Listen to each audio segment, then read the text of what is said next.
Introducing Pubcoin. Pubcoin is the rewards program for pub sports contributors. Regular chat contributors share their play of the day, POD, in the YouTube chat, including the phrase POD in their message. At the end of the week, the amount of units earned are converted into Pubcoins. Pubcoin can be used as reward points for prizes, shop discounts, and contests. Hey, what's going on, y'all? It's Mills here, Pub Sports Radio. Do you guys want to challenge the personalities here at Pub Sports Radio?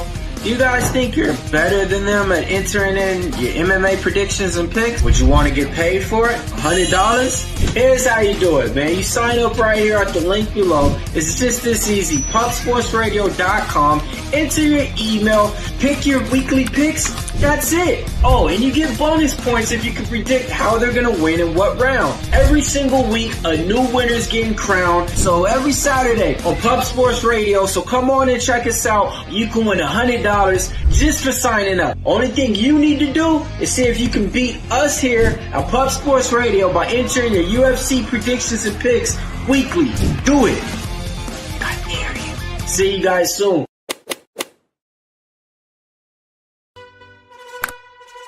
Upgrade your membership to Gold. You will be automatically entered in every horse race, every Wednesday and Friday. It is time to race horses. We are racing camels today. Shout out to the Gold members. We're racing in San Antonio immediately here. And we're off. 2 minutes, 74 canals on this racetrack. It's wide.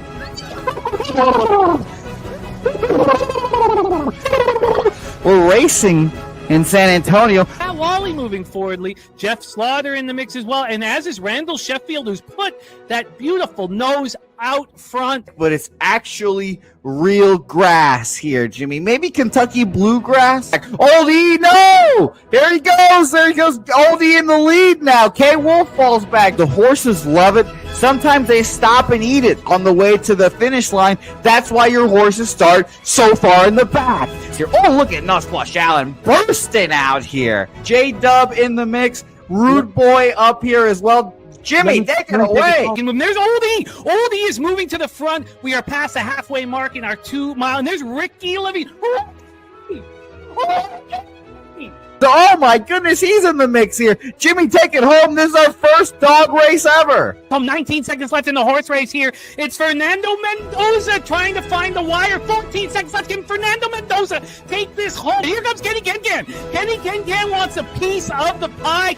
Put his schnoz up front. Ricky Bobby, 9 seconds left. Can Donut Silks make a run? Can Res Mall make a run to be $50? You son of a bitch! Here comes Tori Coker. Kenny Can, Smoke and Mirrors, Director 97. Home. That is the way. Here comes Jason Meyer, the Eldorado Custodian, Billy Friedrich. Jones one all coming down the finish. Coin!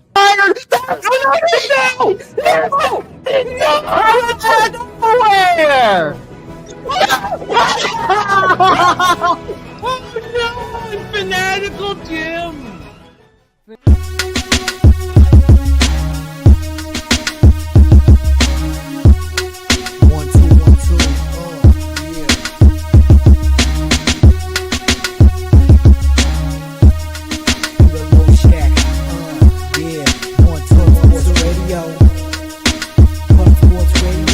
From the Corker Peter Low Shack, legendary sports handicapper, more dapper than a dawn.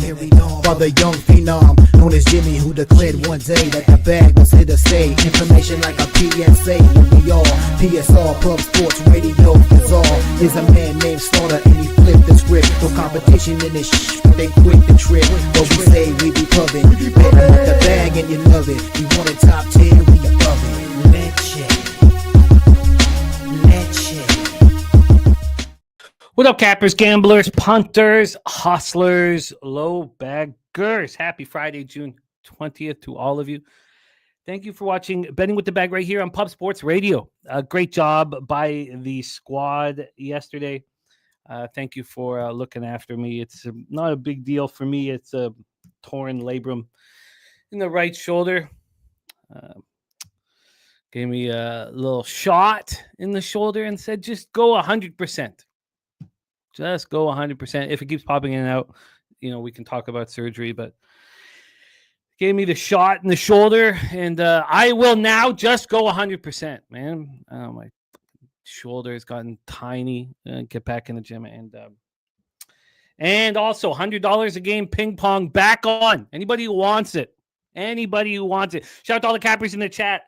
I'm excited to be back in business with you guys. It's been an eventful 24 hours. Operation Garcia, 11-6 last night. It's been funny doing Operation Garcia this year because it's gone so well that I just think, I gotta stop. And I'm gonna stop.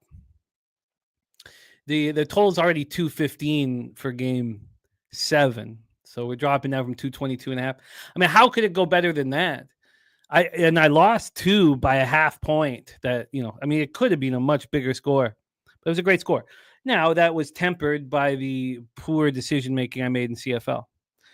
And I hope I haven't gone too hard on the other side, but I have invested heavily in this CFL card. I'm not going out like that. I'm not going out like this. I think I understand the mistakes I've made thus far. I mean, the Elks have just screwed me for years now, and I just kind of and also I was questioning certain teams, with back-to-back road games. But Moss and the Owls look like a runaway train. We'll get into all of that. Shout out to all the cappers joining us. Got Fat Wally in the house. Pocono outright, $50 each. That's one of the fun things about Wally, too. We talk about the transparency of our group, but Wally always lets us know. He does the same in horse racing, exactly how much he's betting, where he's at with the cash, and it's, he's a class act and a great friend. Outrights, so he's got Larson plus 750, Elliott 14-1, Busher 18-1.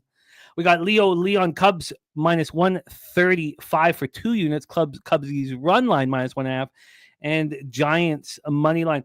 Polanco over 1.5 bases. Stacks play of the day #1, and Ketel Marte over 2.5 bases at even money. Trill OG play of the day. Astros Angels first 5 under 4. Says plus 800 Cy Young. Hunter Brown in your pocket. That is a beautiful look. Hunter Brown is a monster. I'm very interested in how we cap that game, just because of the Astros are hitting lefties over the last 30 days with an OPS over 1,000. And then you have Kikuchi, who's allowed 4 earned runs at home through 6 starts. And I look forward to talking about it. Look very much forward to talking about it. We got Gorky in the house. Real Madrid, BC, Ruin, Spain, Women's EB. We got Bolter and Moscova as well for Mr. Gorky in the house. There we go. Gorky will be part of our crew at Woodbine on Saturday, August 23rd, 7 days after the King's Plate. And we have reservations at the Stella Artois Lounge. And we're going to be putting out the invites to everybody Ontario and Michigan based here, but anybody's welcome. But those are the people that we think, may come. So we'll reach out to all of them. Because we got to decide if we want more tables. How many tables? That's the question. How many tables do we want? Good God, I can't wait. I cannot wait. I can almost taste the day drunk. Is there anything better than day drunk? I only a few times a year do I get to drink in the day, and I cherish them. Jermaine in the house. Ronnie Lofton ready to get to work. Wine Time Sports ready to go. Jay Kopp joining us from Long Island. We got Strong Island styling in the house. Mark Kell ready to get to work. Great to see all of you guys.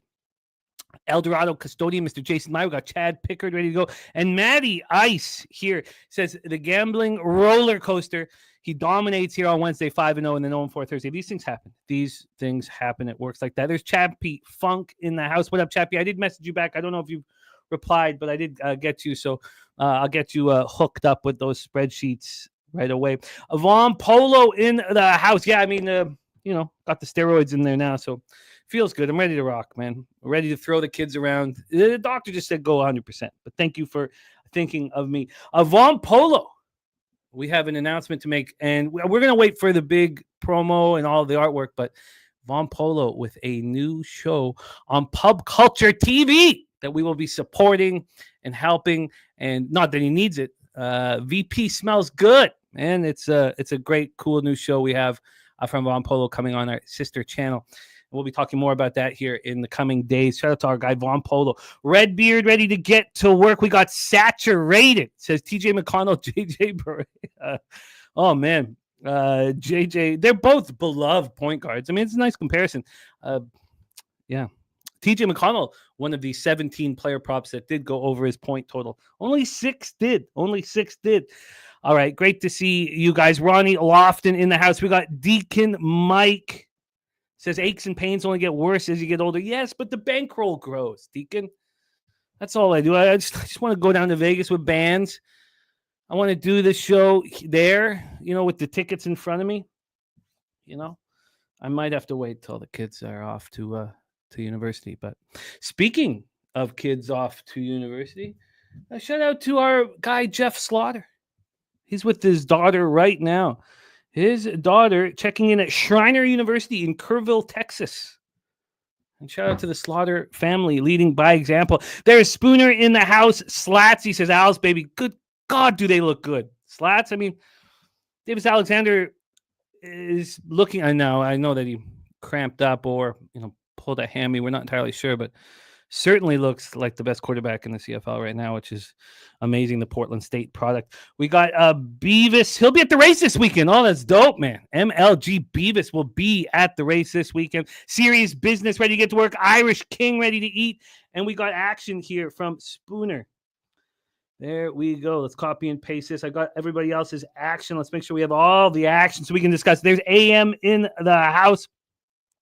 Joseph Gomez ready to go. Chappie Funk says day stoned better than day drunk. Well, but day stoned is a regular activity. Day drunk is a rarity, and then we love them. I won't tell you that, Slatsy. I won't. I got bigger shoulders than Elias Pettersson. Come on, but they'll grow now that I can work them out again. Kingu in the house. Great to see all guys. There's Crystal Craig in the house. Oh, look at that. Good day. Received offer for a casual temporary job at the hospital. Then they send their list of checks they need and vaccinations I must get. Having second thoughts now.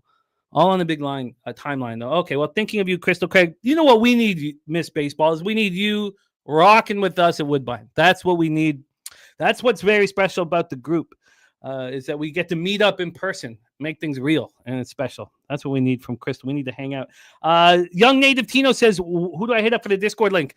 Get into the Discord now, but we have big news coming about the Discord. So we have new things coming up at Pub, and the Discord's a big part of it.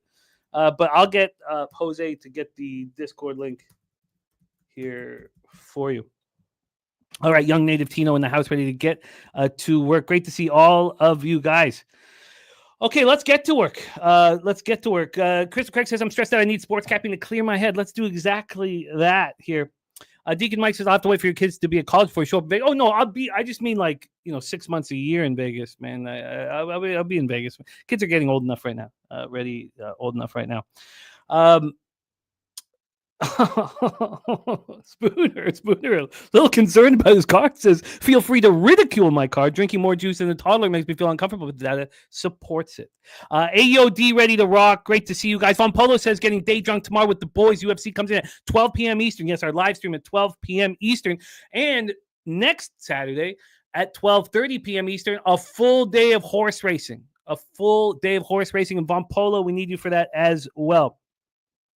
All right, let's get ready to work. Jerry Davis says Kirby fixing to shove. Very interesting. A lot of interesting spots, and we'll have Wine Time joining us now. But let me say this here quickly as we get into CFL. I know Jose is doing double duty, so let me just get this up here. So last year, I thought we'd done better than we actually did. 60-49. We were up double-digit units and double-digit ROI. And the record there is bad. But I am not going to waste your time here with these CFL breakdowns.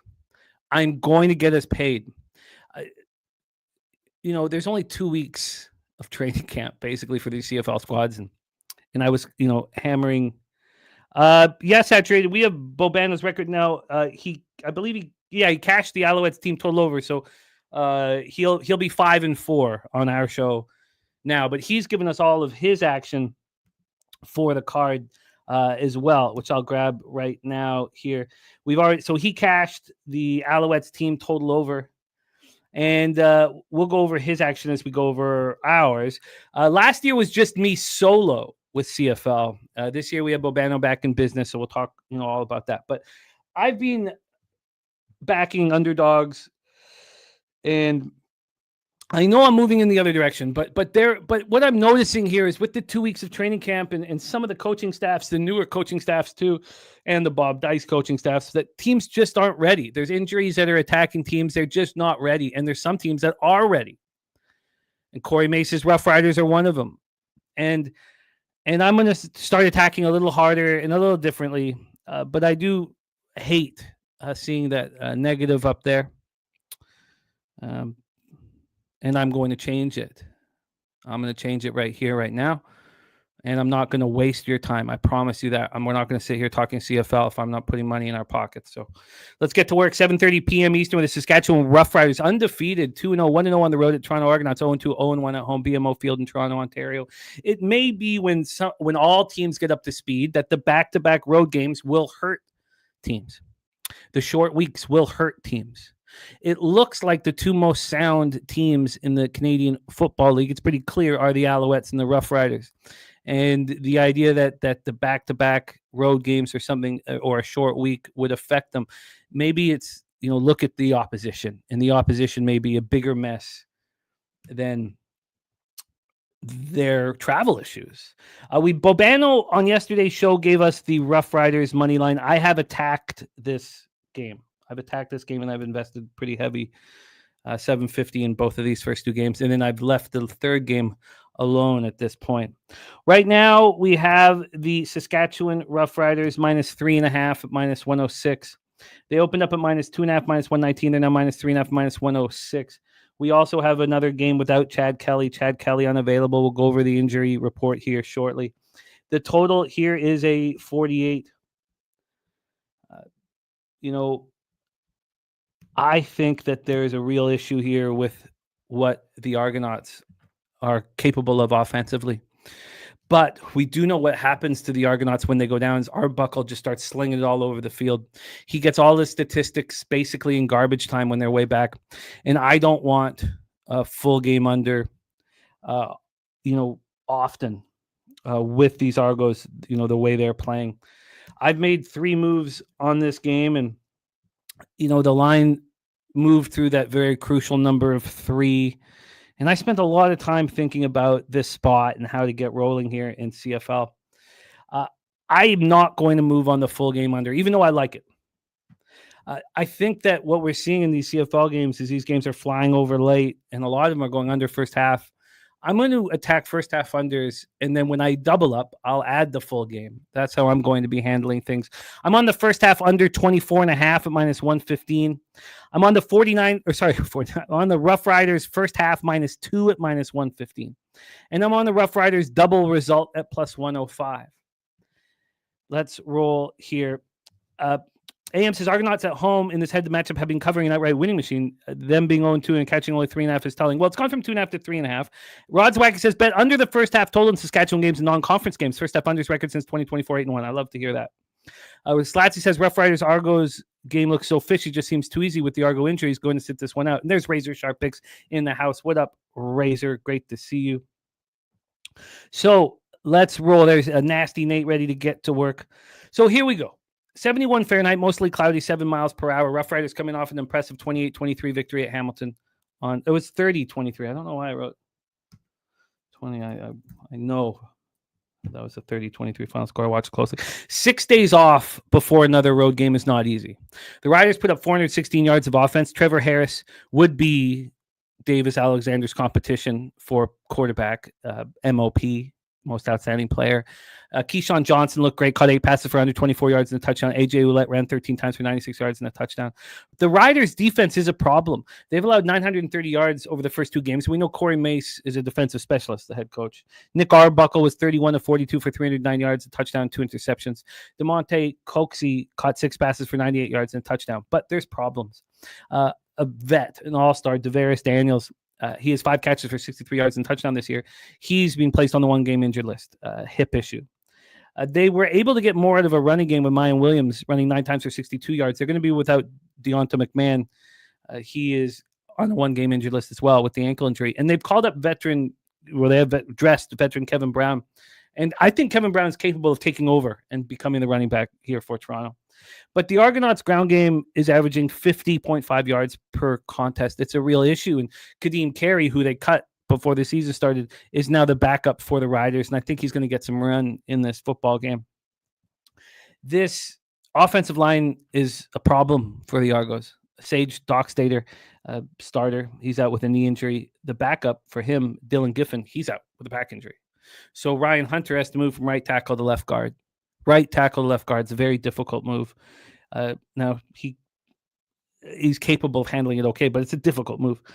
Then they have a rookie, Hampton Ergel, an American, making his first career start at right tackle. And now they have to dress Aneem Dankwa, who they don't want to play. They don't want to have him on the offensive line. Wynton McManus has been placed on the one-game injured list with a knee issue. And he's on the one-game injured list, but he could be out for a long time. If he's out, this is a huge, huge problem, a huge issue. He's a phenomenal linebacker. And, with all this being said, Rod Zawacki with the 10-star play day, Argos money line first half. I was planning to be on the Argos today. And the longer I studied it, and the more I study it, they're a mess. They're an absolute train wreck. And Dinwiddie will change everything when Chad Kelly comes at quarterback. And at this point, it almost feels like, they're thinking, we got, 18 games and 21 weeks to figure this out. We're going to have arguably the best quarterback in the CFL, certainly talent-wise, coming back. And then we're going to get on a winning streak. So we have AM's first bet of the season, Argonauts plus 3.5. So, I get it. Good luck to all of you guys who are on the other side of me. I had been initially on your side. And after studying the offensive line, studying the running game, and knowing that Wynton McManus is out, they're in big trouble. They're just in big, big trouble. And I think they lose this game by margin. In saying that, I just took the double result and, getting a little plus money. And I have the Saskatchewan Roughriders first half -2. And I was going to be on the full game under, but I'm just on the first half under because I watch Arbuckle. I know what he does. And he'll when they get down, he'll start airing it out. And it's a problem. And Saskatchewan will start dominating field position. They'll start getting picks. So there you guys go. Rod, I love having all this, all of this. It's not being on the same side is part of the fun, and I love hearing looks. And but the 10-star play day is Argos money line first half for Rod Zawacki. Not the type of situation I want to be against them, but this is week 5 of the CFL season. Week 5. 2 weeks of training camp, and now we're on week 3. The Argos are a fucking mess, and so. There we go. All right, let's move on to the first game tomorrow. This is another $750 investment for me. I'm not going to be betting $300 a pop until I heat up. So they're just $250 a pop right now. AM. Look, you could pull out lots of great stats to back up your spot, and I get it. I had planned to be on the Argos. They're just from my study and my assessment, watching them play. I think that they're a fucking mess, and I think they're going to lose by margin. And then things will change when Kelly gets back. I usually fade teams on short weeks on road games, and that's part of the reason why I was fading Montreal yesterday. But look, it's part of the fun. All right, let's roll. Here we go. Rod Zawacki says, bet against Calgary's home favorite to 3 points or less. Calgary record since 2023 season 0-6. There's a huge difference here in Calgary, and that is Vernon Adams, whom I love. He's changed everything. It's also, interestingly enough, cold tomorrow in Calgary and raining.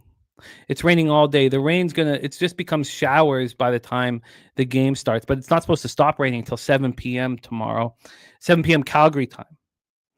So it's this game starts at 4 p.m. Eastern, starts at 2 p.m. in Calgary. That's when it's supposed to be full rain.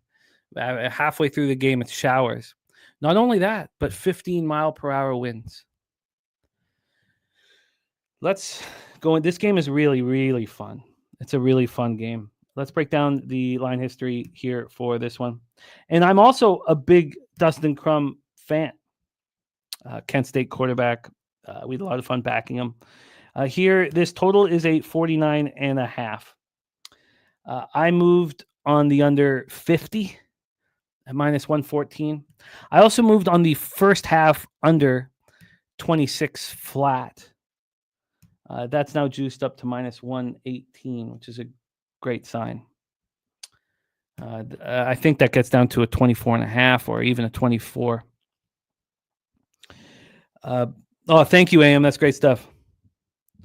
And Rod Zawacki, this is beautiful here. It says, starting tonight, rain and going to keep going. That Calgary field getting soaked. And he's just a couple hours from the stadium. And yeah, Black Thor King, they look very, very good. I get it. And Montreal's a great city, so I get it. So here we go. Ottawa comes in off an ugly 39-18 loss at home to Montreal. Drew Brown's being ruled out for the second week in a row. So he wasn't available. Matt Schultz is bad. 22 of 32 for 205 yards, touchdown, 3 picks. And Dustin Crum comes in. Dustin Crum has received the majority of first-team reps, and we got that information from Slatsy earlier in the week, and I could have moved earlier. I'm on the Stampeders double result at plus 125, and I'm on them on the unders that I talked about here. So Crum is a 26-year-old now. It's amazing. He's 26. God, we're getting old fast. He started 14 games as a rookie in 2023. He was 3-11 as a starter.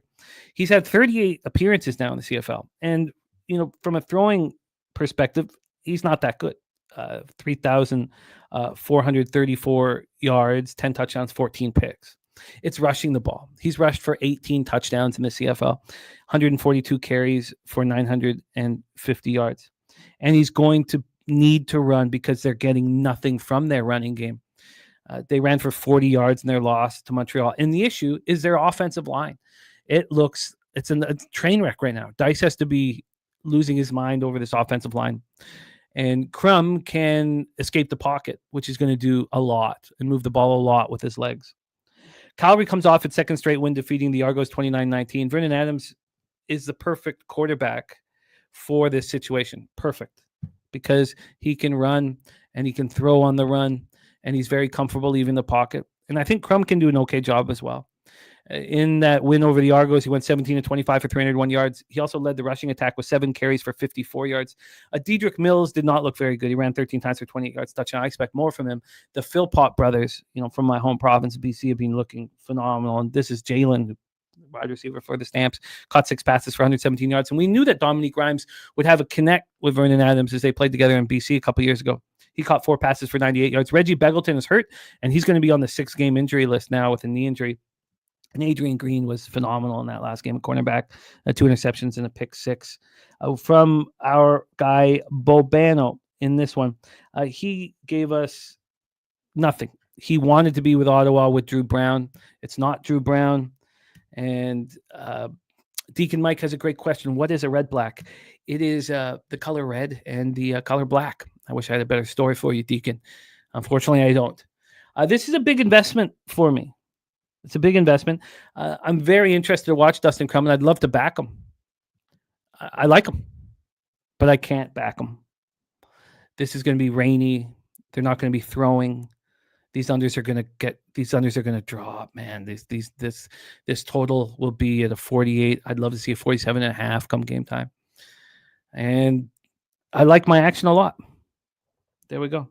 Slatsy got Stamps money line plus 105 and the over 50.5. And he's now a little concerned with the over with the weather. I hear you, my man. Lynn Belvedere says, what's a Rough Rider? It's a thug, man. It's a fucking thug, Mr. Belvedere. But Deacon says it's his ex-wife, which, again, is a thug. His ex-wife's a thug. Nothing wrong with thugs, man. This is a place for thugs. Football field. All right, that's it. Let's roll on to our final spot on the board before we get into Major League Baseball. We have the Blue Bombers, BC Lions, BC Place in Vancouver, BC. they claim that the roof comes off, but it comes off about that much, and you can bear. It's just such bullshit. Waiting all my life to watch outdoor game in the summer in BC, and that's the fucking roof bullshit. Lil Domo says Pacers easy money last night. Great job, Lil Domo. Great job, my man. So this is a very interesting spot. Now, I on last Friday's show, I was on Ottawa and the line moved against me, and a commenter in the chat was like, you didn't respect the line move, you cost me all this money and blah blah blah. And look, I get it. I don't mean to lead anybody in the wrong direction, but that Bombers line moved 3 points away from me. Didn't hear him complaining about that 14-point victory. Lucky Power said, Lucky Power, it's been a bit of a situation for me now that I can't eat red meat. So, and you know how much pork is in the Vietnamese cuisine. So, I'm not eating any, unfortunately. Yeah, it's been a problem here. So let's go. Here we go. Leonard Porsche Jr. says first condom he ever bought was a Rough Rider. Got in the bathroom at a gas station. Good old days. Those sound like good days, man. All right, let's get into line history. So there's huge issue. We got to wait for some quarterback information. I'll let you guys know the plan at this point. But this total is a 50.5. It's very high. We're all waiting to see if Nathan Rourke is going to play, because this is the last time they play the Bombers this year. Second, week 3, but second game of the year for the Bombers. The Lions are a +3 right now. They opened up at +2.5. They're now a +3. It's intimating that Rourke will not be in the lineup. And there we go. Big Show putting up the Discord link. In here, and there's our guy Dutch Boy fresh in the house as well. There's the Discord link, and we got lots of we have a big announcement next week with the Discord involved. So all right, let's roll. So these teams just met a 34-20 victory at Winnipeg last week. Strevler started in place of Zach Collaros, who was suspended for the game, and injuries hanging over because we don't know if Nathan Rourke's going to be in the lineup. And Jeremiah Masoli, he can play. He can play, he can move the ball with his legs, he can make smart decisions. He does air it out across the field in dangerous situations, and he, a lot of picks, but he can play. He can play. So Rourke, if he's unavailable to set up, Masoli will be in, and this total will drop. I'm not sure how much it'll drop, but this total will drop, and the line will move further in the Bombers' direction, which does make Masoli appealing. Also makes the over appealing to me. But the Bombers' most outstanding player and most outstanding Canadian last year, Brady Oliveira, is out, ruled out. So now we have the Canadian Matthew Peterson. I think he played for U of A, University of Alberta, Canadian. Ran 23 times for 130 yards and touchdown. The Bombers still put up 201 yards of rushing in that game, which was shocking that the Lions couldn't stop the run. I find it hard to believe that Matthew Peterson will surprise this Lions defense here. I really, really do. Rod's Wax says bet on Michael O'Shea in games, and he's the coach of the Bombers. In games where the line is +3 to -3, O'Shea's record as coach of Winnipeg, 36-15 against the spread. Good question, Millsy, with the White Sox hat. Good question. But if I'm wearing the White Sox hat, when I wear the White Sox hat, I do envision, Cube and Easy in their White Sox hats. That's my imagination. That's when I put it on. That's who I see in the mirror when I look in the mirror. So, rough riding with you on Sask -3.5. I get it. AM says injuries are not. It's an immediate revenge spot at home. I don't know how someone could get to the Bombers. My whole plan is, I know how we can get to the Bombers, but my whole plan was to wait here for Masoli to be announced in, and then to see what line I'm going to get for the BC Lions. I want to put pressure on Zach Collaros because of how good Strevler looked. So that is the plan here. I can understand your thought process, AM, but if you do like the Lions, wait. And if you like the Lions and Rourke is in, that's a problem. It's an oblique injury.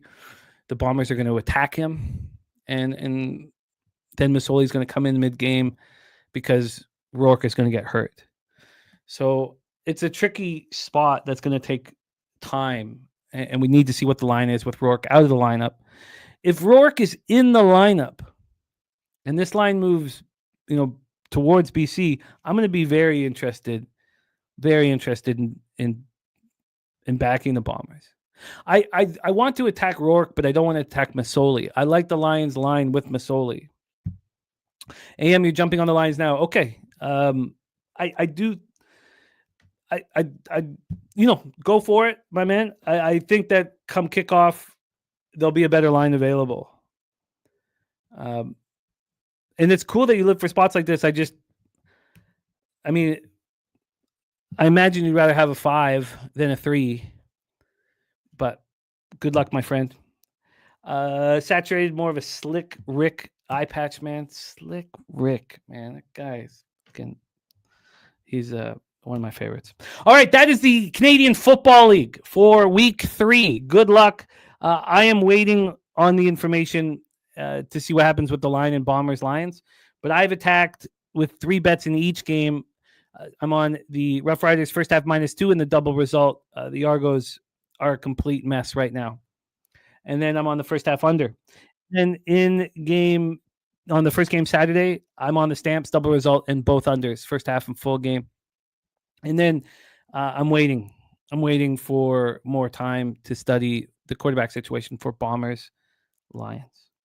Slatsy says Guillermo Zertucci, world's greatest father and grandfather, now here in the house. All right, let's get into Major League Baseball here. I'm excited to be back. I'm not excited that I'm in the red for the first time in a long, long time in this baseball season.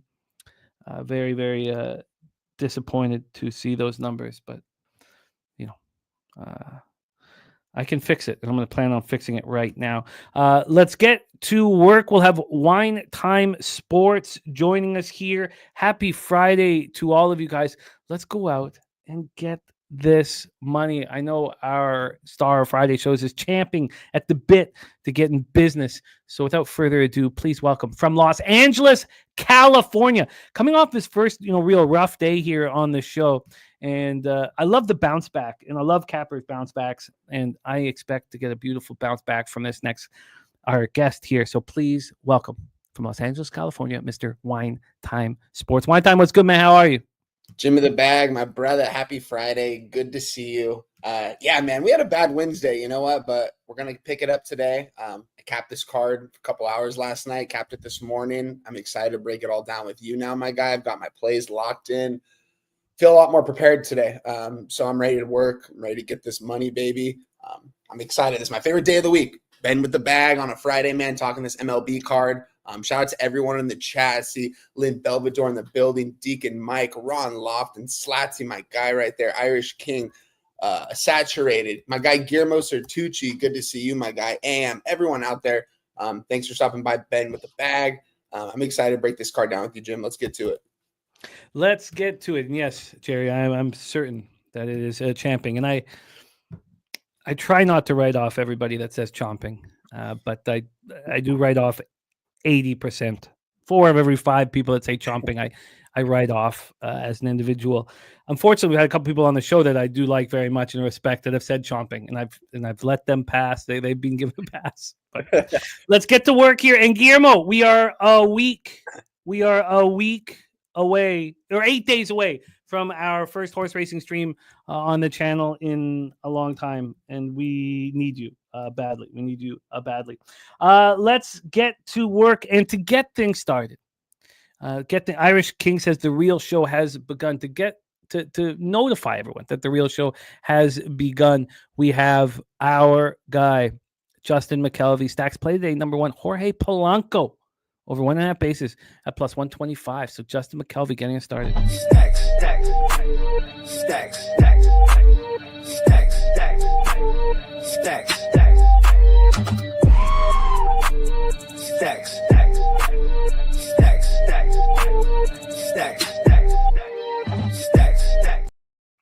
Now, Deacon Mike saying chomp this. Now, that's the appropriate use of chomp. And I know it's been a long time since you've had it chomped on. And so you're using it beautifully. Keep up the excellent work, Deacon. Congratulations on all your successes. We have AM saying, I've noticed something in baseball. We'll look to bet the single moving forward. When a pitcher gets blown up versus a team, back him in the rematch. When a pitcher deals, back the opponent's rematch. I agree completely. That's something we talk about quite a lot here. But Billy Friedrich saying Polanco not in the starting lineup. Let's pull up that starting lineup here. And that is true. So that is you'll get that cash back with him not starting here, which means there might be another stacks coming up. Maybe we'll get another stacks here. This is the lineup. We got Crawford, Rodriguez, Raleigh, Arizarena, Garver, Solano, Moore, Williamson, and Cole Young for the Mariners. For the Cubbies, Happ, Tucker, Suzuki, PCA, Swanson, Bush, Horner, Shaw, and Reese McGuire. Speaking of chomping on this, he does it all by himself here. Big move on the total in the Argos game. I love seeing that. Oh, that's great news, Coin. I should have doubled up on the total. I almost did, but it's great fucking news, man. Okay. Thank you, Rem. Thank you, Rem. All right, let's roll here. Okay, Wrigley Field, Chicago, Illinois. Let's get started with the weather here. We have 77 Fahrenheit, feels like 77, 9.8 miles per hour out to center, gets up to 11.6 miles per hour. Very offensive weather, plus 14% overall, says Ballpark Pal, plus 26% homers, plus 2% doubles and triples, and plus 1% singles. We have not Jorge Polanco, but Jorge Kirby on the bump here for the Mariners. 1-3, 5.96 ERA, 1.36 whip. Now, he didn't get a spring training, and he should be now back to his dominant self, but his dominant self has always really just been dominant at home. But he's a very, very good pitcher, and those numbers don't indicate that he's that good. Still 30 strikeouts and 25 2/3, but a 5.96 ERA, 1.36 whip. BJ says line moving towards the Cubbies. On the road, he's only had 2 starts, gone 10 2/3, allowed 7 earned runs with 18 strikeouts and 1 walk. 18 strikeouts and 10 2/3. It is lefties that are hitting him very hard. 333 with a 954 OPS. Righties are not touching him at all. So Hap will hit from the left side. You'll have Tucker, PCA, Bush, and then old jerk it, Reese McGuire. For the Cubbies, you have Matthew Boyd on the hill. He's been very good this year. 6-3, 2.79 ERA, 1.17 whip. Last start was very nice at home, 2-1 victory. So he's got consecutive home starts. He allowed just 1 earned run. It was a solo shot in 6 innings against the weak-hitting Pirates. At home this year, he's allowed 9 earned runs in 6 starts. He's got great splits. The Mariners are hitting lefties with a decent average at 247, but no power. 663 here. And look at that, BJ off work, and it kept the whole car with us. I love it. Deacon Mike bet the Cubbies team total over 4.5 last night when he saw the wind would be ripping out. Oh, that was beautiful work. There's Steve G in the house. And we have Irish King. Cubbies first 5 plus a half. Thank you. I'm surprised he didn't believe me. Surprised he did not believe me, Rem. But it's okay. It's okay. Cubbies bullpen is still phenomenal. It's been so good. And Matty I says Boyd at home has been fire. So we have a lot of backers. Ronnie Lofton on Horner over 1.5 bases. And let's take a look at the line history and hand it over to our guy, Wine Time Sports, the first of 15 for us to attack. And I'm going to attack because I was very, what I did on Wednesday, because I was on a rough patch, was that if the line didn't move in my direction, I just stayed off of it. So I didn't bet the Guardians first 3 and first 5 because the line had moved on that first 5 towards the Giants, and Guardians cashed both of those at plus money. And it's very frustrating day of action. Also, in that Wednesday, just one last note about the Wednesday card was that the Texas-Kansas City total was at 8. 9 runs were scored. It was at 8. But the first 3 was at 2.5 for the pick'em. There were 8.5s where the 2.5s were more juice to the under than the 8. And, 7 runs were scored in the first 3 innings. And so I stayed off of that, but still staying off the Guardians did not help at all. So here we go. We have the Cubbies Wine Time. The Cubbies at minus 138. They opened up at minus 123, 15 cents of movement towards them. When did this movement start? Because there hadn't been movement until early this morning. 8:40 a.m. Eastern, 5:40 a.m. Pacific was the first time we saw movement towards the Cubs. From a total perspective, here we have a 9.5. It's minus 107 to the over. This opened up at 9.5, dropped to 9. It's dropped to 9 several times, but it's also went up to 10. It went up to 10 an hour and 10 minutes ago. But now we're exactly from where we started. Exactly from where we started. Take a look at the cash flow here for this one. We have 56% of the tickets and 51% of the cash on the Cubs. So it is interesting the Cubs line's moving towards them. You have 58% of tickets on the under, but 73% cash on the over. Here we go. Wine time. Take it away for us. Mariners, Cubs at Wrigley. Yeah, when I capped this game yesterday, I got them Seattle Mariners. I got them on the money line at plus 115, thinking that it was going to continuously move down. I originally, when I looked at it, it was plus 120, got down to a plus 115, so I ended up taking it. I'm backing George Kirby here. Yeah, I think his numbers look a lot worse than his stuff is. I expect him to go out there and have a good start, but at the same time, when I woke up this morning, I saw all that line movement towards the Cubs. Definitely had me taking a couple steps back. I already placed this bet. I'm already locked in and loaded on it. Another thing I kind of want to get involved in, though, is this over. I think both pitchers could get hit here today, especially with this weather, seeing nearly 11 miles per hour going out to center field here on a nice day at Wrigley. It's if I can trust these batting orders to hit, I can trust the Cubs. I don't know if I can trust the Mariners. You guys have heard me talk. I'm not high on this Mariners team by any means, but at the same time, this team does have heart. They never give up. They're going to be around 500 pretty much all season, and they usually play up to their competition and down to their competition. Like, they play better against the good teams. They really show up for these kind of games, and I think George Kirby can go out there and at least give us 5-6 solid innings. It's going to be, any pitcher that's going to face this Cubs lineup more than twice in a game, you're most likely going to be in trouble. These guys are going to find ways to hit you. This lineup is deep. It's one of the deepest lineups in baseball. Definitely been coming back to life a little bit the last couple of weeks, but I still believe in this batting order probably more than any other batting order in baseball right now. I just believe how deep it is and how close those guys are. It seems like in the dugout, I see a lot of good vibes there. Same time, the Mariners need to start winning some games here, and I think this is a good spot for them. I don't like that the line moved away from me. This, I believe, is the only game out of my 4 or 5 games that I gave out last night that moved against me rather than towards me. But I still like it. I'm going to go out there and trust George Kirby that he can at least go and give me 5-6 solid innings. We're going to trust the bullpen from there. And I do think there's going to be runs scored here. I'm really intrigued to take the over here. I'm seeing an over 9.5 at minus 115 right now. But you did mention, I didn't even see it got to a 10. That's crazy. It's back to a 9.5. I'm curious as when we continue to cap this card, the other games coming up, if this is going to eventually get back to a 10. I could see it getting to a 10, but not enough correlation for me to move on this over. I'm very close to it, but just not enough adds up for me, I guess I could say, in this spot, because I think Kirby can go out there and throw a good game. But so I'm going to stay away from the total right now, unless you can convince me otherwise, Jim. But I'm on the Seattle Mariners. I got a worse line that you can get right now. My books give me a plus 128. I got a plus 115 last night. Still like the Seattle Mariners money line. And what did you get? Sorry, what did you get the Mariners at? Plus 115. One time at plus 115. Okay, so look, I'm sitting here in the red. So how I see a game, I think, we work together and trust yourself here. And yes, BJ, I'll go over the market once again. But my first feeling about this game is you have a Cubs team that's 11 games over 500 at home and 16 games over 500 on the year against a Mariners team that's a 500 on the road and 1 game over 500 on the year. And they open up this line with the Cubs minus 123. And that includes having a pitcher, and I know the sample size is small for George Kirby, but you have a pitcher who's allowing over 3 runs more per 9 innings on the Mariners. Yeah. So to me, immediately, well, obviously this is a line that people are going to bet the Cubs on.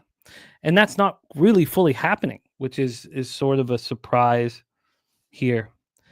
We have, again, this line's gone from minus 123 to minus 138. So we've had 15 cents of movement towards the Cubs. On the board here, we have 57% of the tickets and 60% of cash on the Cubs. So that's changed.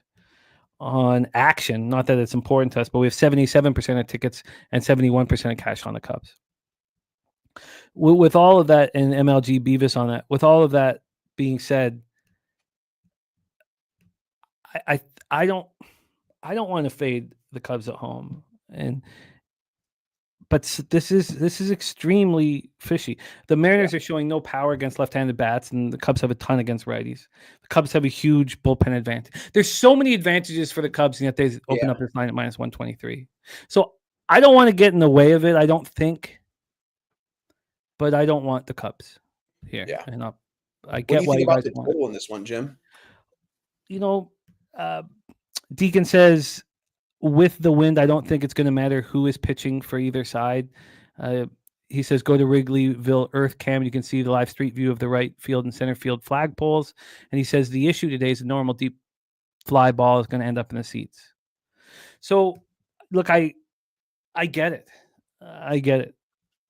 I'm a little surprised that this is just the 9.5 and it didn't continue to move. I guess I have some interest in the full game over. I guess I have some interest. But again, we've seen from Ballpark Pal a lot more than a plus 14% overall at Wrigley when the wind's blowing out like this. Now it's all home runs. So this isn't how I'm going to start my card. But I do have some interest in the over. I have some interest in the over. Again, with the line, with the cash flow, they have 55% of the tickets, 73% on the under, 73% cash on the over. And then when we go to action, which I'm not going to do much of here, but we have the 62% of tickets on the over. So we have the bigger bets on the under here, according to action. So I guess, the over is appealing. I'm surprised that it went from 10 back. Like the move to 10 made sense. But even if this is all about just like, let's study the line movement and let it kind of lead the way here with this one, the 9.5 isn't even juiced right now. And the first move was towards the under. And they knew what the wind was. Now, when that moved to 9, of course, Deacon, who is watches Cubs all the time, moved on the Cubs team total over 4.5. So Craig Wood saying daytime Seattle bats still sleepy. Jerry Davis says Cubs aren't hitting right-handed pitching. I mean, I just have their numbers over the last 30 days, and that's pretty impressive. And there's our guy Big Show with the Discord here. Don't forget, our big live stream is tomorrow at 12 p.m. noon because M'Baku and great stuff on our channel from both the Locker Room podcast as well as the PFL that Brizzy and Joey Tadero did. So. There's Dabby Cab in the house. Spooner says, everybody I know thinks Seattle has the pitching advantage. I don't see the journeyman from the Mudheads demanding more than -125 versus a highly respected pitcher who's a future Cy Young candidate. I mean, I've watched. I've been a fan of Matthew Boyd since he started up in the Blue Jays organization. So, I think a little higher of him than you do, Spooner. But I feel you. And good luck. You guys go get it. I'm not moving on game one. We have Wine Time moving on at +115. Good luck. Go get it. Let's move on to our next spot on the board. Wine Time, 6:40 p.m. Eastern with the Texas Rangers, 36-39, 13-23 on the road. The Pittsburgh Pirates, 30-46, 19-19 at home. And Deacon Mike wants to put $1 Canadian. And the game total of 9.5 gets crushed. Deal. And it doesn't have to get crushed. It can just go to 10 and you will earn $1 Canadian. And I'll give you in a paper bill. Well, not many of them. It's worth probably a few bucks. We have Jacob deGrom versus Mike Burrows. I love Mike Burrows. He's been cashing these first 3 unders like clockwork. And, the market's going to figure it out here pretty soon. Matty I says, gotta be Texas here. Find a way to beat them. There we go. So, and just my 2 cents in the house. What up, TC? Let's get into the line history here. Blackdoor King says Rangers smash spot. I am drinking the juice. Let's get into our line history here for this one. We have this total at 7.5 juice to the under. So the under is taken 12 cents of movement. On the money line here, we have the Rangers -178, opened up at -182. So basically no movement. A move to the under, but no movement on the sides. Let's take a look at the weather here. And then, well, actually, we should probably touch on the cash flow because we have the movement in our head. So cash flow wise for this one, more interleague ball, we have 59% of the tickets on the Rangers, 80% of the cash on the Pirates, 88% of tickets on the under, 91% cash on the under. So there seems to be an agreement there. Weather-wise, possible drizzle early, possible light rain late, but we're not expecting it to be a problem. 82 Fahrenheit, feels like 83, 8 miles per hour to center. It dies down to 5.4 miles per hour. Let's get into the ballpark pal. And shout out to Spooner for sending it over to us to cap today. We have PNC Park plus 9%, plus 3% homers, plus 17% doubles and triples, and even for singles. DeGrom, 6-2, 2.19 ERA, 0.91 whip this year. Coming off a nice start at home, allowing 2 earned runs, 6 innings, but it was against the White Sox. On the road, it's been a little tougher for him, but he still looked very good. He's allowed 5 of those home runs on the road, 19 hits, though, in 28 and a third, 9 earned runs. He's been good. His splits are excellent. Lefties have a better chance than righties. Mike Burrows is gaining confidence. Coming off that 2-1 loss at the Cubs, that's when he went up against Matthew Boyd in Chicago last start. At home, he's allowed 6 earned runs over 14 and 2/3, but he's getting better every time he goes out. Righties do have a lot more power against him. Rangers versus righties, so 230, 681 OPS. And you'll hear these are all last 30-day numbers. All of baseball is kind of, there's a lot of just, there's not a big difference here between the worst team against righties over the last 30 days and the best team. It's a lot of parity. No one's raking and no one's getting destroyed against righties. Lefties, completely different story. But righties, there's not much here. And both bullpens have been very good of the last 30 days. Matty Ice says Texas smash, but not at minus 180 ever. And Mr. McKelvey says 90% sure no rain, but I've been horribly wrong. So take it with Grandma Bud. I hear that. 90% sure no rain. Yeah, the percentages are low. Take it away, wine time. We have Pirates hosting the Rangers. Yeah, interesting matchup. No line movement on this whatsoever. The Pirates, man, their rotation. I mean, you look at these 5 guys in the rotation. It's not bad. It's not bad. It's really just the offense over there in Pittsburgh. They don't got a lot of bats in that order. The Rangers, they've also had a really good rotation this year too, and their bats were supposed to be hot this year. And one of the worst offenses in baseball, if you ask me, or at least the expectations I had, I should say. They're not one of the worst overall offenses, but by the end of the season, they should come back to life a little bit. But Jacob deGrom on the mound here, he's had a really good season. I want to move on the under here in this spot because I don't trust either of these batting orders, and I trust both of these pitchers to go out there and pitch well. It looks like it's pretty pitcher-friendly weather at the ballpark today from what I'm seeing, I believe. Was it possibly? Yeah, it says possibly really. Drizzle. Plus 9% overall from Ballpark Pal, plus 3% homers, plus 17% doubles and triples. Sheesh, doubles and triples. That's crazy. Possible drizzle, 82 degrees. Yeah. I kind of want to move on the under here in this spot. I just don't trust either of these offenses, and I trust both of these pitchers on the mound here. I think Mike Burrows can go out there and pitch well against this lineup. This isn't a lineup that scares me by any means right now, the way they're hitting. I would have a big lean towards the under. It opened up at an 8. I wish if I would have gotten an 8, man, I'd be stoked right about now. Now I'm getting a 7.5. A little bit juiced at minus 115. I'd still take that. I'm really close to pulling the trigger on this under here. Still a couple other things. I want to see the lineup get posted. This isn't going to be an official play for me. I kind of want to go back over this game in a little bit and look at the weather and see if it's going to for sure go. I think it's going to go. It just says possible drizzle. So nothing for me as of right now, but I do have a lean towards the under in this spot. I don't trust either of these offenses at all, and I trust both of these pitchers. I trust both these pitchers too. And this market moving towards the under, is appealing. But with the weather, it just doesn't correlate enough for me. I can't quite get there. Now, Mr. McKelvey picking up that under 4.5 first 5 is nice.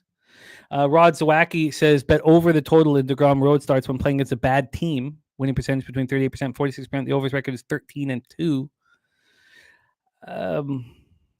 I just can't. It's just not. This isn't this. It's a very low number, and it's a very nice offensive weather. And it's not like these teams are not hitting at all against right-handed pitching. They're Again, 684 OPS for the Pirates, 681 for the Rangers. Not horrific. I mean, it's not good. But then when we go to the first three here, because I wouldn't take because I can't take first fives anymore. I don't take them. The first three is under 2.5 minus 155, so I'd have to build the 2. And I don't want to do it with this weather, especially with doubles and triples. I mean, how are you going to attack DeGrom now? DeGrom has allowed 9 home runs and 82 1/3, which is a rarity for him. So yes, he's allowing a lot more fly balls this year, but the doubles and triples elevated like that, it's just not enough for me. It's not enough for me. Now, what would possibly be enough for me is the early look on the Pittsburgh Pirates, right? So, what is the first 3 plus a half?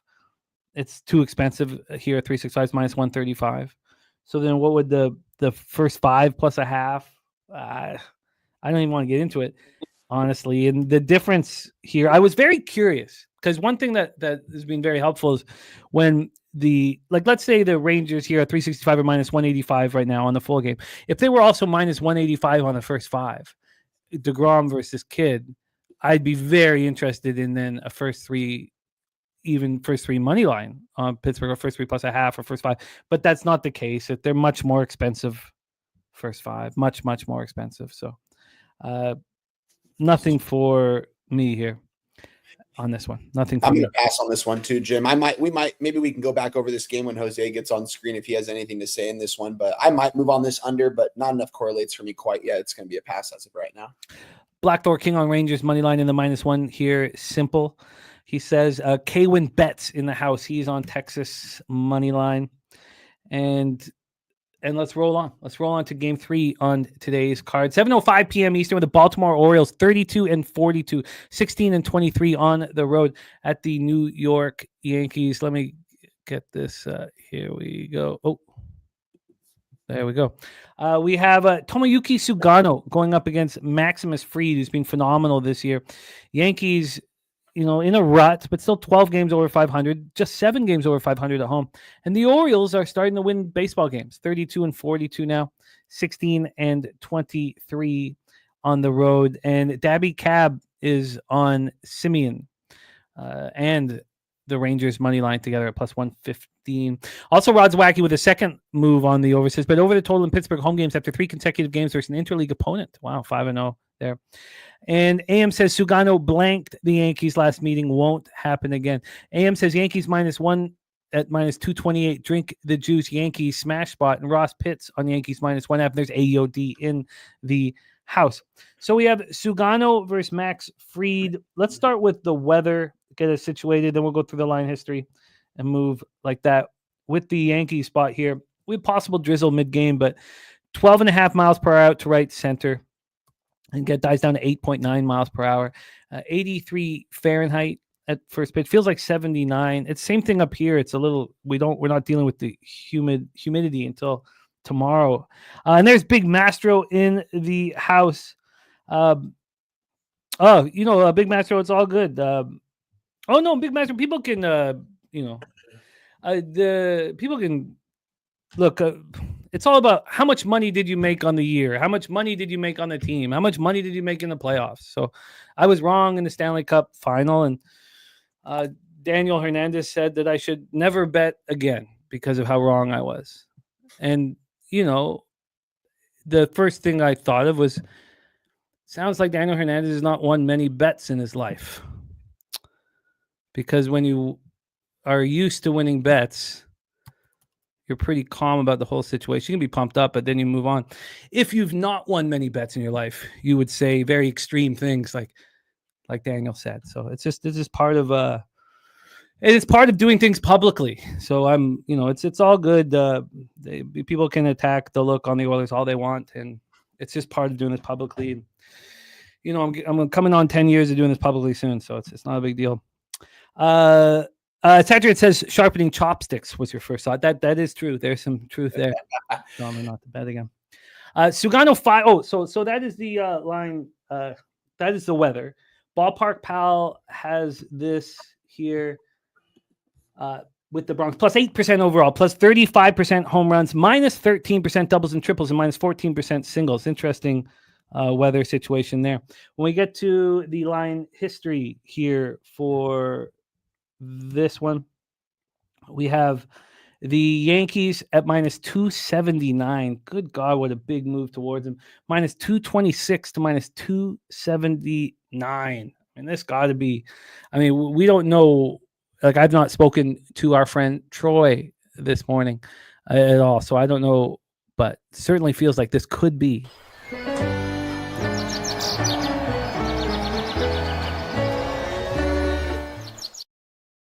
Total perspective here, we have a 9 minus 111 to the under, 5 cents of movement towards the under in this one. BJ says this is all Yankees. So let's get into the cash flow here. We'll take a look at the board from a board perspective here for Baltimore, New York Yankees. And we're expecting to see a lot of money on the Yankees, and we are. 81% of the tickets, 94% of the cash on the New York Yankees, 93% of tickets, and 89% cash on the under. So it's what we expect when the line moves 50 cents on a big favorite. The big bets are on them, and the books are concerned. Sugano 5-4, 3.3 ERA, 1.14 WHIP, just 46 Ks in 80 innings. He gets soft contact at times. He still had 13 home runs in 80 innings, but he can't get strikeouts when you need him. His last start, 4 2/3, 6 hits, 3 earned runs, 1 homer, 4 Ks, 2 walks, 6-5 loss at home versus the Angels. On the road, 7 starts, 35 hits in 41 innings, 224 opponent's batting average. Lefties hitting 229 with a 687 OPS against them. Righties 270, 736. Maximus Fried on the other side's been phenomenal. 9-2, 1.89 ERA, 0.95 WHIP on the year. He's allowed 7 home runs in 95 innings. He's been so good. Coming off a 2-0 loss at the Red Sox, wasn't on him. 7 innings, 2 earned runs, 9 Ks, and 2 walks. At home, he's allowed 7 earned runs in 7 starts. At home, he's allowed just 27 hits and 43 1/3. Opponents hitting 170 against them. Just 2 home runs allowed. Splits are great. Orioles are starting to hit lefties, but not with a lot of power. Not getting on base much, but starting to get with some average. 255 with a 685 OPS. Yankees versus righties all of a sudden poor. 231, 717. And both bullpens have looked a little better. Baltimore looked horrific early in the year. Now they have a 4.07 ERA over the last 30 days, while the Yankees bullpen 3.70. Take it away for us here. Wine time. Orioles, Yankees. Yeah, this seems like the cash cow spot if I was to see one on the board right now, and it's a spot I want to move on. I want to move on the Yankees on the -1.5. It's just I'm getting -140. I still like it, though, because I think they're going to get it done. This seems like a smash spot. Lucky for the Angels, they didn't have to see Fried in that 4-game series. I think Fried, he should be pissed off. He's coming off a 2-0 loss. You mentioned it wasn't on him against the Red Sox. I think he goes out there. This is a good lineup he can dominate against. This is a big rivalry too. My uncle, you guys have heard me talk about him. He's from Baltimore, my cousins and stuff. A couple years ago when the Orioles, before they made the playoffs, started off the season really bad. And he's like, how's it feel to be Orioles fans? Hey, we swept the Yankees this year. That's our season. That's how excited he got when the Orioles would sweep the Yankees or just beat them in general, because growing up, the Yankees always beat up on these guys. But the Orioles were good at one point too. But with that being said, a little off topic, but I like the Yankees here in this spot. I think this is a blowout game right here. The Yankees got to get right after getting 3 out of 4 taken from them. Didn't score a run in 3 straight games. Came back to life a little bit in that last game. They really got most of their runs there in the 8th and 9th inning, though, in the last game after that rain delay. After a couple sus things happened during that game before it was a delay, but this Yankees team is full of hitters. These guys can hit. They play in the most hitter-friendly ballpark in America. I think the Yankees absolutely put the hammer down on the Orioles today. I'm not going to make it official quite yet, but I am going to make official. We're going to give out the Yankees money line in a parlay. We're going to find another parlay piece to parlay up with it later in the card. I've already got something that I'm looking at right now, so we'll get to that. So first leg of a parlay, we're going to take the Yankees money line. I might get to the window on the Yankees -1.5, -140. I've never done that before. I've never laid a 1.5 with that much juice. But with that being said, I think this is an absolute smash spot. I mean, the Orioles have been playing a lot better baseball, and the Yankees haven't. But yet the Yankees are sitting here. I'm sitting at -280 right now. Like, that's crazy. Almost a -300 with this divisional game.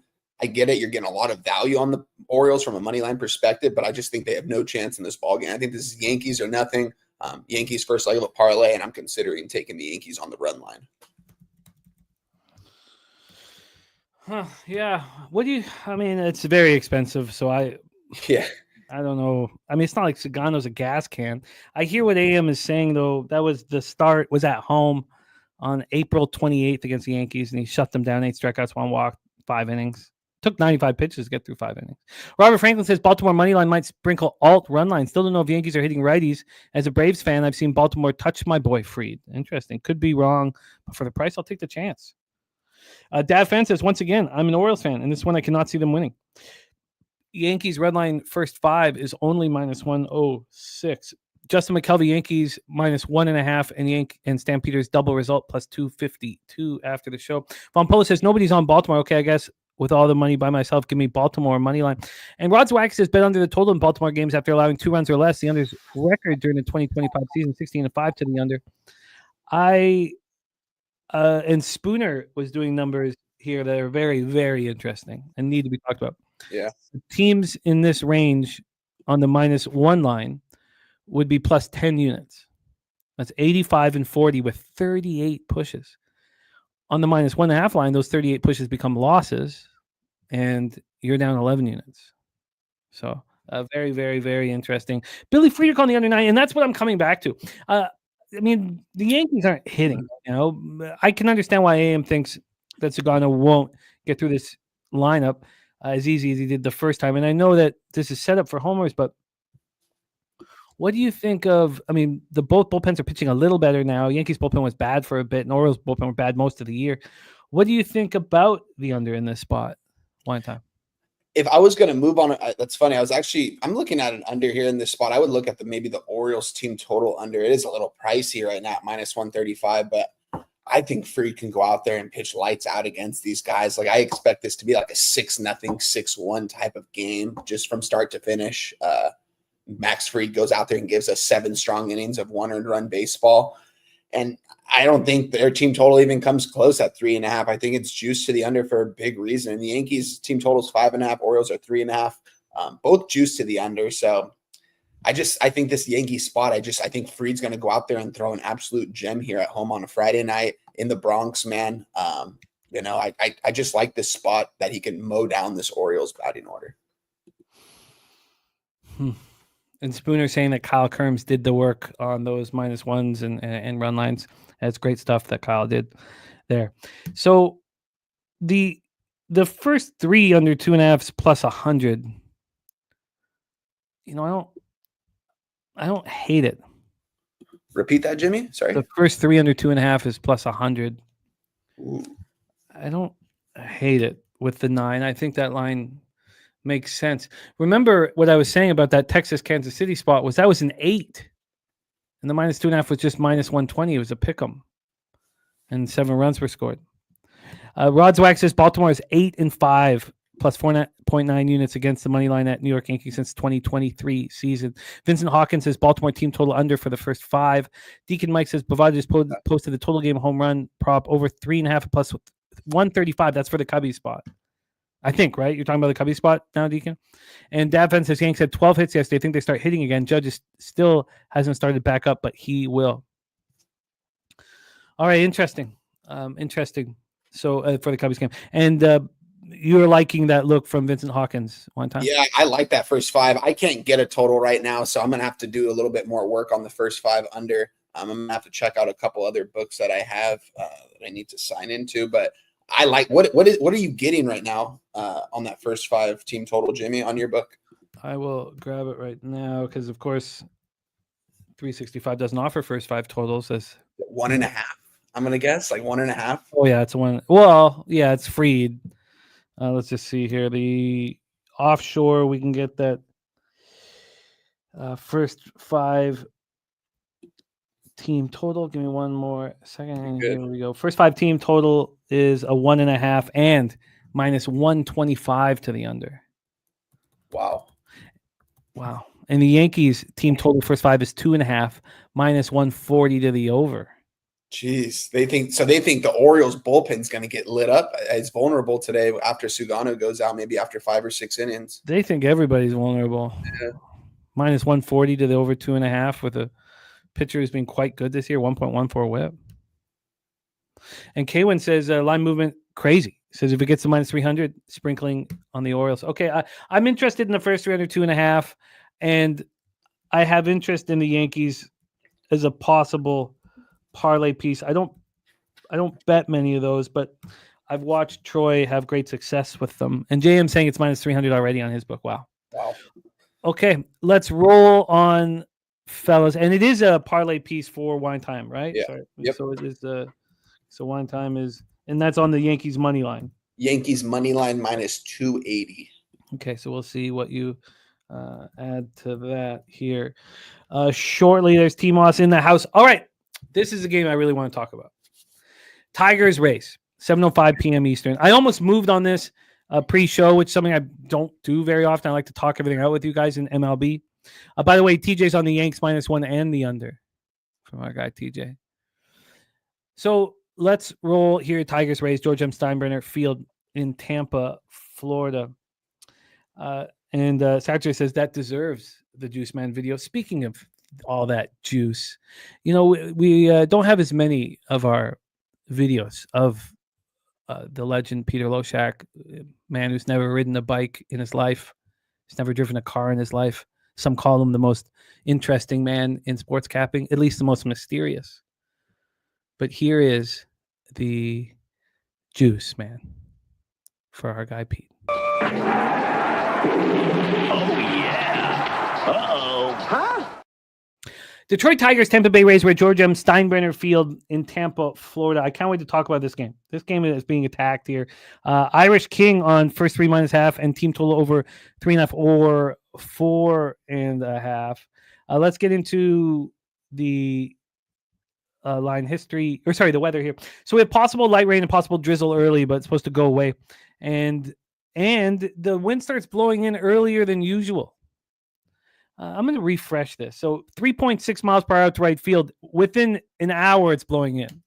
Let's do a refresh here and see if anything changes here with this weather. And no, same deal. So we know that the wind starts blowing in at night, and it does pretty quick here. We have Ballpark Pal giving Steinbrenner Field plus 12%. So it's plus 31% homers, but minus 2% doubles and triples and even singles. I've been talking a lot, and I do believe this, that the pitchers that are here in Tampa are going to get more comfortable with these weather situations and have an advantage over road pitchers. Right now, Tampa Bay's record at home is 25-22. I expect that to improve now, as these pitchers are more comfortable with the situation. So, and Blackdoor King may go to this game. Oh, that'd be dope, man. Nice. I love that little stadium. So, here we go. We have Jack Flaherty. 5-7, 4.03 ERA, 1.13 whip, 76 innings, 90 Ks, 28 walks, but 14 home runs allowed. He's coming off getting touched up by the Reds at home. He allowed 3 home runs in that one, 7 earned runs overall. On the road this year, he's not been good. 16 earned runs in 32 2/3. Allowed 5 jacks, 252 opponents batting average. Lefties hit him with a lot of power and hit him harder than righties. And then you have the Wizard of Boz coming off a great start at the Mets, 9-0 win, 6 2/3, 6 strikeouts, 4 walks. And at home this year, he's had his struggles, but he's been in very difficult offensive situations. Spooner says Tigers off a doubleheader and fly across the country. And James shouting out Cabrera. Miami says last night putting in work, got his cash yesterday. And Justin McKelvey says, talk me off Tigers. I'm going to. Now, you don't need to agree with me, but I'm going to.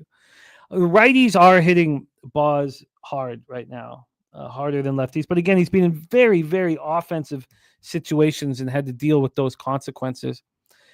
We do have expected rain early in this game. It's in red here on RotoWire, but it's not supposed to last very long. I don't think it'll be too much of a problem. But this is a lineup with the Tigers where the lefties are the fear. I mean, you have Torkelson, of course, he's a dangerous righty, but you have Meadows, the lefty, Carpenter, Green, Colt, Keith, McKinstry are all lefties. The righties are Torres, Torkelson, Dingler, and Baez. So it's probably a pretty good lineup here. And Billy Friedrich says big move towards the Rays. There had been a move 3 or 4 hours ago when I almost bet this. The move had come back. And but not fully, but it'd come back a few cents. I was wondering if it was going to come back to the Tigers. The Rays bullpen has a huge 2 runs over 9 innings advantage, and the Rays are smashing righties, 271, 800, while the Tigers are just 225, 672. All of this here sets up for me to really want to be involved in the Rays with a real investment, more than a unit here. I'm still at 250 a pop right now in MLB. I have not moved that up to 300 here. I have intermittently, but not right now. This total here is an 8.5 juice to the under. I think a lot of this is because we see the wet wind blowing in pretty quick. And imagine this. Imagine if they push this game back an hour because of the early rain. Then when it starts, the wind's already blowing it. I think it's an important thing. And then when we get to, and it won't be as hot. I don't know if we went over exactly how hot it is here. Let me just do that. I'm seeing 85 degrees. Yeah, it feels like 93. But it starts, and it gets hotter. It gets hotter at 8:30. It feels like 94. So then we have the Rays at -109. So that's exactly pretty much where it was. It had gone from -111 to -109 when I was looking at it earlier. So JW on Detroit, JM on the over, and Mr. Belvedere on the Rays. I did not know that, Rem. We have to ask him. I'll get into that in a second. But I want more than that on the Rays. Now, JW says Rays are not good as a home favorite. I mean, this is a very lukewarm favorite. And I can understand being on Detroit. Look, they're 20 games over 500 and 6 games over 500 on the road. I get it. But for me, I want Boz, I want to fade Flaherty, and I want to invest. So I'm going to, and I have a bullpen advantage, at least over the last 30 days, major. Maybe we question if the Tigers bullpen is as bad as it's looked over the last little while. So I want Rays double result for a score and full game. But what kind of score am I going to get? Because I had to deal with that with the Rough Riders game. Just to go back to the thought process behind the bet. The Rough Riders game was +105 for the double result. But the first half was -2. So it's like, okay, I don't mind betting the double result, but it has to be a double up. I have to have the bet on the -2 because there's no point. It's just not enough risk reward to, So I'm going to take a look at the double result now. Take it away for us here one time. Rays, Tigers. Yeah, I love this Rays team. I moved on in a couple different ways last night, guys. Didn't tweet them out. I did tweet out what I played them in. I want to give out a couple futures on a couple teams in that division as well. But first, I'm on the Rays here. This team is hot right now. They're playing such good baseball together, collective baseball. What do? They walk, man. They get on base. From there, they take care of business. Their bullpen comes in. They've got a really good bullpen. I like their starting rotation. They're all solid. And Jimmy touched on it. I think these pitchers are going to get better as they get more comfortable at Steinbrenner Field. It is going to be a hot day there today, but I mean, the Rays, I got them last night -105. I'm seeing a -110 right now. Slight movement towards the Rays, but I believe even last night, I think the Rays they opened up around like a +100 at my book, but I think they take care of business today. I like this team. Don't get me wrong. The Tigers are playing some really good baseball right now. But I don't really think you can stand in front of the Rays right now. Not only did I do that, I moved on the Rays divisional winner at +700, along with the Blue Jays divisional winner +700. Wow. I did both of them. And then I also did Rays to make the playoffs at -150. A little juicy there, but I think the Rays are definitely going to find them ways their way into the playoffs. And I think we have a lot of value. They're only 2.5 games back from the Yankees right now. I like the way the Rays are playing. They're always a small market team that not a lot of people still don't really have a lot of respect for. I mean, you guys have heard me. I think Kevin Cash is probably the best manager in baseball right now. The way he's handled this whole situation there. Don't get me wrong. He's got a good rotation. He's got some good arms, but I think it's like that culture, that dugout, man. They've just got something going on over there in Tampa. They play in front of a stadium, 12,000 people. Here's a question, though. If they play in the World Series, guys, are they going to let them play home games in Tampa? I really hope so. Can you guys imagine that? If the Rays did make I'm not saying they're going to make the World Series. They do, and they have a World Series game at Steinbrenner Field with 12,000 people in attendance. How wild would that be? Rob Manfred might not let that happen, but with that being said, the Rays, you don't want to step in front of this train right now. They're playing some really good baseball. I trust this team. I trust their manager. He's going to keep these guys composed as always, and they're going to continue to fly under the radar. So give me the Rays money line -105. I like Shane Baz.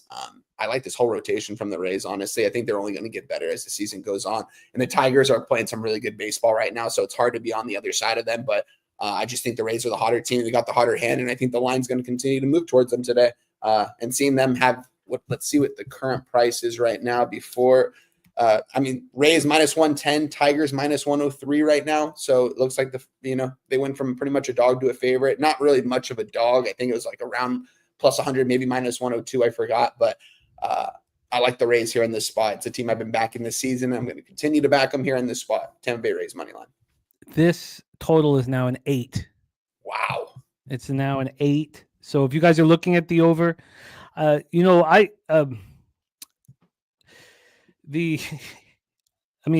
saying 2 pitchers over, 4 ERA over. I can statistically prove that is simplifying things too much, personally. But Action Jackson likes the over. If anybody likes the over, please wait, because this is now an 8, and it's not. This 8 is -115 to the over at 365, -105 to the under. It's not. I mean, this total is moving towards the under. So unless you can get the 8 right now, Action. Unless you can get the 8 right now here. There we go. Justin, my man, we will I'll get this here for you in a second. But I'm gonna wait too to see how far this drops. But I'm gonna triple up. The Rays double results +200. That's a huge score. Wow. Yeah. I'm gonna take the Rays team total over. I can easily build this into a 4, which is a 4 at plus money. What? Sorry, let me just see what I'll get. Yeah, it won't quite be plus money, but so. And LJ says fading the Tigers in the first game of a series is not profitable. I'd be curious, LJ. If I know it'll cut down, but fading the Tigers in the first game of the series off of a doubleheader, how that would change the statistical profile. I mean, it would change it dramatically. But I hear what you guys are all saying. I think Flaherty's vulnerable. We know that this is a bullpen that's being used up for the Tigers, and they might have to keep him in a little longer. So, again, we don't have to agree. JW says Tigers after loss system play. I bet it and move on. I get it. So, but this is the game. This is an investment game. Yeah. To me, I think we make moves on it. So, Wine Time, what was your action here? I got Tampa Bay Rays money line -105. Just keep this in the spreadsheet, Jim, for future. Blue Jays divisional winner +700, Rays divisional winner +700, and and were those are because we'll put them in as a full unit, but were those full unit bets? No. Like these 0.25, so a quarter unit. Okay. So and because you have to do that, you have to be liquid. You can't do those on credit.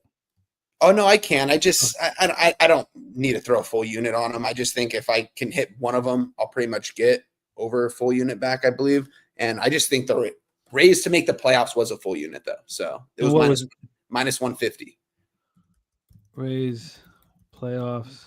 And the other two are just quarter unit bets. You're in business. JM says the numbers for Tampa Bay not matching up. I'm loving capping George M. Steinbrenner Field. It changes things. And, you heard TJ talked about not wanting to cap the games in minor league stadiums because they're messing with models. And when I hear that, I can't wait to cap it. I enjoy capping Sacramento in these Tampa Bay Rays games. I mean, it seems like I have a play in almost every single athletics game at home at night. I don't know. It always seems like I'm on those games. It's crazy. I like capping them. I enjoy it for sure. Well, it is time to bring on our co-host here on Betting with the Bag, coming off a great show, Betting with Bouquet. There's picks from Dave in the house. How about the athletics totals? And we'll go into all of that because, I find it so fascinating to hear the way they attack games and TJ not wanting to move on these spots here with the minor league fields, and I just find it extremely interesting. I love the way Spoon attacked this ballpark as well. Biller wanted to know about the Cubby spot. We'll go over all these games very, very quickly here with Jose, and we did have Remo says that Peter Loshak rumored to be circumcised not once but twice. For some reason, for our circumcision talk at the end of Wednesday's show, I don't know how we talked about it exactly, but Slatsy thought that I was getting a late onset circumcision. That's why we were talking about it. And he sent me a message like, like a really like honest one. Like, I heard you having surgery on your junk, man. That's not gonna be easy. Good luck. I was like, what the fuck are you talking about? What are you talking about? It's my shoulder, man. It's my shoulder. How did we somehow imply that I was getting late? Imagine getting snipped at 45. God, that's the saddest shit in the whole world. We have compassion for Jose at 7. Nobody would have compassion. Like, we had no compassion for Meyerhog at 23. We made so many jokes about that guy. Imagine 45. Without further ado, please welcome from our home studio in San Antonio, Texas, at Southtown 101. Good God, I wish I was there right now. Hammered. Please welcome our friend. And it's the best bar in Texas. Check it out. If you are in the great state of Texas, please welcome our guy, Mr. Jose Snips Bouquet. Jose, how are you? Good. I should have started spreading that rumor. That's bad ball by me, honestly. Not telling everyone that you were getting laid on or circumcision. So bad ball by me. I could not believe he was like, that's not going to be easy. And, not from his is a good character guy right there, Slatsy. Yeah, no, he sent me a very heartfelt message. It's like, what? I thought it was a joke, but there was not. He wasn't laughing, and he wasn't talking. He was talking very serious. In the seriousness, I thought was a joke. So I laugh at first, and then I realized after a couple more messages, no, he really thinks that. Jose, let's do a quick hammer through action here. Mariners, Cubs. Wine Time moved on the Mariners at plus 115, and Biller, I'm not moving on it. My final thought is that this opening line is extremely fishy for a team that's 24-13 at home. Now, we have seen a 15-cent move towards the Cubbies, and we look back here.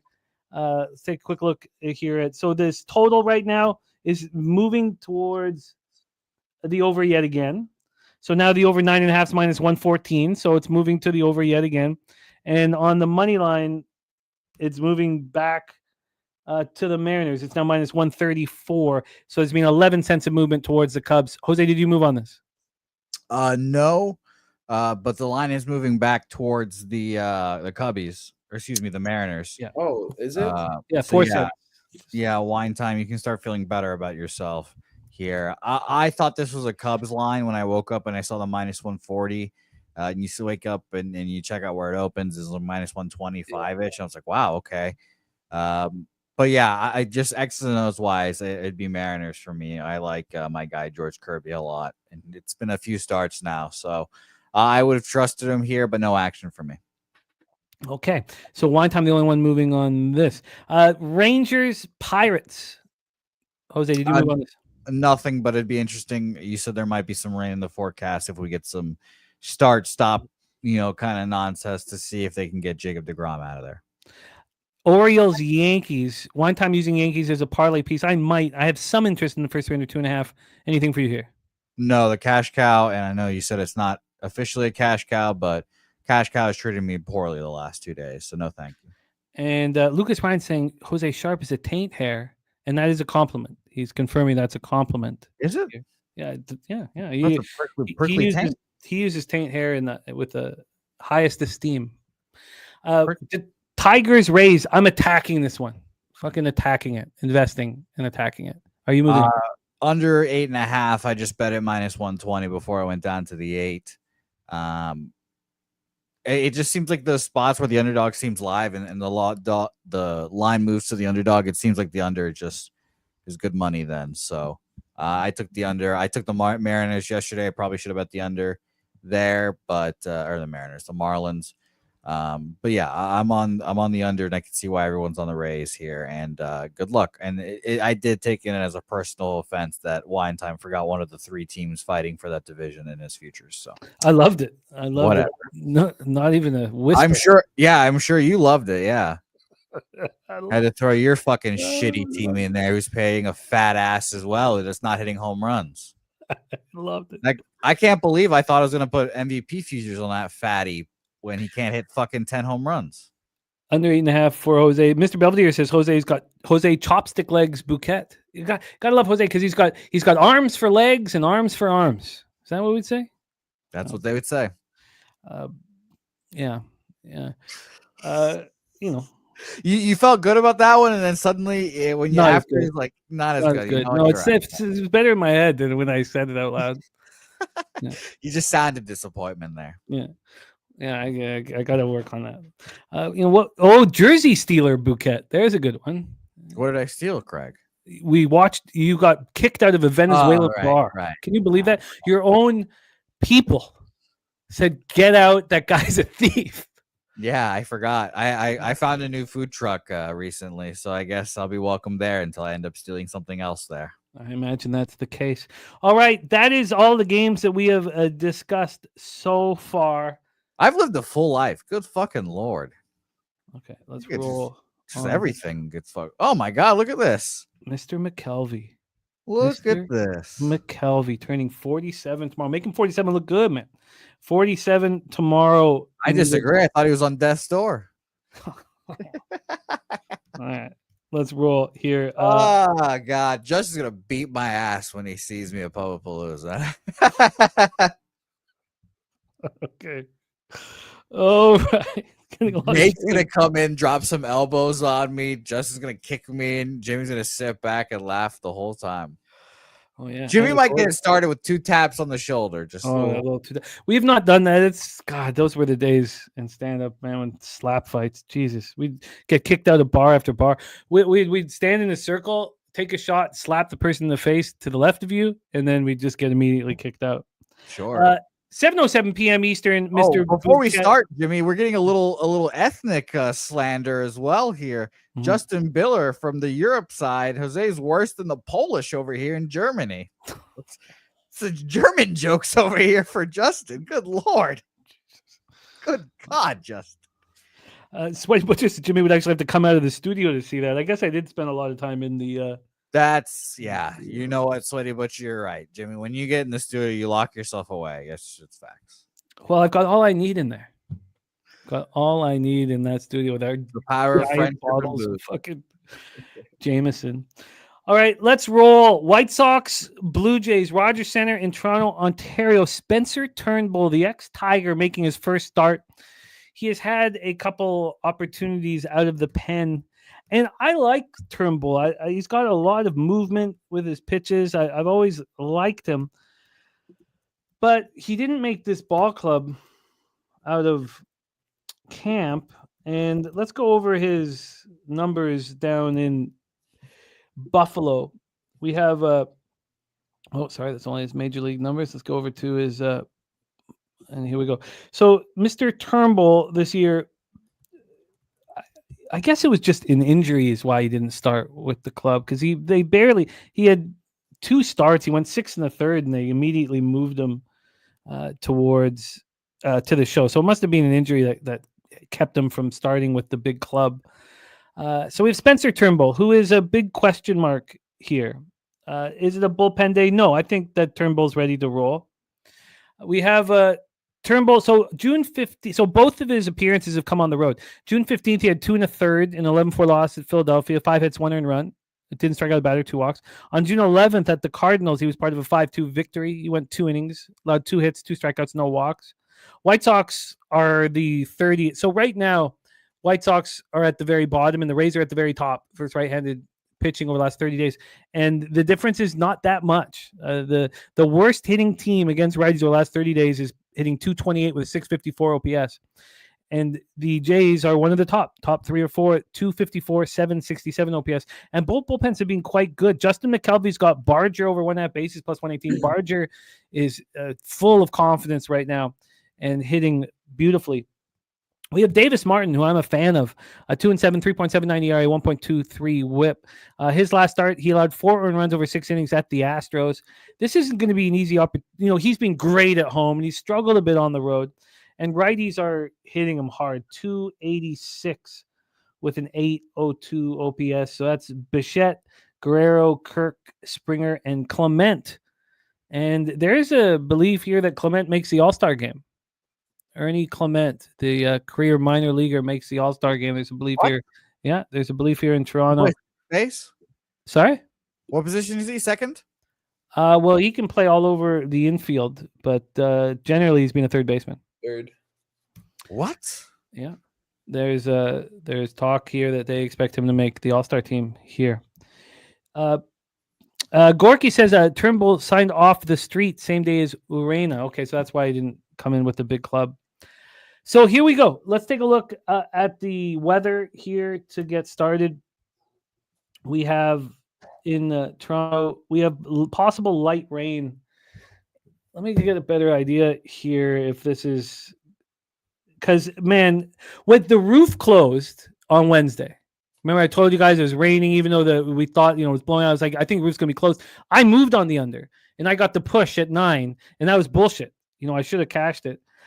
This is saying that the weather's going to be gorgeous here and beautiful, and the roof will be open. Here I do not believe, how about this? I don't believe Swish. I think this roof is open and stays open here. So let's take a look at Ballpark Pal and see what Ballpark Pal is. So Ballpark Pal is expecting it, plus 7%. Yeah, so they think the roof's going to be open as well. Plus 7% overall, plus 4% homers, plus 18% doubles and triples, and minus 2% singles. That's the situation. Let's get into the line history, and we'll let Jose hit a leadoff here for us in this Jays-White Sox game. We have the Jays at minus 175, a big move towards the White Sox. White Sox have gone from plus 180 to plus 160. Very, very, very interesting move here. Did we get pig milk? I don't remember writing down pig milk. I have a suspicion. I think one of these pitchers is out. My guess is that Spencer Turnbull has an opener for him. Okay, that's possible. Because I don't have this book. I don't have this game up. Oh, no, it's the White Sox. Okay, it's the White Sox then. Yeah, because I don't have this game up on my book for whatever reason. Really? Damn. Yeah, the line's plummeted. So it's obviously that sweet reverse line movement or something's changed, and I don't have this game on my book. Oh, you're right. Mine just went off the board, Jose. God damn. That was literally within 5 minutes, I think. I just had it up. Yeah, I was going to look White Sox here, but it's something that's obviously changed. Wow. The other book really quick. Okay, so that's important. So, but Turnbull is listed at the books. So interesting. So I think there's going to be offense in this baseball game. I think it's a pretty easy thing to expect. So we have this total here, not knowing who will be starting for the White Sox. We have a big move to the under. Oh, no, not big. 6 cents. So I thought it was 16. 6 cents a move into the under. And we get to the cash flow here for this one. We have 70% of the tickets, 69% cash on the Jays, 75% tickets, but just 58% cash on the under. This isn't over, man. Vincent Hawkins says play Kirk home run props. And there's the prime cut. The over 9. The over at 9 here. I agree. And no batter props for Toronto, says Jacob. So we got to find out if it's just an opener for the White Sox. Maybe it is because he's struggled a bit, but I don't know. Let's hear from Jose. Take it away. Yeah, I was going to be on the White Sox. First 5 plus a half, a little TJ action. Shout out to you, TJ. But no, something's up. Obviously, there's no pitchers or whatever for me, no action. So, I agree. And this went from 8.5 to 9. So I'd probably go over as well. I got this open up. I never saw an 8.5. Actually, I don't think this opened up at 9, but it didn't open up till 1 a.m. here. Let's just go over to where we used to play poker. And where did this open up at 8.5? I'm seeing. Let me refresh again here real quick. Sorry, I want to make sure I want to have the right totals, or obviously, but my shit's not taking forever to load here. So, Rem's saying there's 8.5s now. Let me refresh this. I know that's juiced at minus 119 and minus 120 at some books. Yeah, my shit's taking forever to load. Yeah, but I see our first 8.5 here. Interesting.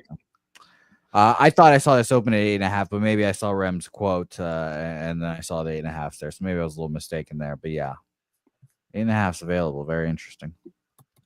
JW, I would like to confirm that the roof will be open because if you look closer here at Swish, they say that the possible light rain is 7% precipitation.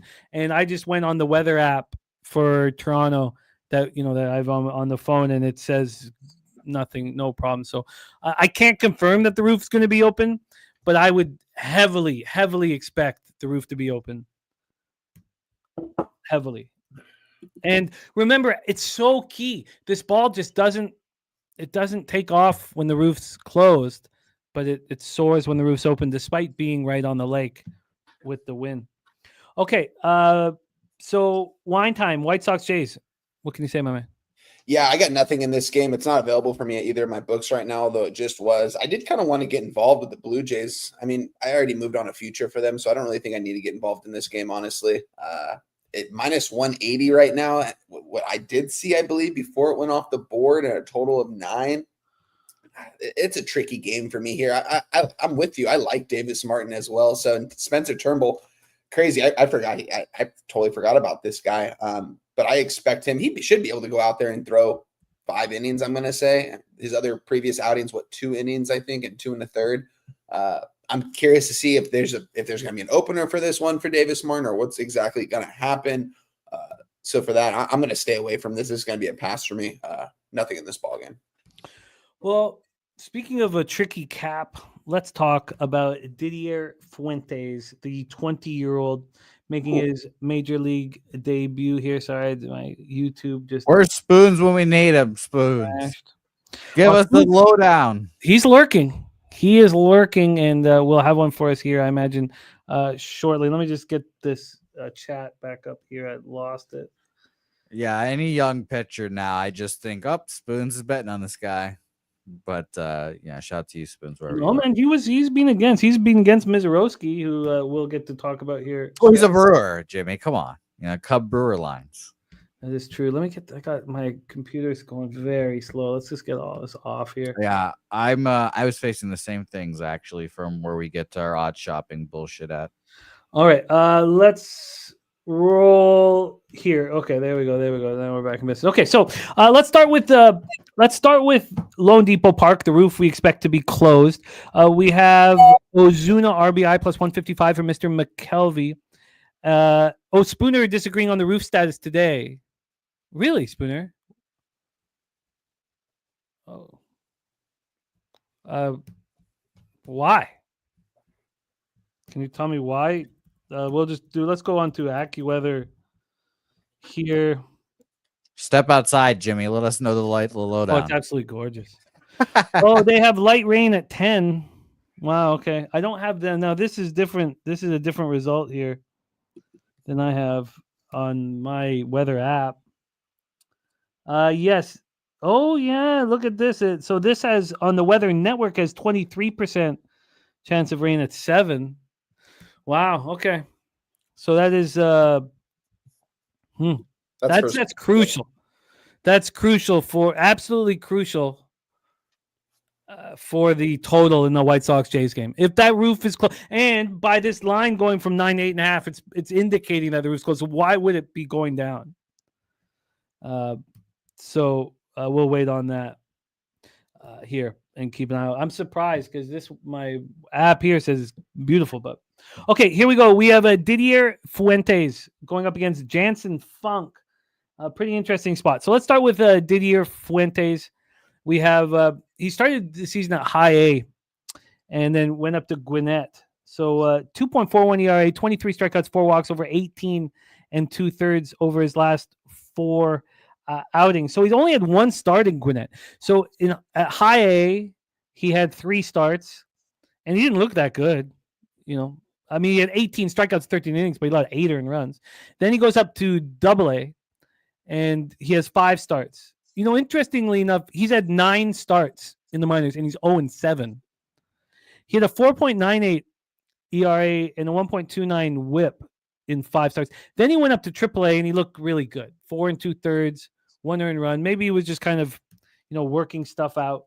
And then we have on the other side Jansen Junk, a 29-year-old journeyman, was a 22nd round pick by the Yankees back in 2017, and he's been a long reliever this year. 5 games, he's closed 3 of them, and he has a save. And he's been pretty good, but he's also somewhat stretched out. In that last appearance against the Nationals, he went 5 2/3 with 4 strikeouts and no walks. So this is his first start of the season for Jansen Junk, and he's been quite good. His splits are very good. The Braves versus righties 244, 713. Marlins 255, 670, and the Braves have an advantage here in the bullpen. So that's the situation. Let's get into the line history here for this one. We have this total at 9. It's minus 109 to the under. It opened up right there. It opened up at a little after midnight right there. There's been a 1 cent move to the over. And then on the money line here, We have the Marlins at plus 128. They opened up at plus 125. So basically no movement across the board. And when we take a look at the cash flow here for the 20-year-old Didier Fuentes' first major league start, 53% of the tickets and 92% of the cash on Atlanta, and this line's not moving in that direction. And then we have 84% of tickets and 84% cash on the under. Here we go. Wine Time Sports, Braves Marlins. Take it away.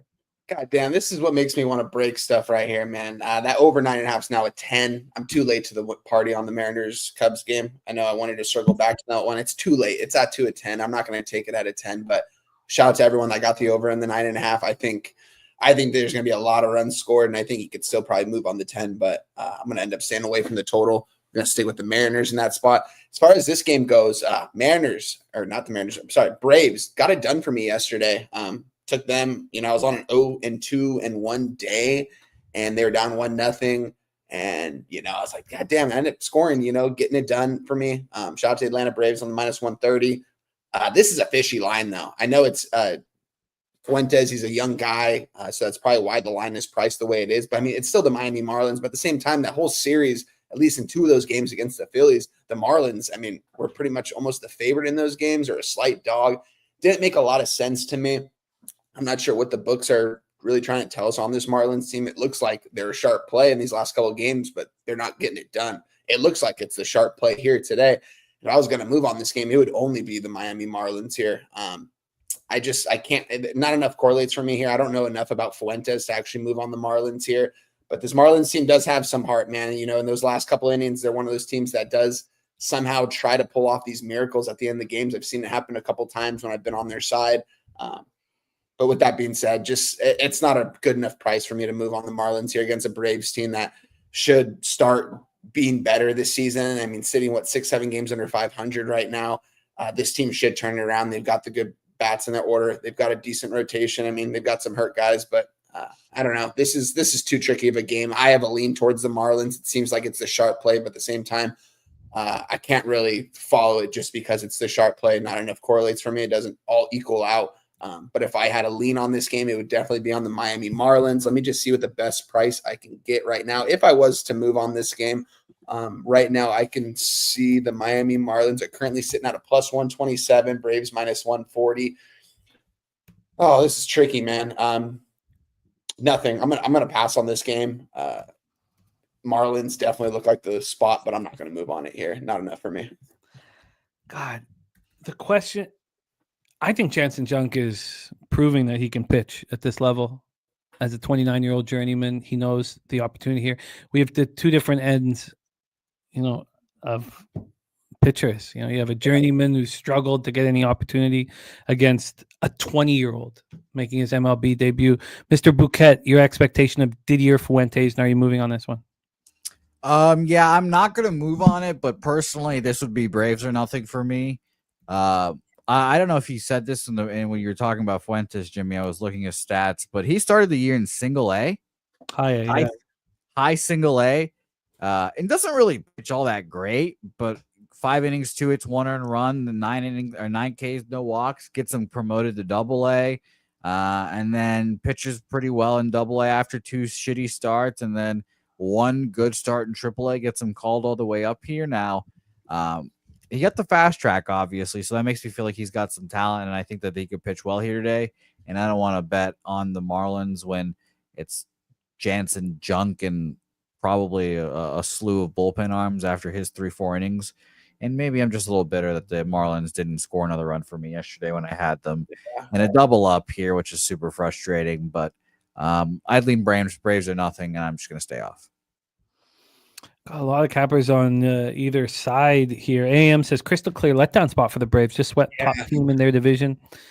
And then Matty Ice says Braves. He says fucking Braves money line under 9.5 for him. This is an interesting one. Redbeard on the Marlins team total over. Ronnie Lofton, Braves, Diamondbacks, parlay. AM's moving on the Fish +1 at -109. JW on the over 9. Very, very, very interesting. Oh, and JW is also on the Fish +1.5. I took 365 off my computer to make it run a little faster, but I'd like to see the price difference here according to 365. I'm no longer going to if it's a 5-cent price difference, I'm going to take it as if it's no price difference. I'd agree. Yeah, that screwed me up with that Verlander start and cost me a lot of money, and just because I stayed off. But I'm no longer 5 cents is not going to mean anything. It has to be 10 cents for me to care. So here at 365, Braves are minus 140. I'm very interested in this, and first 5 minus 135. They're telling us that there's an advantage. Now it's just 5 cents again, which shouldn't mean anything. But I wanted the Marlins anyways. So I want the Marlins. I want them early. Yeah. I want to see if, it's very interesting here. And Matty Ice, I'd like you to touch on this because Matty Ice is known for fading pitchers in their first ever start. He hammers it all the time, and he's not doing it here. And I'd love to know why. Now maybe this is the answer. Says Braves are just getting back into this race. But I'd really, really like to know why. Rob Frank says Braves like this kid from Columbia. Fastball get around 96, 97. Braves seem to like him. They like his poise. Picks from Dave moving on to Marlins first 5. I might join you, Dave. That looks appealing. The plus a half at minus 125, man. Even the money line at plus 110. I kind of want to just take a half unit on both of those. Maybe, I don't know. That looks appealing, though, to me, that first 5 there. I think that the Marlins can get it done there in the first 5. That looks appealing for sure. I might join Dave on that one at the plus half minus 125. I might do a half unit on the money line and a half unit on the plus a half, but nothing as of right now. But I like that look for sure. Wow. What the hell? This is. Oh no, that makes sense. Okay. I'd be curious to hear of and says Braves are making the move. I get it. If you'd want, because I want to fade Fuentes the first time he sees these major league batters, not the second time, because we know he's got a ton of stuff and he can show them something different than he showed them the first round, where usually you'd want to fade them in the second at bat, but not here. I think I want to fade him the very first time these Marlins come up to bat, which would be the first 3. Be Marlins first 3 for me, I think. Marlins first 3. Okay. Fuentes, the 20-year-old. We got Troy Torrance in the house. Troy, we were guessing that the Yankees are the cash cow today. Matty Ice says not scared of the Marlins offense. No, but the Braves versus righties, 244, 713 last 30 days. Marlins, 255, 670. Not quite as good. Tariq B's on the Yurfie fading these young pitchers. Remember, Jansen Junk is an old journeyman, 29 years old, 2017 late round pick who's earned this opportunity. So he's not the young guys. And there's our guy, the wager detective, says listening at work. Much love to you, wager detective. And yes, it is. Yankees are the cash cow. And AM to close this up says Braves are the better team, but letdown spots are real. Says Braves just took down the top dogs in the sweep. Now travel to Miami to face the lowly fish. I don't see them getting up for this game. And Spooner says I love backing pitchers in their first start. Scouting reports give this kid only 1+ pitch. That's fastball. He came all the way up from single A and it's a career high 70 innings pitched. Well, we have cappers on either side of that one. So let's roll. Next up, by the way, Billy Friedrich gave out his UFC birthday pick for Mr. McKelvey. His birthday is tomorrow. Well, we just talked about a young pitcher in Didier Fuentes. And now we talk about another young pitcher in Mets Phillies. That young pitcher being 24-year-old, just turned 24, Blade Tidwell. Blade, it's a good name. It's what I call Razor. That's sick. Blade's a good name. Sick. Good thing I'm not having another child because Blade, it'd be Blade for sure. Second round pick, 2022 draft, University of Tennessee. Let's talk about Mr. Tidwell here. He's been in Syracuse. He's had 11 starts. He's pitched in 13 games, 62 and a third. And, 4.76 ERA. It's not great. He has 73 strikeouts and 25 walks. He has allowed 8 jacks, 1.27 whip for Mr. Tidwell. And Jose, if you could prepare his last few starts here, I'm just going to switch over to another. His last couple starts in the minors, because we've not seen him in the majors for a little while. There's my dude in the house. What up, my dude? Hunter Brown over 17.5 outs, and Phillies money line parlayed together at plus 118 for our guy, my dude. Jerry Davis, wide 9.5 juiced is a bet, but 10 is a pass. Could you explain the situation a little bit? I guess you're, you know what? I guess you're talking about an over. Yeah, I think he's talking about the Cubs game. Yeah. Okay. Saying, because I remember talking about it earlier, and I was saying the Cubs, it was just slightly juiced at minus 115. It wasn't like minus 125, but to see it at now at 10 minus 105, I just think I lost a half run of value. I do still think the over is live, and if you moved on it, I shout out to the people that got the 9.5. If you still want to move on the 10, I still think it's live, but I just think the 9.5, that's the best number you're going to be able to get. It's going to be first pitch in 10 minutes from now, 9 minutes from now. So I just think we lost a half run. I still think, don't get me wrong, I still think this goes over, because I'm going to take the over at 9.5. I don't think it just hits at 10. I think it's to 11, maybe 12, maybe even more, but it's going to be a stay away for me off the total. I already have a side in the game. Let's roll here with Mr. Tidwell. So Tidwell pitched May 4th. This is major league debut. He was 23 then, and he got lit up. 3 2/3, 9 hits, 6 earned runs, 1 homer, 2 Ks, 3 walks, 6-5 loss at the Cardinals. Now we have Zach Wheeler on the other side, easily one of the best pitchers in baseball. 7-2, 2.76 ERA, 0.89 WHIP, 110 strikeouts over 88 innings. In his last start, 6 innings, 4 hits, 2 runs, 1 was earned, 9 Ks and no walks in an 11-4 win at home over the Jays. At home this year, he's allowed 13 earned runs over 7 starts. 27 hits is all he's allowed over 44 innings. 58 strikeouts and 7 walks. Now, it's not Treek Screwball, but it's a pretty beautiful K to walk ratio. Opponents hitting 172 against him. Splits are always good. Mets versus righties, 249, 789 OPS. Phillies versus righties, 259, 744. And the Mets have a pretty legitimate advantage in the bullpen. This Phillies bullpen over the last 30 days has struggled quite a bit. So let's take a look at the weather to get things started here for us in Philly.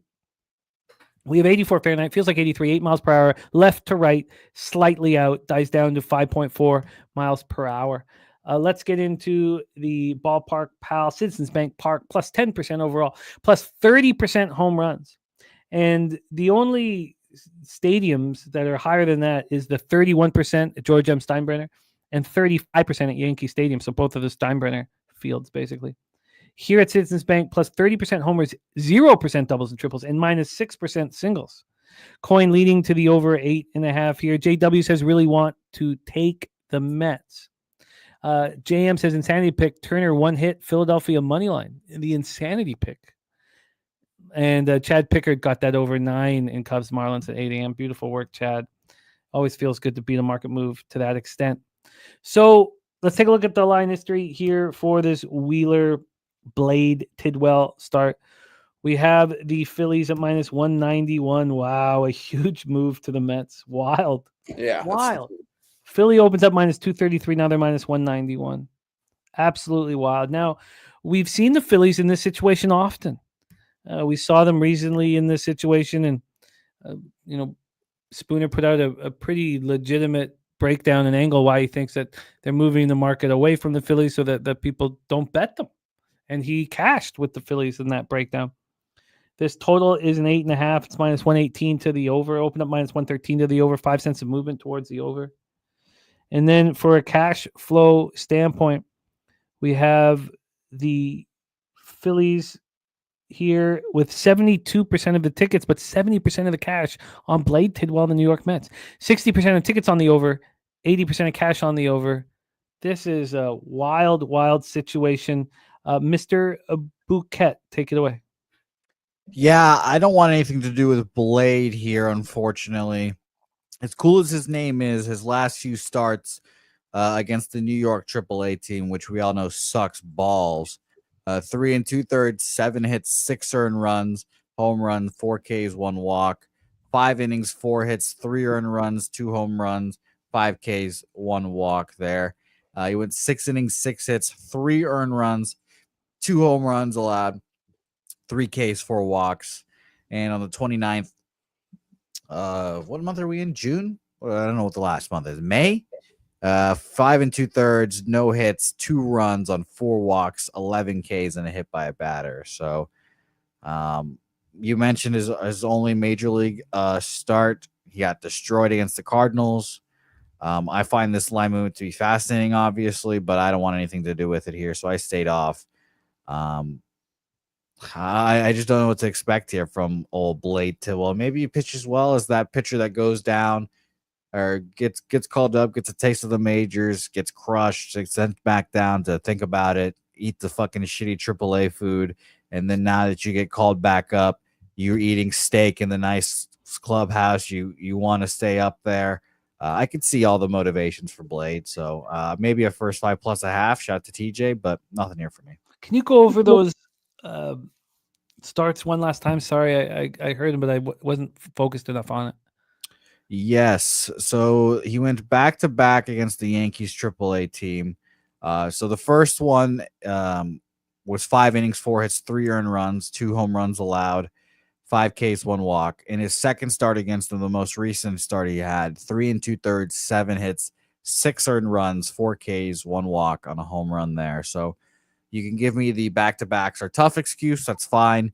Before both of those starts on the 4th of this month, 6 innings, 6 hits, 3 earned runs, 2 home runs, 3 Ks, 4 walks.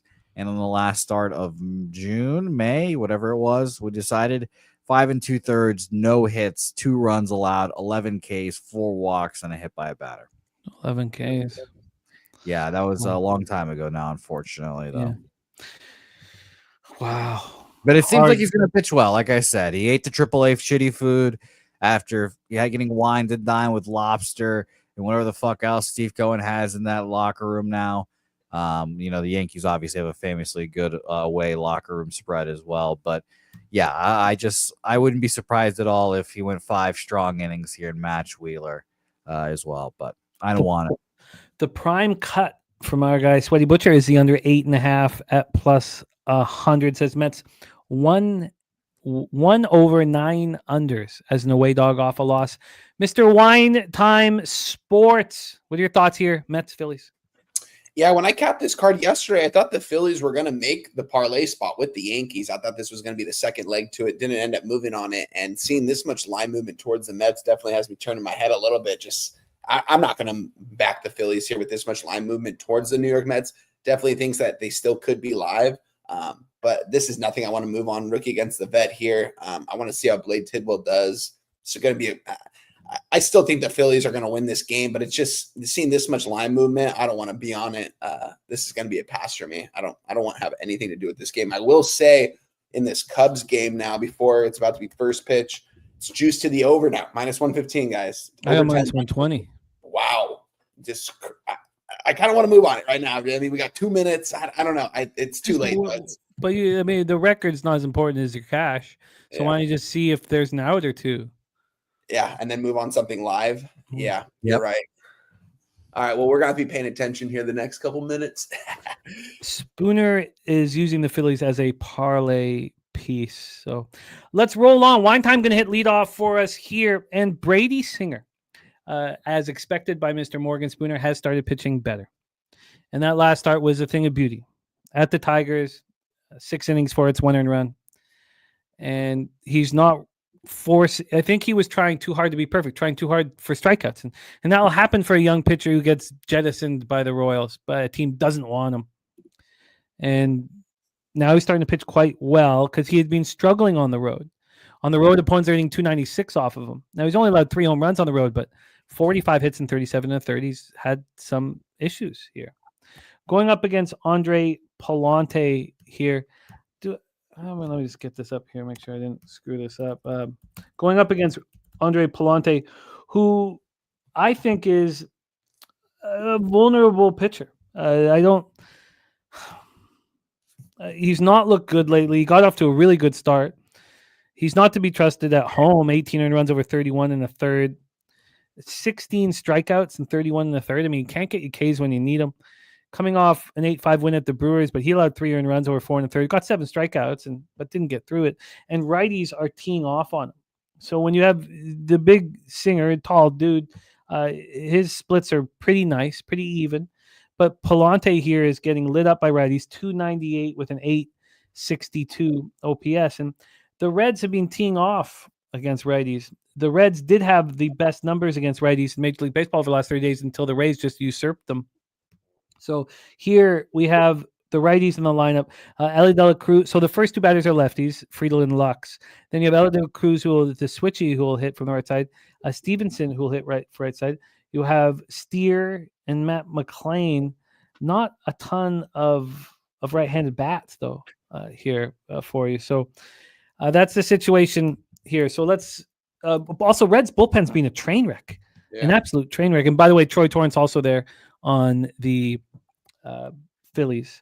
Vincent Hawkins, Philly first 5. Irish King on this. So AM on the Cardinals -1 at +102 says Palante deals today. Irish King on the Cardinals first 5 -1/2 is getting out early on this game. Because the Reds bullpen is one of the worst in baseball over the last 30 days.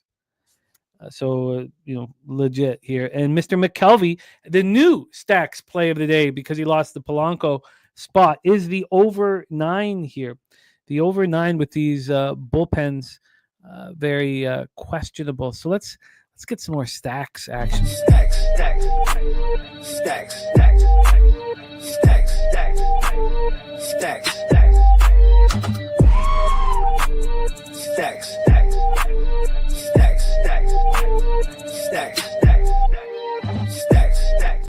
Fucking love that elephant in the background, man. I need more elephants around when I'm fucking partying, man, just to get it fucking popping off. DC Capper on Cincinnati money line at +124. Let's take a look at the weather here in St. Louis. 93 Fahrenheit, feels like 96, 9.8 miles per hour out to left field, stays at 9.8 out to left field. So wind-wise, very helpful for offense. But when we're taking a look at Busch, it's -3%. That's why Ballpark Pal does a lot of the work for you. +4% with homers, -10% doubles and triples, +4% singles. So not as offensive as one might think. Coin says you can get this 8.5 -126, over 8.5 -126, where we used to play poker. And again, we got a bunch of announcements next week, and poker will not be one of them because we won't be able to talk about it on this channel, but we will individually tweet it out. Let's get into this line history here. So we have, I'm looking at a 9 right now, -115 to the under. It opened up -114 to the under. So we have no movement on the total. And then on the money line here, we have the Cardinals -141. They opened up -130. We've had an 11-cent move towards Andre Palante and the Cardinals. Fascinating. Taking a look at the board for cash flow, 59% of tickets, 63% of cash on the Cardinals, 57% of tickets, 68% cash on the under. Wine Time Sports, Reds, Cardinals, Busch Stadium in St. Louis, Missouri. Take it away. Yeah, this seems like a Cardinals spot. Both these teams, divisional rivals, fighting for that wild card spot in the division. We know the Cubs are going to take care of business in that division, but still a good matchup here on a Friday night at Busch Stadium. I think Andre Palante is live to actually pitch a decent game here today. I think the Cardinals are definitely the spot here. I might move on. I can get a -140 on the money line right now. I'm going to look a little bit after the show and see what I can get on the -1. But I like the Cardinals here in this spot. I think they're live to actually hit Brady Singer here in this spot. I like that the line moved 10 towards the Cardinals as well. I mean, you look at both these teams, it's a pretty evenly matchup, I think. And you look at both these pitchers, I think it's pretty even as well. But I'm going to take the Cardinals here. I think the line movement's telling us what we need to know. Jimmy, I'm sorry, I wasn't fully engaged when you were talking about the market here. Could you read me off the tickets and betting percentage on this game sidewise? Yeah, and I'll give you both the board and action. So the board here is telling us that 59% of the tickets and 63% of the cash is on the Cardinals. This 11-cent move is pretty legitimate. Yeah. 57% of tickets and 68% of cash on the under. When I come here to the Action Network, we have so ridiculous. You can see why we stopped using it. 92% of tickets and 94% of cash on the over. And then they have 51% of tickets and 46% of the cash on the Cardinals. If that was the case, then that line move would be even more here. AM saying Cardinals bat's going to get some revenge on Singer today. Don't see him throwing another gem versus Cardinals in this road spot. Cardinals have been struggling. It should be hungry and focused. Mr. Bouquet, I wish that my initial feeling was that. But I came in jaded with Palante already, saying Palante's been trash. Singer started, so I already came in kind of. So it's hard for me to do a flip now, but the market is indicating that's what I should do. Take it away, Mr. Bouquet. Reds, Cardinals. Yeah, honestly, Palante and Brady Singer are kind of in the same category of pitcher to me. I was a little surprised that Palante got this kind of stiff of a line. This is just kind of one of those cases where I think there should be like a minus 120 Cardinals. And if it's minus 145, then my first instinct is to believe the books here when it's a minus 145. So I've stayed off this game, but it seems like the Cardinals win. See, I mean, shouldn't this be the number? I mean, the Cardinals are 8 games over 500 at home, going up against a team that's 500 on the road. I mean, it should be at least minus 130, which is what it opened at, and then but the move is legitimate. Yeah, I think I'm going to end up moving on this, guys. It's going to be an added play for me. Not quite yet. I still want to go over. I want to see what I can get on the -1. I'm going to do a little bit of that on the next breakdown, but I think I'm going to get on the Cardinals in some sort of fashion here. I also think it's pretty surprising that many people are betting the Cardinals. I definitely thought this would be more bets on the Reds. So, well, let's move on to the next spot on the board. We talk about that's Brewers Twinkies. We talk often about the Rosie Perez. Sometimes when you're right, you're really wrong. Sometimes when you're wrong, I thought you were going to start talking about our nipples. No, I'm not. But I saw those nipples for the first time in college. Shout out to my freshman year in film class. Do the Right Thing. First time I ever heard of that movie. First time I ever heard of Rosie Perez. All right. Let's just stay focused here and not begin. What's Pete's impersonation? Can I get a 200 for Q quits? Whatever the fuck he does, I don't know. Obviously, I've not seen the movie. It's foods that start with the letter Q, Alex. That's this. What is a quartz? What is a quids? A quail. I believe it's quail. Jose, but let's stay focused and not begin attacking our young friend Jose, who is, even though you may not notice, it is maturing right in front of our very eyes. And we have young Jacob Mizorowski, who would have similar comments, about Rosie Perez's nipples. No, probably about Do the Right Thing. But we have young Jacob Mizorowski. And when I talk about sometimes when you're right, you're really wrong, we all know that can work in various ways. But Spooner thought Mizorowski, with his lack of a secondary pitch, was going to get hit. And he didn't. So he doesn't allow a hit through 5 innings, 5 Ks and 4 walks. The reason why I bring this up is because now he's had 8 days off. That's a long time. Wouldn't you want to get this kid right back out there 5 days later? 8 days is a long time to be off. And I wonder how that's going to be handled here for him. His first start was the pitch yesterday for a long time, and then Freddie took his spot. Yeah. So something else, I guess we need to keep an eye out on.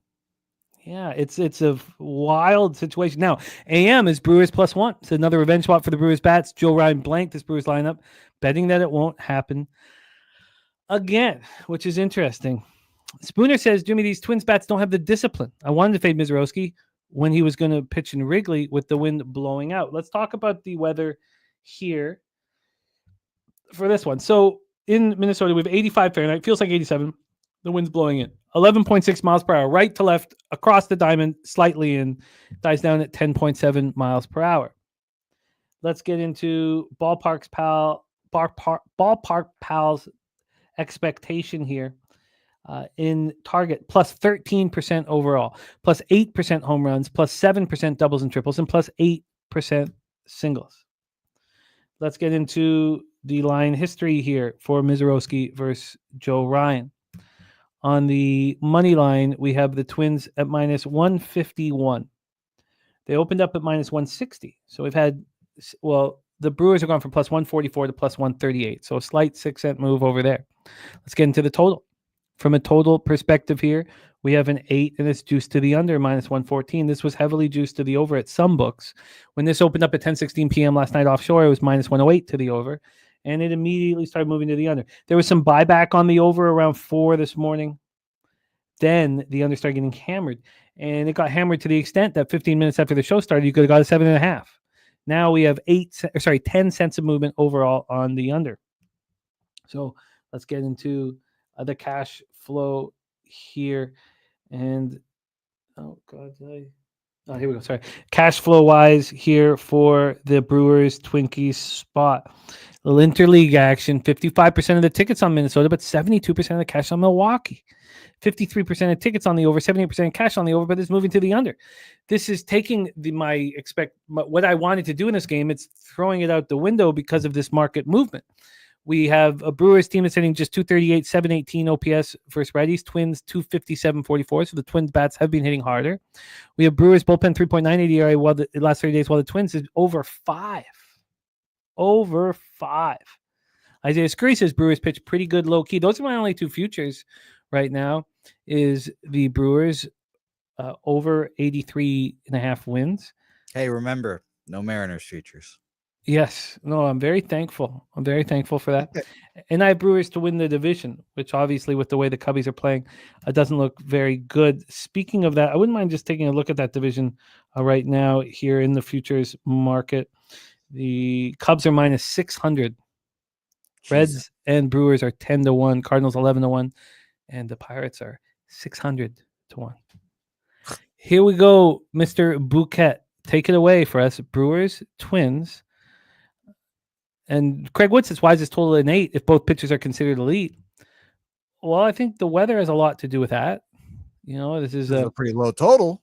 Yeah, I don't think that's a high. Yeah, I think it's a low. It wouldn't be. Now, remember, this did touch 7.5 for a minute, got bet to the over, but plus 8% homers, plus 7% doubles and triples, plus 8% singles. Overall, this is the third most offensive ballpark weather related, and it's plus 13% runs. Take it away, Jose. Yeah, I definitely leaned under. I haven't moved on this game yet, but I definitely lean under in this game. I think Mrazowski is good and can pitch well here to a Twins lineup. That doesn't really scare me, and then you're coming off of a explosive kind of day. Byron Buxton hitting 2 home runs and like a double, and he just had a hell of a day. I like Joe Ryan. I just kind of like both these pitchers, so I generally lean me towards an under. You mentioned the market. I'll just do it one more time for those who are not actively listening here. 53% of the bets and 78% of the money on the over, and we've gone down. It's just an under lean for me as of right now. Maybe I've had a shitty last week.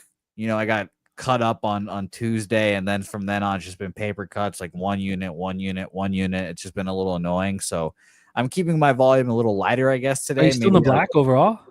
Yeah, I'm up 2 units on the season, so it's not been too bad. No. But yeah, we were up 10 at one point, and we lose 4, and then again just been cut. So it's been frustrating, but yeah, I just may be betting a little scared today. So I lean under, but I haven't moved on it.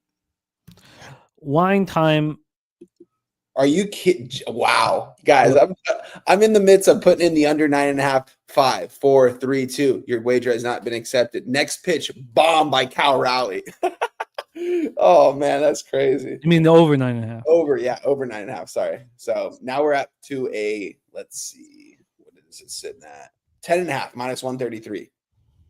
Okay, well, just keep winning. You'll just need a couple outs here. Hey, we'll take the home run though. I mean, at the end of the day, I'm on the Mariners here. That's what the 1 unit play is on. So that's huge. So it's just funny. It's right. It said 5, 4, 3, 2, 1, and then off the board. But with that being said, in this game, we saw some line movement towards the Brewers here in this spot. I thought when I capped this game yesterday, I liked the Twins. Bless you. I like the Twins on the -1. I was debating it back and forth. Seeing the line movement towards the Brewers though here in this spot, we're seeing currently Twins -152, Brewers +139, total of 8. I think the under could be live with these two pitchers and these two batting orders that you guys have heard me talk about. I'm not huge on either of these offenses, and I do like the under 8 here in this spot. It's nothing I'm going to move on officially here. Nothing correlates enough for me to move on the under here in this spot. If I do end up moving on, it will be an added play that I post on my Twitter in a couple hours. We've just got a good amount of action going on today. Nothing for me in this game, but I like the under, and seeing them line move it towards the Brewers maybe thinks they're live here. It's a tough sideways for me though. I Lincoln. thought I was going to move on this game, but it doesn't end up happening here. I don't know why Swaggy McDonald's made me laugh so hard with stupid, sexy Mariners, but that got me. Okay, let's roll on, fellas. Wine time, you'll get it started here. Arizona Diamondbacks, Colorado Rockies, and Jose, our good friend, Austin Gomber on the hill here. King of the first 5 innings once upon a time. He could be really good this year. He could be. He definitely could be. I also could be the Pope. Okay. I do think he could be really good. I could beat Troy Torrance in a race. I'm shocked that you have so little respect for Gomber. I could beat you on the ice. 1.31 whip last year in 30 starts. Yeah. Pitching for Colorado. Is that bad? No. I'm saying these are all things that could happen. I could beat you 2 laps around the ice. No problem. Jose, could you strike me out? No, I threw 60 fucking poo. I have no confidence in the sports that I have played. I have ultimate confidence in the sports that I've never played. There we go. I just got to get back to $100 a game. Ping pong, man. Oh, I want to get back to See, you could beat my ass in ping pong. Oh, Dominate me in ping pong. But I But haven't played now in a while, over a I year. remember watching Jim on that live stream in San Antonio with who was it? It was 2 years ago. Spenny, yeah, and you just kept going. You guys were give me another one. Pop. Yeah, Spenny. God, Spenny's the best, man. And big part of coming to our big Woodbine experience on Saturday, August 23rd is Mr. Bombs himself. And he's a monster at this track. Yeah. He'll have pick 5. So, we'll all go in on a pick 5 too. Together, we'll do all that stuff. But he's a lot of fun to rock with, and he crushes that track. We've only been there once, and we left up 1,600 combined. It was mostly him because he picked up 1,000 at the end. But I had a really nice day there too. There, Spooner says, have some respect for his table dance. Yes, thank you. Zach Gallen, dominated by Jimmy. Zach Gallen here has been terrible on the road, and I'm a Gomber fan. I don't want that to mess up here. No, we don't have that update, Nate, but we'll get it. We'll make it up. And by the way, Jimmy, do not forget, when everyone was betting against you, I was the lone man that said Jimmy the Bag is going to beat Cab's ass in this fucking ping pong. Yeah, no, you were. And now he won't play me. He's retired after that. Well, that'll happen, man. That'll happen. And I was so drunk and I hadn't eaten. Run for Ian Happ. And well, let's stay focused. Let's stay focused here. 1-1. 1-1 Ian Happ. He went yard? He just led off the game with a home run dead center. Jesus. A little dance going around second base too. Jesus. And we had I really, when Deacon Mike is this confident, we just got to trust it. Yeah. He took that over 3.5 home runs at plus 135. He's laughing. He's sitting back. He's not even thinking about his ex-wife. Yeah. He's just sitting back. He's thinking about that Canadian dollar. You're right. He wants that fucking dollar. Craig Wood says weather in Denver will be pushing triple digits this weekend. Let's take a look at what the weather is here for this one. God, that was that opening 9.5 down to 9 really messed with me. Chad Pickard hammering at 9 was a great move, but 98 Fahrenheit at first pitch tonight. Feels like 85, 16.1 miles per hour to right field, dies down to 12.5 miles per hour. Let's get into Ballpark Pals expectation. Plus 33% runs. That's the equivalent of 2.93 runs. Plus 22% homers, plus 30% doubles and triples, plus 18% singles. Zach Gallen is being touched on the road, but he's being touched at home. He just doesn't look that good. 29 years old now, 5.19 ERA, 1.35 WHIP, 15 home runs allowed this season. On the road, opponents are only hitting 182 against him. He's being hit hard at home, but he's been pretty good on the road, and he's coming off another spot where he got lit up at home. Jose, could you look at Gallen's numbers in Colorado? We have Austin Gomber. So Austin Gomber comes back. He had a shoulder injury, left shoulder injury. He's a lefty in spring training, and then he had a setback in a rehab start, AAA Albuquerque. He resumed his rehab assignment June 4th, and he looked really good at the Braves in Atlanta. He looked really good, and I like him. And the D-backs are not hitting lefties, 221, 675 OPS. And the Rockies are hitting very hard. This is the hardest the Rockies have hit over a 30-day stanza, 248 average of 741 OPS. And the Rockies have a bullpen advantage. When have we ever talked about that? Their bullpen has been much better than the Diamondbacks bullpen. But AM is on the Diamondbacks -1. It says Gallen got pantsed at home by this Rockies team. Gallen belt to Rockies' ass. Chalk, but he doesn't care. It's extremely offensive weather. And I like, I don't need to keep saying it. So this total is a 12 at a pick'em. Opened up at 11.5, 9:51 p.m., got up to 12. And whoa, it just moved back to 11.5 5 minutes ago. Wow, that's a bit of a surprise. Damn. Just moved back to 11.5. Let's get to the money line here. I think that I want to get involved here, but I want to hear more about the expectation of you guys because I think Gomber is going to pitch decent. The question mark to me is Gallen. Is he going to pitch great? Is he going to pitch bad? This line opened up with the Diamondbacks -175. They're now -172. We have a 3-cent move towards Colorado. And when we get to the cash flow in this spot, we have 64% of the tickets on Arizona, but 71% of cash on Colorado. 52% of tickets and 55% cash on the over. What an interesting spot here. So let's roll. Wine time. Take it away. Diamondbacks, Rockies. Yeah, I wanted this to be maybe one of the parlay pieces with the Yankees. I just can't get there. We're not seeing any really line movement towards the Diamondbacks. I feel like they should at least have moved up to a -200 here. I don't know. Yeah, this is a tricky game here, guys. I think that the Rockies might be live here on the money line. They're currently sitting right now at +160. Diamondbacks -175 at my book right now. So some slight movement towards the Rockies, it seems like. Maybe not too much, but it definitely seems like that is the sharper side in this game. I would expect the Diamondbacks to be a little bit more of a favorite here. I want to look because I just refreshed and it was same for me. It went to 11.5. I want to refresh this other book and see if it's 11.5 or 12 right now. We are currently sitting 11.5 to the over -115. Was that a home run right there by Swanson? Oh, no, that was okay. That was a replay. Sorry, I apologize. So I got to focus on one thing. With that being said here in this game, it's going to be a pass. I think the value's with the Rockies here. I think the Rockies are live to win this game. The Diamondbacks, you can't trust their bullpen against any team in baseball, and I don't know if I can trust Zach Gallen yet. I thought he was going to come back to life a little bit this season, pitch better, and at least improve. He doesn't look too good out there. 29 years old. I actually thought he was like 32 or 33. I didn't know he was still not even 30 years old yet, but with that being said, it's going to be a pass for me. I think the Rockies are live here, and I think I would have moved on the over 12 if it probably would have still sat here at 12, but seeing it come down to 11.5, I'm not going to move on the total now here in this game because I'm just not going to trust it. This is going to be a pass. I've got a couple plays in these next couple games coming up that we're going to talk about. Lean towards the Rockies. It definitely seems like the sharp play, but not enough correlates for me to actually move on them. It's such offensive weather. I wish it wasn't. I wish I could get involved here. By the way, so this was a 12 -115 to the over.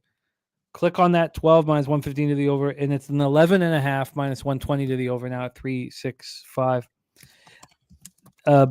Sweaty Butcher says Gallen shoves. Diamondbacks team total at 6.5, and Rockies are a live dog. Rockies are 4.5 juice to the over though, so I mean, it's tricky. Matty Ice says Gallen's been great in Colorado. Let's hear from Mr. Bouquet. Take it away. Yeah, he has been great in Colorado. His last start here was 2024, January, February, March, April 24. 5 innings, 8 hits, 3 earned runs, 10 Ks, no walks. His last one was before that was in 22, 6 innings, 4 hits, 3 runs, 7 innings, 2 hits, no earned runs. But it's been a while, and he hasn't pitched well this year. He's been bad. 5 innings, 8 hits, 6 earned runs, 4 home runs allowed in a start against the Rockies this year at home. Obviously, I think a little zigzag theory will come into that aspect, but that start was not. It was on the 17th of last month, so it's been a while. I expect him to pitch better because it's the Rockies, but he's just been kind of just mediocre or bad all year, and I've not a position that want to back him here, so I stayed off here. And yes, Jimmy, if I had to go gun to head, it would be Rockies first 5 plus a half for me with our guy, Austin Gomber. Yeah, I mean, when he I faced total and all. Yeah, I want to make it clear. Sweaty Butcher is saying pick Rockies spots is not going to be a profitable investment. Not on the Rockies. I said that was a lean. Nothing. I got nothing in this game.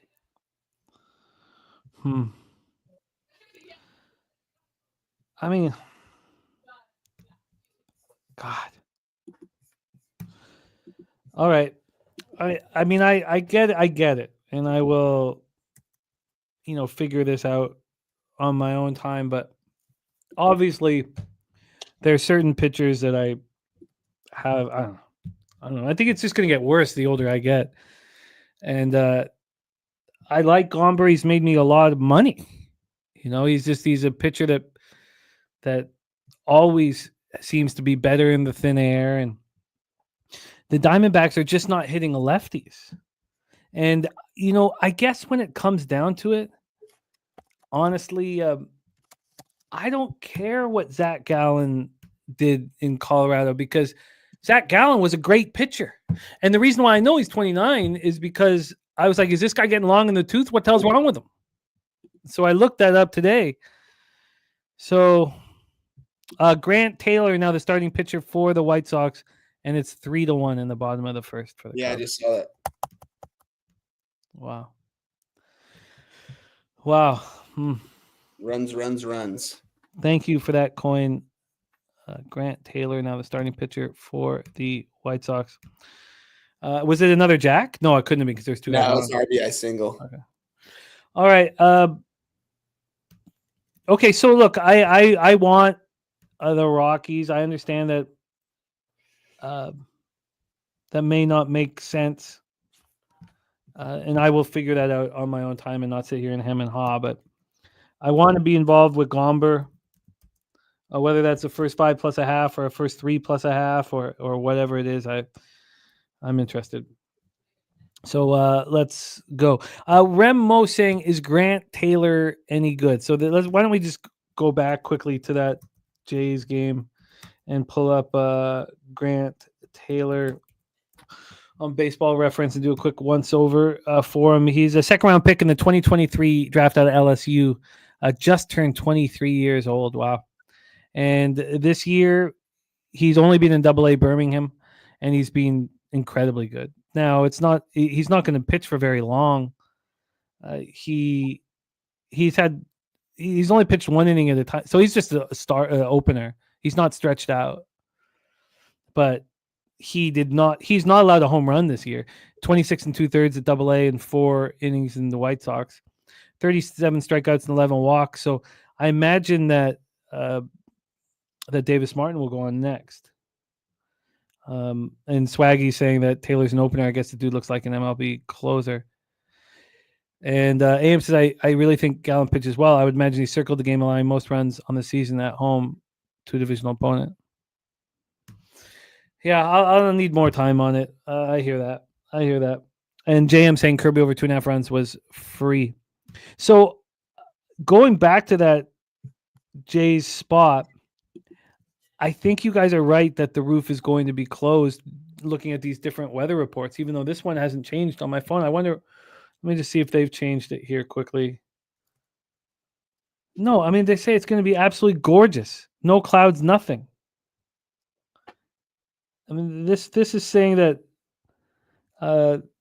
there is today that there's no rain expected. There's no rain expected in Toronto, basically, until next Wednesday.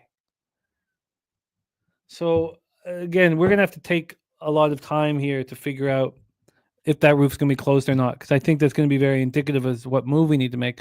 So if anybody can get that information, that would be extremely helpful. And TJ saying that ball's going to fly in course today. It's very, very offensive weather here.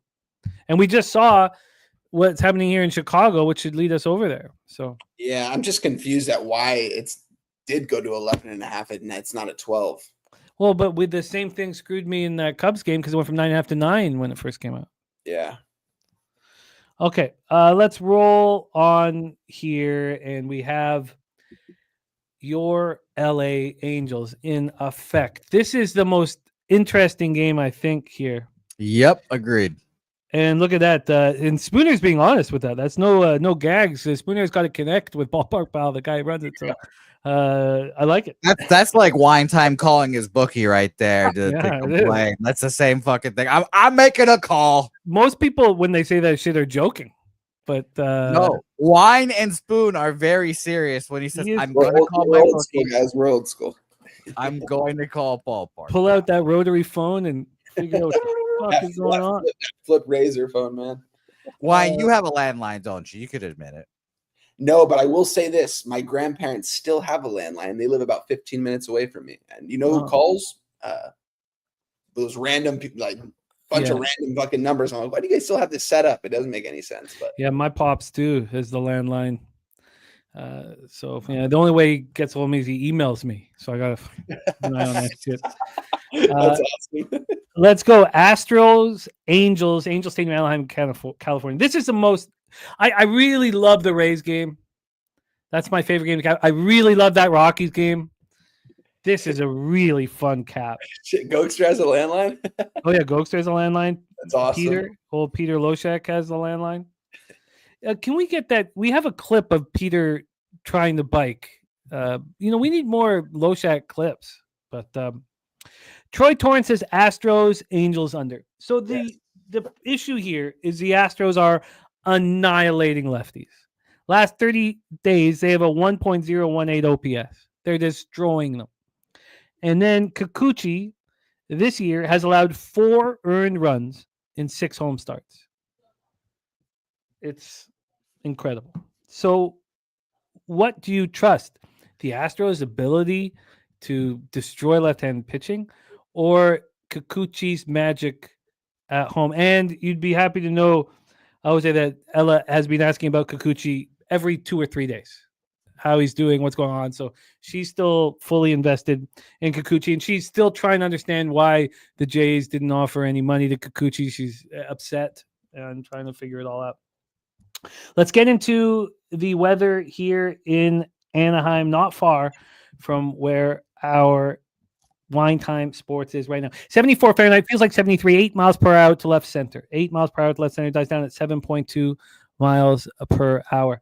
Let's get into the the Ballpark Pals expectation here of let's grab it here.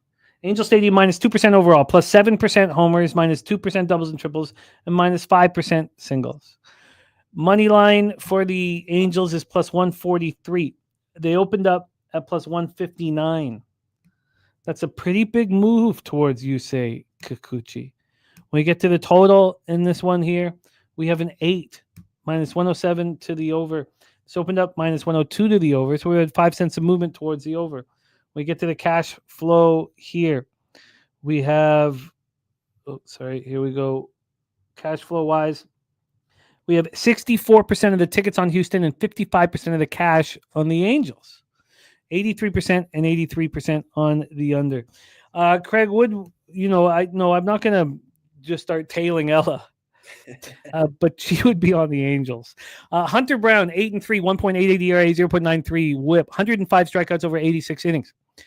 The last start, 2 earned runs over 7 innings, 12 strikeouts, 1 walk, 3-2 win at home versus the Twins. He's just rolling, and he's been great everywhere, including the road. 8 starts, 13 earned runs. The possibility of him getting a cy is legitimate. Lefties hitting 170, 551 off him. Righties 194, 518. I mean, those are splits that you want to have. For Kikuchi, lefties hit him a little harder than usual, but righties 251, 761, and we're going to see a bunch of right-handed bats. The Angels aren't hitting right now, 233, 690 OPS, and for a big surprise to a lot of us, the Angels have had a much better bullpen over the last 30 days than the Astros. Here we go. Take it away for us, Wine Time. Your Angels hosting the Astros. Yeah, I'm going to give you guys the play I took last night. I gave out the under 8, minus 110. Shout out to my guy, Troy Torrance. And let me give a quick shout out to everyone in the chat. I haven't done this in a minute. Rev Most, Isaiah Curry, JM, Craig Wood, my guy, Troy Torrance, my brother, TC, my brother. Let's see, Sweaty Butcher, my brother. And we got all the San Antonio Palooza boys up in here. Appreciate you guys for showing out, man. let's see, AOD in here, Real Madrid, just my 2 cents, Justin McKelvey, everyone in there. Shout out to you guys. Yeah, I'm on the under here in this spot. I like both these pitchers here on the mound. You say Kikuchi, this guy's been dominant this year, completely flying under the radar. I still feel like his numbers, I mean, this guy continuously walks guys, but he just continuously gets out of trouble. It seems like he does better when there's people on base. And his velo is not taking a step back by any means. This guy's still throwing 97 in the 5th, 6th inning.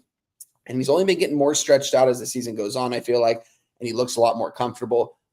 I will put this in a note. Kyle Hendricks, when he shut out the Yankees a couple of nights ago, Logan O'Hoppe went into Ron Washington's office and said, I want to catch Kyle Hendricks. You've let d'Arnaud caught him all year. I'm losing that bats because Trout's DHing, because they've kind of – Logan O'Hoppe at one point was leading – I think he was one behind Cal Raleigh in the home runs for catchers. He hasn't hit a home run in weeks and months, it seems like, ever since Trout's came back, because they took away a lot of his at-bats. And they want to pair up the veteran catcher with the veteran starter, which I totally get. But O'Hoppe went in and said, I want to catch Kyle Hendricks. Let me do it. And he said, okay, you go out there and do it. Hendricks throws a shutout. Logan O'Hoppe also hit well, and he needs more at-bats here.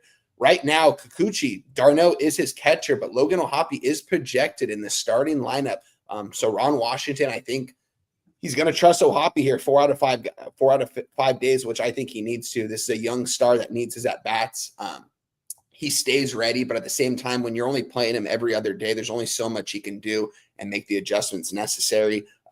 I think he's going to be behind the plate, and I think he catches Kikuchi good. I think Kikuchi goes out there and shuts these guys down. You mentioned his numbers at home. This guy's lights out at home. I've seen this guy firsthand, and he is good, man. There's a reason why in the front of the stadium there's 6 Merles. He's one of them up there with the Trout, Ward, and the other 3 young guys. They paid this guy in the offseason. Had a lot of question marks around it, saying, why are we paying this guy at this age? This guy hasn't lost his touch whatsoever.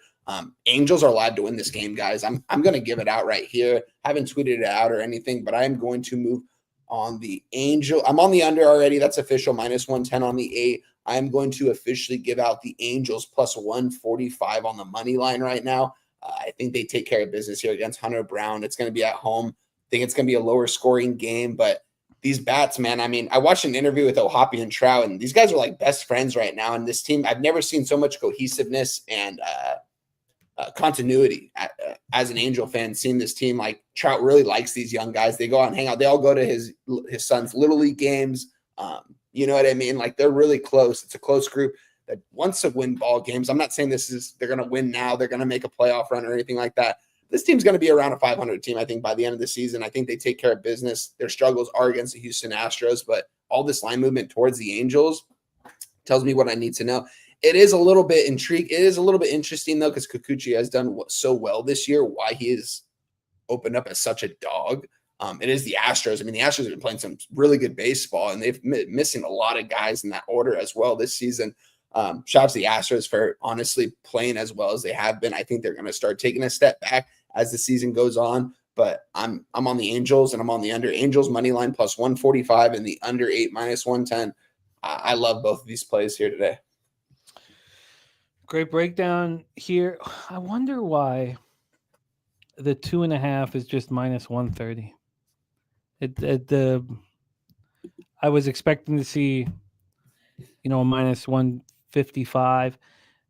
We've seen the 2.5s at 8.5 -135, and those cashed. This 8 at -130, it doesn't make sense. Like the Rangers Royals, which didn't make sense, when after the show and I'm sitting with all the info and the notes and everything trying to put in my action. Why? Yes, Ron, my man. We did off the hop here. I'd love to hear your action. TJ says the regression inner voice in my head says Kikuchi has to regress at home. Spooner says Astros employed Kikuchi last year. They didn't sign him for a reason. These bats are number 1 in baseball versus lefties. And the play of the day for Ronnie Crawford is the over. Oh, that was yesterday. Beautiful. I love it. Sorry. Great job, Ronnie. That was a nice casher. So, Mr. Bouquet, take it away. Astros, Angels. Yeah, this Troy said this reminds him of Red Sox Mariners with Giolito on the mound. What this really reminds me of Orioles versus the Rays with Trevor Rogers on the mound and Taj Bradley. The Rays kill lefties, the whole thing. And then suddenly the Orioles take an 8-0 lead, and they definitely go on to win that game, right? No, fucking assholes that game. But I honestly, if this is like a clean slate and I wasn't like on a Friday, if this was like a Tuesday, I definitely would be on the Angels here. But I haven't moved on the game. I don't think I will. I'm just being a little more cautious today, it seems. And again, maybe it's scared betting or whatever it is, but just being a little more cautious today. It'd be Angels or nothing for me, but it seems as if the bats for the Astros will probably keep me off. So, but yeah, Angels are nothing for me. I agree with you. Wine time, I'd be on your squad. Why is this a minus 130 on the 2.5? It's going to keep me off of it. It should be minus 155. Let's compare it very quickly here before I mean, the thing is, if this doesn't make sense at the 2.5, I have to think it's Kikuchi that's vulnerable because it's a team that's raking against lefties. But let's just quickly let's compare it to another. The first 5 went up since like the full game went down. First 5 went up for the Astros. Troy saying, Jimmy, I've noticed first 5 line movement and first 3 totals are heavily correlated. Yeah. So yeah, I could easily see that Kikuchi's the one that gives up a few runs, but a bullpen implosion for the Astros maybe, but just still not for me. Well, the Brewers Twins game is the first 3 under is minus 140. So the Brewers Twins game right now, that's an 8 minus 120 to the under. This is just minus 110 to the under. So it's 10 cents more expensive. Okay, sure, I get it. Let's compare it to the Gore Kershaw start that we're going to talk about a little bit. That's minus 120 to the over at the 8.5. So this should be a pick'em, and it is. Okay, it's a minus 120 pick'em. Is there anything else we want to compare it to? Dobbins Birdsong is 7.5 juice to the under. So this should be like a minus 155, and it's minus 140. So it should be higher. So let's compare that to the Rangers Pirates DeGrom Burrows, and that is minus 155. The DeGrom Burrows game is the exact same line as the Gore Kershaw. Oh no, sorry, as the Dobbins Birdsong. Exact same line, and yet the first 5 is first 300 is 15 cents more expensive.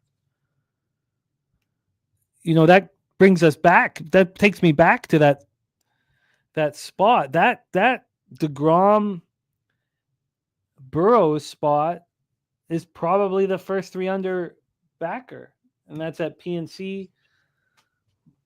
And the reason why I was kind of hesitant was because it was plus 17% doubles and triples, but the market is telling us that is the first 3 that's going to go under, is the DeGrom Burrow. So I'm going to have to take a second. And again, I'll go over it. When this show is over, I go over every single one and the difference between each line. And that's what got me off that Texas-Kansas City first 3 under.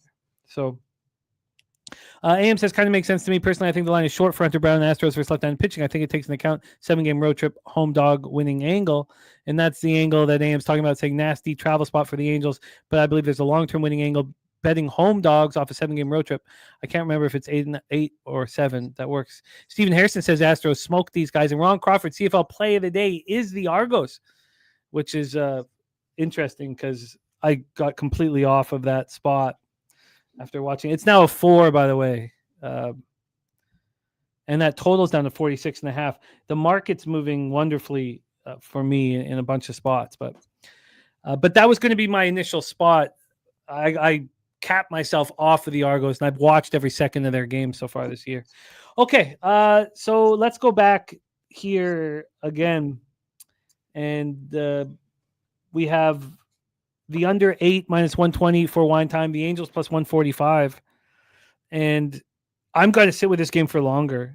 Coin think it has a feel for the Angels. Let's roll on. Jose's going to get us started here for Royals Padres, and he loves talking about his friend Victoria-born Slick Nick Pavetta. 7-2, 3.40 ERA, 1.05 whip, being excellent this year. Maybe if he knew that Devers would be traded, he might have wanted to stick around. Oh, no, he's a whiny bitch, too, so just add it to the whiny bitches. He's a very excellent pitcher for a whiny bitch. Coin saying Sammy Sosa sighting here. First time back to Wrigley in 20 years. That's cool. We have Pavetta, last start, 7 innings, 2 hits, 2 earned runs, 1 homer, 9 Ks, 1 walk, and 8 to win at Arizona. We have at home, and JM saying a little corky, Sammy. Watching the cork bats that Pete Rose used in Montreal was hilarious. The stories that have come out about these cork bats, because he was late in his career, he needed all the help he could get, and his cork bats are legendary. No one could ever touch his bats or see his bats. Some guy would bring them out of like a dark fucking. That's wild. Dark That whole room, thing, yeah. I remember watching that replay of Sammy Sosa, that game, and then look at that cork bat. Like, what the fuck is this, man? Like, So classic. funny. He Love it. tried every single thing he could to hit as many home runs as possible, and God bless him. He's game. TJ Sharp's all over KC. I tend to back Pavetta at home, but somebody knows something. Says our TJ, friend. I can tell you what they fucking know is they just played 3-4 games the whole fucking week against the Dodgers. Our guy Nutflush Allen told us to fade them after they played the Dodgers, and they'll use the whole fucking bullpen last night. Half of their team got into a fight. Fernando Tatis threatened to fucking kill Mookie Betts. This team's fucking gassed. That's great. Do you want to keep rolling on your breakdown? Because that's a great setup. Royals win this game. Yeah, this is one of my only bets of this game. I mean, first of all, I don't know. They're not going to suspend anyone yet, but Robert Suarez hit fucking Tatis, got thrown out. Probably will get suspended for a few, like 2 games, 3 games, whatever it may be. Who knows? Maybe getting thrown out of the game was suffice. But these are everyone that threw yesterday. Suarez threw and was on a back-to-back. Jason Adams, 18. Morejon, 20. Estrada, 17. Sean Reynolds, 11. Yuki Matsui, 11. David Morgan and Rondy Peralta, the only guys that didn't throw yesterday. So I will gladly take my shot with the Royals team at a +1. I forget what price I got. 140 is on the screen, so I'll just roll with that right now. 137 was what I got. I gladly take a Royals team where the line has moved towards them here, and a shitty-ass pitcher than Nick Pivetta, and a Royals team that I overrate, apparently, because for the last few days, I've said every day, like, well, the Royals are why are they so like big underdogs? Like, I believe in this Royals team, blah, blah, blah, blah, blah, blah, blah. And their record sucks, but I'm apparently higher on the Royals than most. So Royals money line, one of my few plays I've had on today. It was an easy play. Shout out to you, Nutflush Allen, whatever you are. We got Astute Chaos, the chillest. Says hard to back my Padres with no Tatis or Jackson here. So we also have our friend, Mr. Ron Crawford, in the house. The spreadsheet play of the day is the San Diego Padres.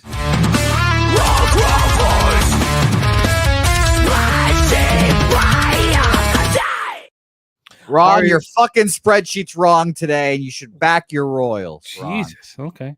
Our director Renoir says, "Okay, enough. Move on." Oh, I'm glad that Renoir started directing the show. Go suck my dick, Renoir. How about that? How about that, Renoir?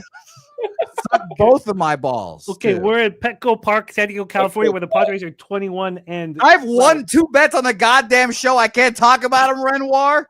I've got fucking 2 bets on the card. I've been passing everything like fucking the hat that you give out in Sunday Mass that I don't go to.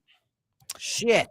68 Fahrenheit, feels like 66. 8 miles per hour out to right field, dies down to 6.3 miles per hour. Oh, Renoir has a not enough dick to suck. That's probably true, Renoir, but you can suck it either way. There's plenty of balls. That's what they say about me. No dick, all balls. Big, massive clankers, Renoir. I don't think I'm 45 years old. I've never heard that line before.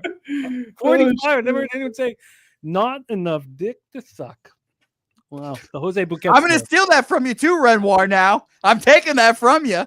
Not enough. I'm going to say that to my friends now, Renoir, so thank you for that. But still, go fuck yourself. Not enough dick to suck. Oh. All right. Let's take a look at Ballpark Pals' expectation here of Petco Park. Petco Park minus 9%, minus 5% homers, minus 11% doubles and triples, and minus 6% singles. I got to talk really fast so Renoir doesn't get on my case. Michael Lorenzen, 4-7, 4.91 ERA, 1.36 WHIP. Yes, he's a pitcher that I've liked very much ever since he signed that $11 million contract in Detroit a couple years ago. I am a believer in Lorenzen. He's coming off a quality start, a 4-0 loss at home versus the Athletics, 6 innings for its 3 earned runs. On the road, he's been bad. 11 home runs allowed, 275 opponents batting average. He's been bad. Lefties, 257, 52. Righties smashing him, 275, 820. And Slick Nick Pavetta has got great numbers. Neither team's hitting righties right now. Both bullpens have been quite good. So let's just go through this line history here. The Padres are at minus 145. They opened up at minus 178. So a huge move towards the Kansas City Royals and you might get a chance one time again on that total in the Mariners Cubs game. Yeah, I'm waiting for it right now. What's it at right now? I thought you were about to say I had a chance to dip my balls in Wenoir's nose. No. That's what I thought you were about to say. I get it. I might have that opportunity now. Who's to say? We're sitting at an 11 right now on juice to the under at minus 118. Okay, we'll keep an eye on that. Then we go to the cash flow here. And Troy Torrance says this. Oh, okay. Sorry. I thought you were talking about baseball. I talking baseball. Okay, let's get back to the cash flow here. We have in this Padres Royals interleague game, 60% of the tickets on the Padres and 89% of cash on the Royals, 79% of tickets on the under and 58% cash on the under. How do we not only bet the Royals but also the over? Wine time, take it away. You said the over? Yeah. I want to back the Royals here in this spot here. I like the Royals. I want to back Michael Lorenzo here against the Padres. Yeah, that was interesting yesterday. Mike Schmidt and Dave Roberts. That was funny to watch. I watched those replays today. Curious to see as well. Do we have the results of the X-rays on Tatis? I'm not too sure on that. I know they said they're getting X-rays today on the hand or wrist, whatever it was. I want to back the Royals here in this spot here. I mean, this seems like it's the sharp play here to back Lorenzen here I know they're on the road here. It's in San Diego, but it just seems like a Kansas City Royals spot currently sitting right now at a plus. I can get a plus 135 over under 7.5. I actually was more leaning towards the under here in this spot, thinking that both pitchers can go out there and actually pitch pretty well, but I decided I would stay away from the total. I want to back the Royals here at plus 135. I'm not going to do it quite yet, guys. You guys know me. In some of these later games, if I don't have a play on them, I'll tweet them out as the night goes on. I like to see what the market does these next couple hours. I want to see the lineups posted and all that good stuff. So it's going to keep me off this just because we have a good amount of plays going already, and we've got something in these next 2 games as well that I'm really high on. I love these last 2 games, but Royals plus 135. That's my lean here. It might be a play. I'm putting a question mark next to it.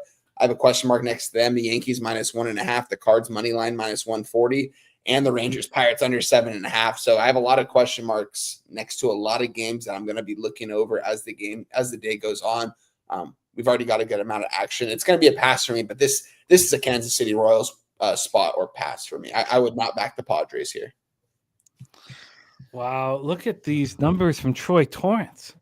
Home teams priced between minus 175 and minus 150 with a total under 8. Line moving towards the road team. Home team is 32-12. Jeez. And if it's not in conference, 11-2 straight up. Ah, great. I'm glad. Saskatchewan just moved to minus 5, says Mr. Belvedere. Now, again, the spreadsheet play makes me very uncomfortable to go up against, but I spent so much time on the Argos injury report, going over it and over it and over it all week. And I think we're going to get that money. So I would like, if that is the case, then I think I should only bet the over. The question is, and TJ, interesting point I'd like to hear, says, is San Diego, if he thinks San Diego will be cheaper than minus 150 by game time, if not sooner. So does that change those numbers? Let's hear that. So he's going to check out minus 160, minus 140. Right now, do you think I should wait for Tatis not to be in the lineup, or should I wait for the lineup to come out and be kind of weaker and then take the over? Will this line move? Sorry, I read Renoir. I got excited here. If the Royals win, I will suck your soggy balls. I got excited. Sorry. But he says if Padres win, you apologize next stream. Yeah, Renoir, I'm not much of an apologizer. That's a fair trade. You can suck my balls either way, Renoir. That's the fun thing. All right, okay. Let's move on. Again, I will be stealing Renoir's thing, though. Not enough dick to suck. Thank you, Renoir. Oh, no, TJ, I just am wondering if I can get a better number. Is TJ on the under in this spot? I missed his comment. No, he says it's going to be over by the 6th inning. Oh, okay. So if I've been anxiously awaiting Troy's talk about minus 160, minus 140. Oh, here we go. 36-20 straight up, not in conference 14-3. Wow, that's just nuts. That's just absolutely nuts. Great work, Troy. Just be the over then for me. God, it pisses me off, but whatever. All right, let's roll on.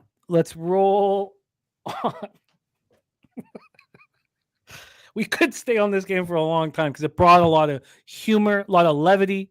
Let's get back to business. 10:05 p.m. Eastern, the Cleveland Guardians 37-36. Speaking of getting back to business, we have our guy Billy Brisbane backstage. 5 straight winners in WNBA. We knew that the numbers would prove itself. God didn't get off to a hot start. It's always tough to get off to a hot start in any sport. So we have a Brizzy who's given out 18 bets. He's hitting out over 55%, 55.5. His ROI plus 5.11%. Brizzy heating up. And by the way, let's pray this closes below minus 150 because as Troy says, shit, if the Padres get below 150, I'll be on the Royals. Let's pray. Wow. Let us pray. It keeps going down for my sake then, Troy. Okay. Let's see. Did this also change? Yes, it changed to 5 here as well. And it's not only is that Argo is plus 5, but that's a legit plus 5 pick'em. What about this total? Tell me it's going down too. Yeah, it is. Money, man. That's I invested. So we now have a live 10.5 here for wine time backstage. Let's just. I'm sure he's just like vigorously just like looking at his book and just clicking. Take my money. Take my money. I'm excited. I'm pumped up. And Dave says it's Austin Gomber Day to Billy, and I'm almost certain that's not a positive thing. It's not, and I'm almost certain they're not Gomber fans like myself. But let's roll on. We have Tanner Bybee going up against Jeffrey Springs, Sutter Health Park, where Jeffrey Springs has been bad, but he's a good pitcher that we trust. We have Bybee 4-6, 3.79 ERA, 1.21 WHIP, 65 strikeouts over 80 2/3. So here we have Bybee, who's bad on the road, against Springer, who is bad at home. That's the situation here. Guardians are not hitting lefties at all. 224, 599 OPS. Athletics versus righties here. Athletics versus righties, 260, 788 OPS. We have Guardians bullpen over 4 runs better over 9 innings than the Athletics bullpen. This is a pretty fascinating cap here. Let's get to the weather at Sutter Health Park in Sacramento. And it's not nearly as hot as it has been. 81 Fahrenheit, feels like 73, but 11.6 miles per hour to right field. That's down at 10.7 miles per hour. Let's get to the cash flow here. Let's get to the Ballpark Pal expectation. Sutter Health plus 10% overall, plus 15% homers, plus 6% doubles and triples, plus 7% singles. Here we go, line history, and then we will hand it over to Mr. Bouquet. We have this total right now at 9. Wow. It just got back up to 9.5, but it's not a real 9. It's minus 119 to the under. Still being 15 cents of movement to the under. Why? I guess it's because you're looking at their numbers in totality, not that Bybee's been bad on the road and Springs has been bad at home. We have the Athletics at plus 110. They opened up plus 109, so we've had no movement. And then cash flow wise here, this is going to be telling. Cash flow wise for the Athletics spot, we have 50% of the tickets on the Athletics, 85% of the cash on the Athletics, 58% of tickets on the over, 82% cash on the over, and it's going down. Oh, God. This is one of those spots where I don't move on the over because the public's on the over and it goes over, and I hate myself. Take it away for us here, Mr. Bouquet. Bybee Springs, Sutter Health Park in Sacramento. This is an under that I would bet and hate myself for, because it goes over by like a half run, and people that got the 10 get the under. People that get the 9.5, you win, and I just feel like an ass clown. So I lean under in this game. Market movement. I like Jeffrey Springs. I've kind of liked him all year, but you're spot on when he says he fucking hates pitching in this little pitcher friendly or this bandbox park. And Tanner Bybee I like as well, and I believe in the Guardians generally pitching wise. So yeah, I just nothing for me here. Wine Time Sports, Guardians Athletics. Take it away. Yeah, it seems like I always have a play in these athletic home games. I'm on the Athletics. I got them last night at plus 115. It's down to a plus 108 at my book currently right now. Seeing this total drop, I mean, you guys have heard me. Whenever these night games for the Athletics, if the total opens up at a 10, 10.5, and it moves to 11, I always move on that over. It's moving down. It's out to a 9 right now. This makes me think the under is very much live in this game, and that Springs goes out there and shuts these Guardian bats down. This Guardians batting order is nothing to write home about either. The Athletics, don't get me wrong, doesn't really necessarily feel like they're trying to win ball games, but they got a lot of young talent in that roster. That guy out in center field, bringing him the call up, and that guy might be the best defensive center fielder we see in a very long time. The guy's a stud out there. If you see his first step on those balls, man, it's absolutely out of this. It's out of this world, man. Those jumps he gets, it reminds me of Torrey Hunter, except faster. With that being said, I'm on the Athletics plus 115. I think they get it done. They carry the momentum from last night against the Astros into this game against the Cleveland Guardians back at home here in Sacramento. I like the Athletics here. I've seen the line move towards them as well, plus 108 right now. I think this is probably going to close around a plus 105. And if this total closes around a 9, you might see me move on this total under 9, especially if I can get a plus 100. Right now, I can get a plus 100. I'm going to assume I'm going to be able to get around a minus 105, minus 110 when it's all said and done. But I like the under here. I want to move on it in some way. I'm not going to do it quite yet. I want to wait a couple more hours. This game doesn't start for another 7 hours, but we are on the Athletics. I knew when I took them last night, the line was going to move towards in their direction. So that's why I took them early, and we beat the line movement on that. So that matters a lot to me. And I think they're very much live to win this ball game, plus 115 against Cleveland Guardians. Yeah, give it to me. You know, it's been okay, there's a couple things here. First off, it's been 3 straight starts that Springs has been fine at home. So you'd have to go back 4 starts ago when he allowed 5 earned runs over 6 innings to the White Sox. So he had that in April. He had 15 innings at home, and he allowed 12 runs. But overall, his ERA in April was 7.66. Then you go into June. He has 2 home starts, Phillies and Mariners, and he has 11 innings, and he allows 5 earned runs. And overall, he was much better that month. Then he's got his last was a quality start, 6 2/3, 3 earned runs. So if we're saying that the biggest advantage in this game is that the Guardians can't hit lefties, and the A's are raking against righties. Or you could say the biggest advantage in this game is the Guardians bullpen over the Athletics bullpen. And if you put those 2 advantages together, well, then that equals the Athletics' first 5. The market is telling us that they're live. I'll get away from my over and focus on Bybee's inability to get out on the road. So then I would like to see a big price difference here at 365 for the A's full game to first 5. Full game, the A's are plus 100, and we get to the first 5, and they're plus 100. So they're not saying there's any kind of advantage there, which doesn't really make sense to me. But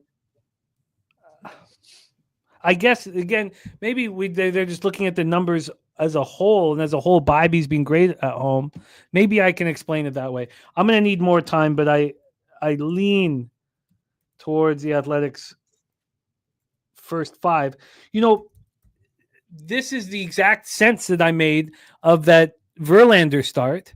And then I went to the market and Verlander was 5 cents cheaper on the first 5. And I was like, you know what?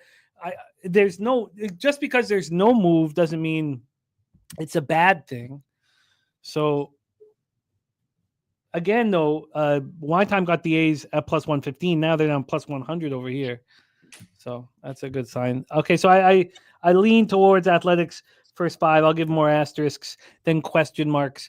We have 2 games left before WNBA with Billy Brisbane and 3 games to attack, and very interesting ones. I almost made a couple bets, but there's a lot of moving parts in those games, so I decided not to and to wait.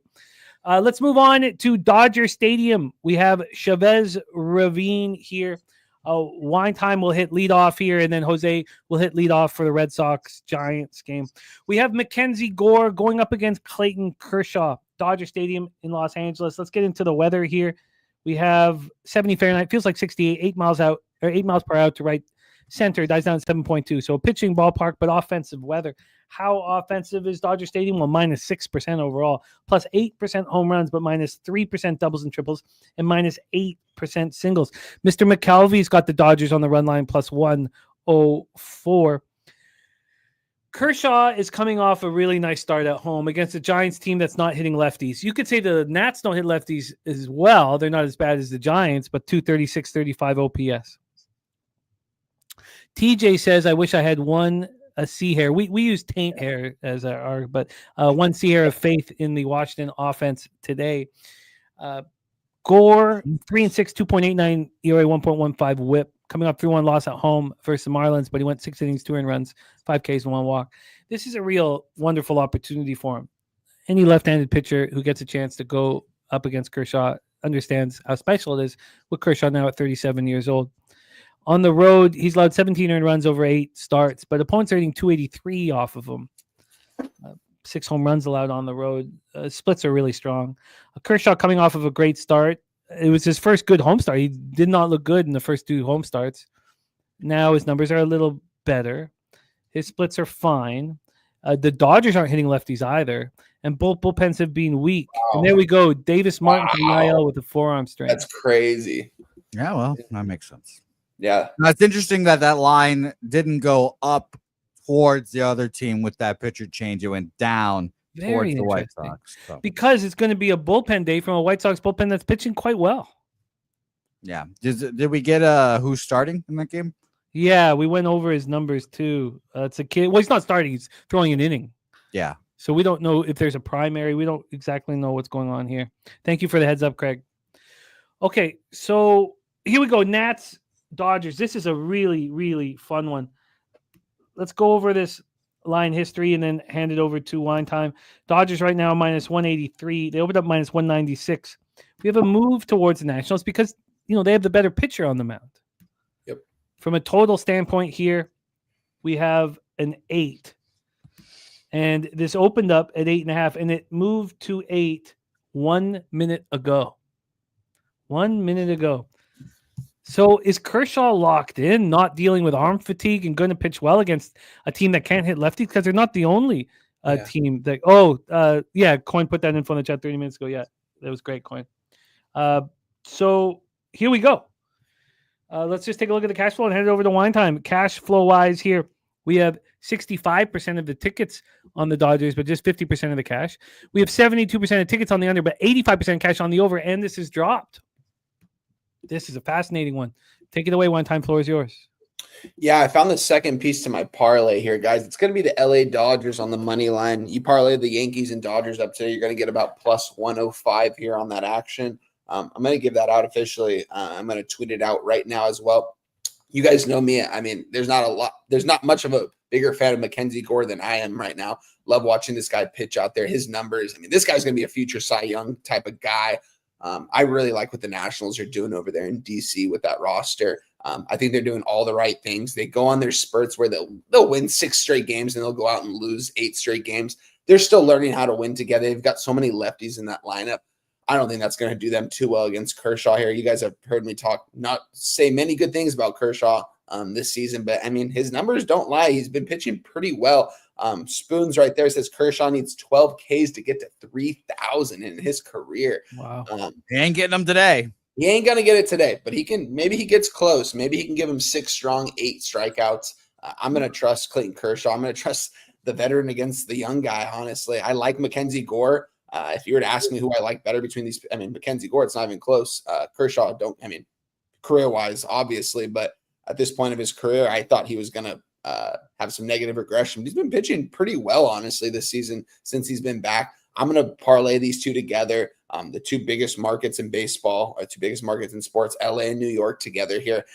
A little, it might seem a little, I don't know, the back of the 2 big markets here, but I'm still going to do it. I like them both to win these games. I think they're priced the way they are for a reason. The Nationals aren't a bad team, and Mackenzie Gore on the mound being this much of a dog against Clayton Kershaw, I think Mackenzie Gore is a lot better than that. If the Nationals were like plus 120 in this game, I would be all over the Nationals because they would indicate that they are live here in this spot. But I worry about that Nationals bullpen when Mackenzie Gore gets out of there. Let's say if he throws too many pitches in these first couple innings, that's what worries me here for that spot for the Nationals. So Dodgers, Yankees, money line parlay plus 105. It might seem square. It might not. It seems square. This is square, but I'm going to move on this here. Plus 105 Yankees, Dodgers money line. And the Mariners have cut into this lead. They have runners at the corner down 1 run here in the top of the 4th inning, and they have more up to bat. The price difference is alarming here. The Dodgers at 365 full game are minus 200. First 5, they're minus 165. Wow. It's a 35-cent difference there. Jeez. And for the Nats, they're plus 165 full game, and they're plus 140 of first 5.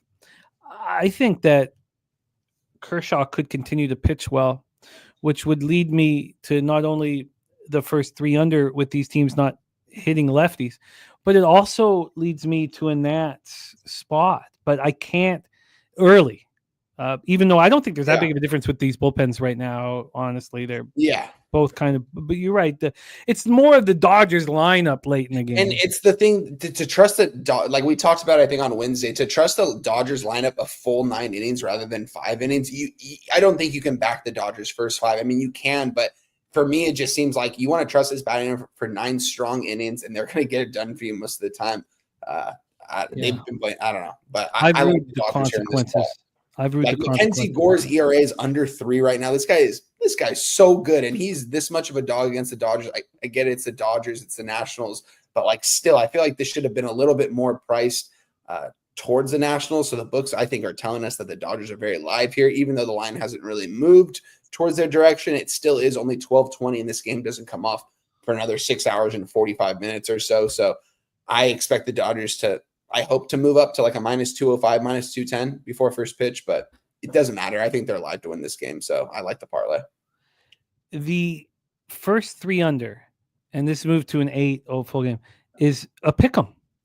This is the exact same situation with the Texas KC first 3, which it doesn't make any sense. It doesn't make any sense that this would be a minus 120. It should be much more expensive. I mean, the idea that DeGrom and Burrows first 3 under is 35 cents more expensive than Gore Kershaw means there's going to be runs here. I mean, even the Astros Angels first 3 under is more expensive. The Brewers Twins first 3 under here. So we have is 20 cents more expensive. 20 cents more expensive is the Brewers Twins first 3 under, and the line is, I guess this is an 8 juice to the over. That's 8 juice to the under. I'm not going to bet the first 3 under in this one. It should be much more expensive, which leads me, what I got to start doing, and maybe I will, but what I got to start doing is betting the first 3 over in these spots. And again, I find it much easier to look for unders, but I'm not sure what to do. Let's hear from Mr. Bouquet. Take it away. Yeah, very close to betting Nationals first 5, plus a half money line, something like that. Again, just the other side of fading the Dodgers, fading the Padres when they play against each other. The game after, very emotional. Guys getting hit, Ohtani gets hit, whatever. The whole thing. Their Dodgers bullpen's just a little more put together than what the Padres were, because obviously the Dodgers didn't have to get that last win. The Padres needed it, so they only threw Trevino and Jack Little. So full rested bullpen for the Dodgers. I expect them to win, but I was close to moving on Nationals first 5. Out of respect for Mackenzie Gore, he's I was thinking about this in my head. I think he's a top 5 lefty in baseball. It's Chris Sale, it's Garrett Crochet, Mackenzie Gore, Framber Valdez. I was just thinking about those guys, and the Dodgers are really good, but I just think Mackenzie Gore is that dude. He's very, very good, a very, very good lefty, and He's good. I'm sure some former San Diego Padres feelings have him, geared up for this game, ready to go. So I think he pitches well, but I'm just too pussy to take first 5 plus a half or money line. So Scooble, obviously, Justin. Sorry, I thought I forgot the him. Nats have, after their game last night, they had to fly all the way across the country to LA. Yep. So another good reason. I'm sure Mackenzie Gore was already in LA, but Sure, the but hitters are the more important thing there. Yeah. I mean, all those lefties in that order against, I think Clayton's going to be able to throw a gem here today, honestly. I think the under's live here in this game as well, but it just seems like a Dodgers spot. Like, value-wise, I mean, I see one of my favorite pitchers in Major League Baseball, one of the up-and-coming pitchers, Mackenzie Gore, being this much of a dog. I mean, I would blindly take it. You know what I mean? Jimmy, again, I'm sorry. Can you read me off, or Jose, can one of you guys read me off the market in Yeah, this? I got it right here. 65% of the tickets on the Dodgers is 50% of the cash. 72% of tickets on the under, but 85% of cash on the over. God damn, that's a like it's adding the Nats flying all the way across the country is a. I got okay. We got to keep moving here, but there's a ton for me to think about in this baseball game. And TJ says, why does anyone think the Nats can get to Kershaw? It isn't off data. I mean, Kershaw coming off a really strong home start. Now he's going up against a team that's not hitting lefties and just flew across the country. Why is the 2.5 for the pick 'em? Maybe it's Gore that's the vulnerable one. Maybe Gore gets lit up today, guys, which is, I mean, it happens, and maybe not even gets lit up. Maybe he goes 5 innings, 3 earned runs, but those 3 earns are early on in the game. So it's tricky here, but I like the Dodgers. This game got more and more tricky as it broke down. But AM says, seems like a good spot for the Nats. Rocky struggles, sure, but maybe they were looking towards the series for the champs, while the Dodgers off a rivalry divisional beatdown, letdown. So AM, that flight, no concern. I mean, Joshua Alexander saying 2025 they're flying first class. Still, it's it's all the way across the country. You don't have the day off. When you have the day off, it's nice. You have you then you don't even need the necessary fly after the game. It's exhausting. I mean, you don't sleep that well on an overnight flight, regardless if it's first class, guys. I mean, I get it. I mean, it's more luxury for them, but these guys got to be gassed going into LA tonight. All right, I need more time on this, man. I'm telling you that baseball is different than all the other sports. It takes me 2 hours to sift through everything after a show, like to sift through it and then put your action out.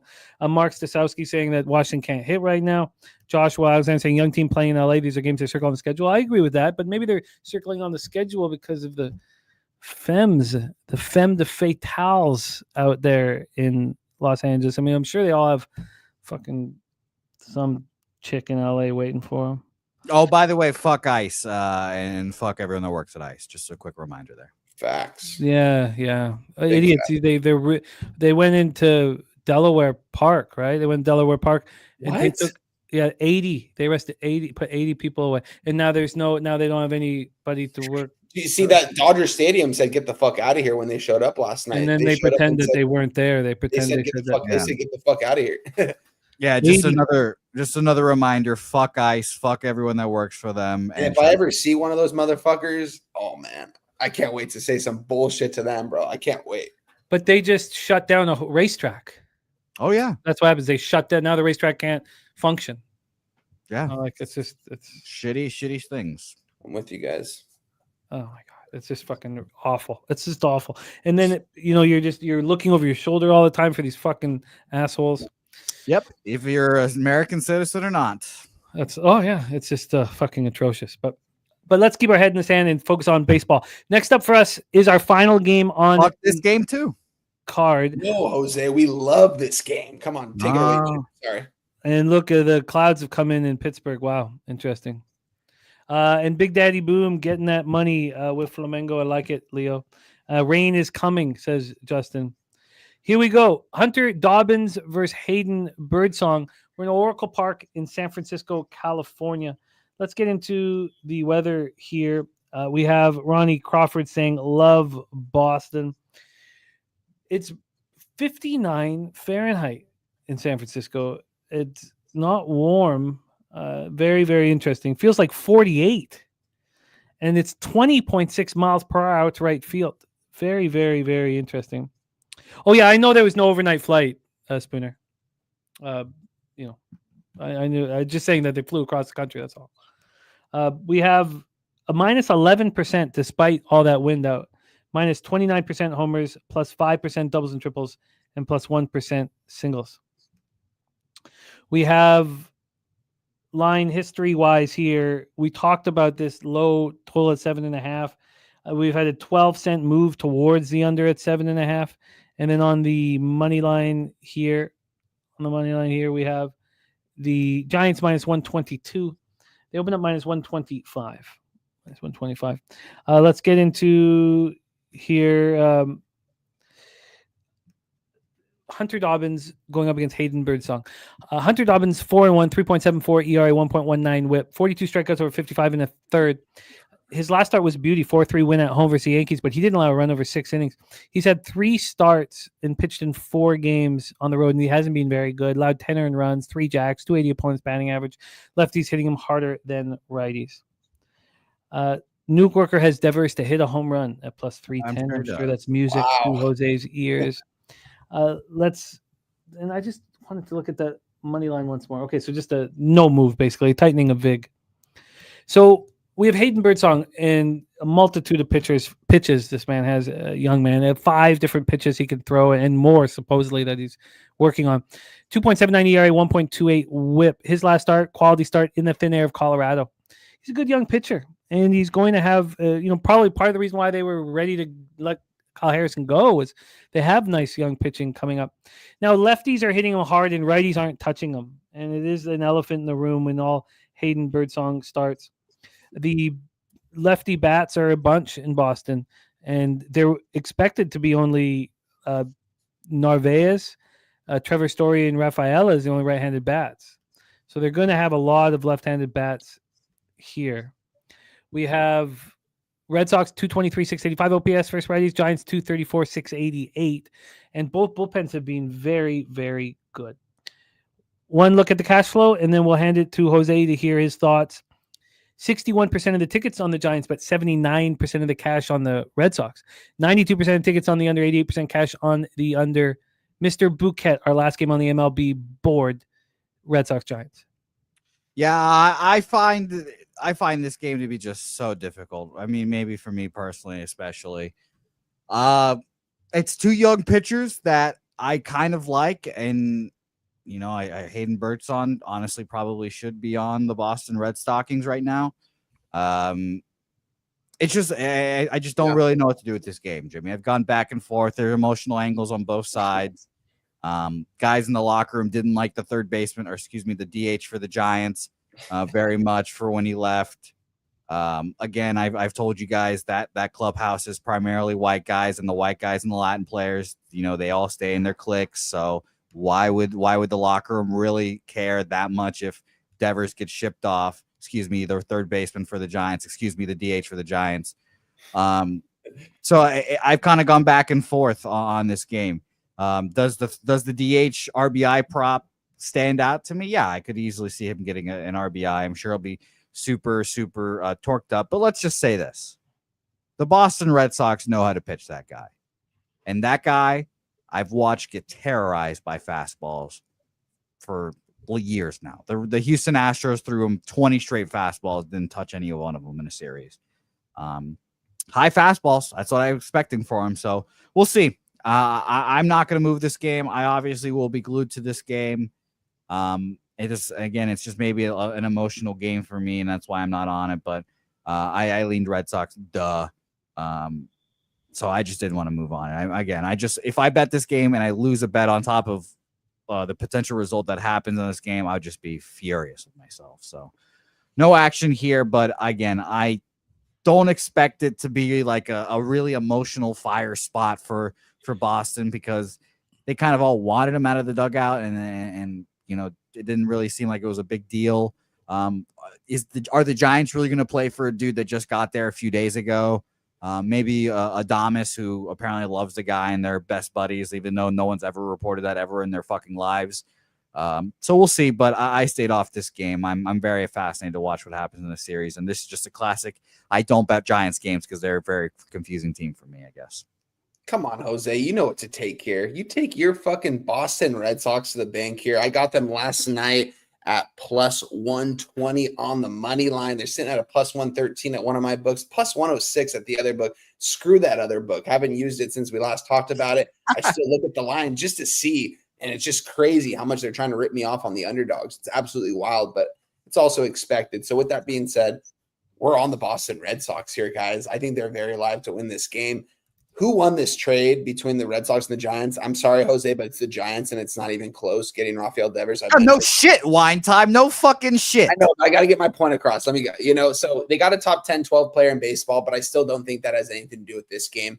I don't think Devers is going to do shit this game. We'll see what he does tomorrow, but I think the Red Sox are very much live to win this game here. I've been on the Red Sox in a couple of these games since Devers hasn't been in the lineup. I've got like plus 130, plus 140. Like, I don't know. I like this Red Sox team still. I'm not saying there's a reason why I didn't. You asked me earlier why I didn't move on them on a future. When it comes down to the end of the season, I don't think that they're going to be there. But for right now, I think they're going to fight hard, especially in this series against San Francisco. It's a tough cap, though, and it's a low-scoring total. We have a 7.5 here with two good pitchers on the mound. We have a 7.5 at minus 115. I like the Red Sox. I like the under. I think this is going to be like a 3-2, 4-2 type of ball game in favor of the Red Sox, and the Red Sox get it done. So yeah, I'm on the Red Sox here, guys. Jose, I think if you're going to bet any game in this series, this is the game you take. You take this first game. If they take care of business, say fuck the rest of the games, and you'll cash on this one. But the Red Sox are winning this ball game in San Francisco tonight. Give me the Red Sox money line. I got plus 120 last night. And it's moving towards the Red Sox right now. Plus 113 at my most reliable book. I think it's going to get down to a plus 110 before first pitch, but Red Sox all day here. I love it. It's a very fishy line. Oh, yeah. You have the Giants 10 games over 500 at home against a team that's 3 games under 500. You have a perceived pitching advantage, at least. Maybe not, but I mean, the Hunter Dobbins whip is quite strong. And yeah, he's been Jose, put your feelings aside in this game and bet the ball. Like, this is a Boston Red Sox type of game, my friend. Like, I'm surprised that you didn't actually take this spot from a market standpoint. Just from it, I just think if the Red Sox are going to get a game in this series, this is it. And we're getting plus money here on them. Why not take them? You can still get plus money. Plus 160 for the series, minus 190 for the Giants to win the series, which is surprising. Wow. Which means they lose this game and win the next. I mean, that's just fascinating stuff, which we will go over. We will go over all of it. Let's review all action here. Ron Crawford. Fine, I'm going to bet the Red Sox. And if we lose this, you're going to get I'm not going to text you, but just know the silence will know I'm going to be fucking furious betting these assholes right now. Man, they've been hot. I've been saying for the last 2 weeks since Roman Anthony got caught up, this is a bet on Red Sox team. God damn it. I'm going to be so angry. And Spoons is right. Jose knows as a Red Sox fan that this is the opportunity to make the Red Sox fans happy, so they will choke it away. And they've done it for the last 4 seasons. Maybe if it was in Boston, but I don't know. I think the Red Sox are going to come to play here. I think we're going to see a strong start of Hunter Dobbins. We're going to see 6-7 strong 100-run baseball from him today. So this Giants lineup, don't get me wrong, adding Devers was huge, but I don't think it puts them over the top. I do think the Giants are a better baseball team, but we're going to have spots to back them this year and this season. And this isn't the game. This is the game to back the Red Sox. And by the way, for the people that don't keep track, today was Boston Hit Piece Day. Jeff Passan already put out the tell-all article. Pete Abe from the Boston Globe, another tell-all article. There's been like 4 of these what the fuck happened with the Red Sox endeavors articles here. So today was the day that they released a bunch of them. Does it really matter for this cap? No, but just keep your heads up for all that shit. I'm on the Red Sox with you, Spoons. Wine, let's ride. Let's go. Let's review all action here. Major League Baseball. We got our guy Brizzy ready to go. Drive for 5 was a success. 5 straight winners from Billy Brisbane in WNBA. We have a Giants money line for Spooner. And Ron Crawford says Giants don't score enough to back them. Let's review all action here in Major League Baseball. Wine Time's got these Mariners plus 115. So let's talk about all games after this. I'm going to be on the first 3 under 2 in Rangers Pirates. I'm going to study this first 3 under a little more in Yankee Stadium here. I'm not sure if I get there. I'm hammering now. Sorry? A home run Cubs 4-2. McGuire solo shot. Reese? Oh man. Reese McGuire.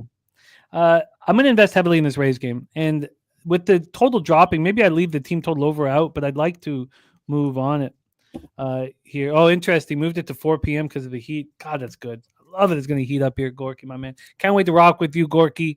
Saturday, August 23rd. Anybody want to come up to Woodbine, rock with us? We have then there's not a ton of action. I'm going to be on the Marlins first 3 going up against young Didier Fuentes. And then I'm going to go over all of this stuff again. I'm interested in the Rockies first 3 against Zach Allen. I'll study that more. And then I really am interested in this over in Royals, Padres, and the Royals. It looks like that's going to dip under them 150. God bless. And then I'm interested in the Athletics first 5. I want a little bit more time on it. I need to sit with this Nationals-Dodgers game for longer. And then I have not moved on Red Sox-Giants. Let's hear from you, Wine Time, my man. Yeah, I just want to go over this line really quick. But as far as my official plays go for the show, guys, Jimmy already touched on it. Yeah, we're on the Mariners money line plus 115. I want to see what the Royals down to a plus 1. I got to move on the Royals, man. This might be an addition right now. We'll see. Mariners money line plus 115. Angels, Astros under 8 minus 110. We also added the Angels money line plus 145. Added that to the show. We are on the Rays money line minus 105. Stacks, if you're in the building, this is your birthday play today. The Rays money line is my favorite play on the card. Next to the I love these plays today, but Rays are my absolute favorite play on the card today. So take the Rays for your birthday play. We're on the Athletics money line plus 115. We're on the Red Sox money line plus 120. It's a dog kind of day for me today, guys. My card, it's crazy. Sometimes it'll be all dogs and sometimes it'll be all favorites. And today it just seems like it's all dogs. And I kind of like my situation where I'm at right now. I'm on the Yankees Dodgers money line parlay plus 105. Some more plus money for you guys. And we are on and that's it as far as my action goes. We are going to, I have question marks next to the Royals. I did give, Red Sox money line plus 120, gave that up.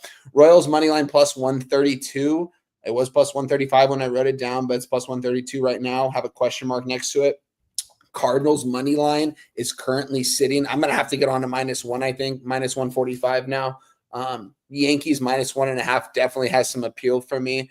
And the under 7.5 in the Rangers Pirates. So 4 leans that we have today, guys, that I might end up moving on. We'll see what happens here these next couple hours. I want to look over these games, as I said earlier, go over the last, cross the I's or dot the I's and cross the T's in a couple of these games and see if I can find some more value in them. But as of right now, that's my card for today. It's all posted out, tweeted out on Twitter. Appreciate you guys for always showing love in the chat. Everyone out there, man. Spoons Bets, Justin McKelvey, Sancho, Big Daddy Boom. Let's see, Stephen Harrison, Kelly, Loyalty Chisel, Nasty Nate, my brother right there. Good to see you, Nasty Nate. Hope all is well your way, my friend. And Gorky, another dono. I saw that earlier in the chat. Coin, Jerry Davis, all these people, man. Showing love as always, guys.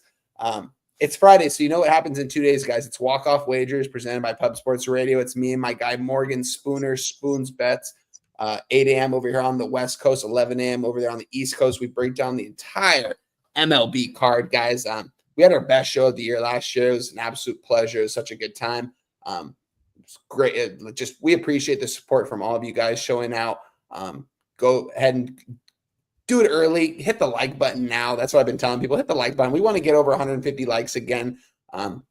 That's our goal. We want to get over 1,000 views. So share the video with you guys, retweet the post when we post it out, and show love as always, guys. We're going to give you guys winners, all the information we can. Got my guy right here, Jose Bouquet, on the 1s and 2s, who I said last week, he's 1-0 on the show, man. He hit that underdog play. So we will see if we get another appearance from the one and only Jose Bouquet on Walk-Off Wagers. Got a couple other guests lined up for this Sunday that you guys will see. Some people that you guys have never seen before that were in the chat last week that reached out. My guy Spoons knows them, and they seem like good people. So we're going to bring them on and talk about a couple games as well. Can't wait to show that to you guys, and appreciate the support as always. Follow me on X, Wine Time Sports. Love you guys, man. Have a good rest of your guys' day. Good luck on all your guys' action today. I'll be back here next week, but I'll be here on Sunday, so catch me on Sunday. There he is, our guy, Wine Time Sports. I dropped his X handle here in the chat. Please hit that and support our friend Wine Time. Mr. Bouquet, before Brizzy and I attack this WNBA card, please review your MLB action, my friend. Yep, only 3 plays for the day. Royals money line plus 137, the Renoir play of the day. It is Detroit, Tampa Bay under 8.5 minus 120, and the Wine Time Sports. Please trust me, Jose. Trust me. Take this play of the day is the Boston Red Sox plus 113. So shout out to you, Wine Time, for getting me on there. We'll see if I have the same feelings later tonight as I watch the Boston Red Sox take on their former DH third baseman and perennial asshole. So should be fun. Our guy, Mr. Bouquet. Races today, 2 races today, by the way. 2 races. I love it. Okay, 50 a pop. Yeah. Oh, I love it. I love it. I need camels. Sure. I'm missing camels, man. I want a camel race. And Jose will be back to award a gold member. And we got some exciting stuff that's going to be announced next week for our gold members. By the way, the action that I gave out and bet earlier today, Rough Riders first half -2. It's now -3. Rough Riders double result plus 105 is now -110. And the first half under 24.5 is now a 23.5. That's a huge move through that key number of 24. And I'm not going to, I promise you, I just fucking promise you, I'm not going to waste your time with the CFL breakdowns on Friday morning. I'm going to get paid just like I did last year. I'm not going to waste your time. I'm going to put money in those pockets. And I know I haven't quite shown that so far in the short season, and that will change. And speaking of someone who's been putting money in our pockets, coming to us from South Jersey, 5 winners in a row. King Al, perfect time. Perfect timing for you, King Al, my man, because we have a Brizzy who is running hot, which is what we expected, which is why I've been asking him to come on all week to rock with us. Brizzy with 5 straight winners in WNBA to now be hitting over 55%, having a plus 5% ROI. These winners, yesterday was the over 164 in Indiana Golden State. Day before it was Thomas over 8.5 assists. She ended up at 11. He gave us Young on the Aces 20 plus points. She got 28 or 29. Gabby Williams over 20.5 points, rebounds, and assists. I think she ended up with 28 or 29.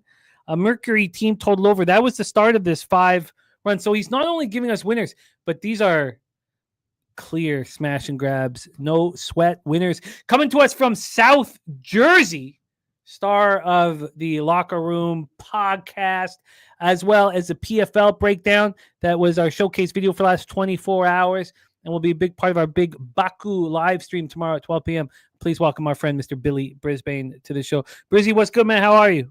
Doing good. Nice little Friday here. Got the action going last night with the Pacers as well. So vibes are high. We got PFL tonight and some WNBA appetizers.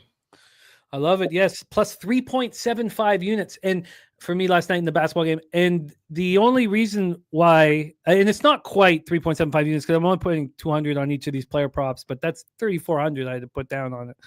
So it's not quite a 3.75 from my usual. It's just $50 less. But the Kendrick Williams hit that 3. So, and that was I had to pay minus 150 for the for his under 2.5. So, that was a big difference in the day But still 11-6. Operation Garcia getting me paid in full. So it was great day. Great day. And Brizzy, WNBA for us to attack, my friend, Mr. McKelvey with the under 158 here. And we got a grinder alert. That doesn't really surprise me that we have this grinder alert because 2 rebounds in her last game. Yeah, she's been looking kind of shitty in the last week and a half, to be honest with you. Yeah, no doubt about it. Just 2 rebounds. So let's get to work. Washington Mystics, Atlanta Dream, Brizzy on a 5-bet winning streak here on the show. Mystics 5-7, 2-4 on the road. Dream 8-4, 4-1 at home. We're at Gateway Center in College Park, Georgia. I'll tell you this, Brizzy, the 7.5 that it opened at, or we'll go over the opening, but 7.5 that was widely available. Honestly, my first instinct, gotta bet that. But then I was like, you know what? I couldn't help but think about the ass kicking that they gave the Mystics. They destroyed the Mystics 89-56 on Sunday. And that was enough to be like, you know what? I don't know. And so while I was saying, you know what? I don't know. This line moved pretty heavy in the Atlanta Dreams direction. So this line opens up offshore a little after midnight at 7.5. Although you could have got the 7.5 yesterday all day. It took 13 minutes to get to 8. It took another 30 minutes to get to 8.5. Then 7 in the morning, this morning, it's a 9. Then 9:30 this morning, it's a 9.5. And that was the high water mark. Then it comes down to 8.5. Well, 9, then 8.5. Then back to 9, back to 8.5. So overall, we have a 1-point move towards Atlanta. Now we have 8s on the board too, because this 8.5 for the Mystics is minus 116. And honestly, I'm very thankful here about not moving here. And AM talking about the same thing. Now, Mr. Belvedere caught it at its high water mark. Mystics plus 9.5. AM said, I was close to the Mystics because it's a revenge game, but I don't think the Dream will overlook the game after the Liberty loss, so I stayed away. That was a big part of this too, the 86-81 loss to the Liberty on Tuesday. BJ says Dream win. I don't know about the cover. So we just talked about the spread, and what a job by Mr. Belvedere waiting for the perfect moment to bet the Mystics. Let's go to the total here. We heard about the 158.5 in Mr. McKelvey's pocket. This total is a 157, heavily juiced to the under, a minus 116. So it's here.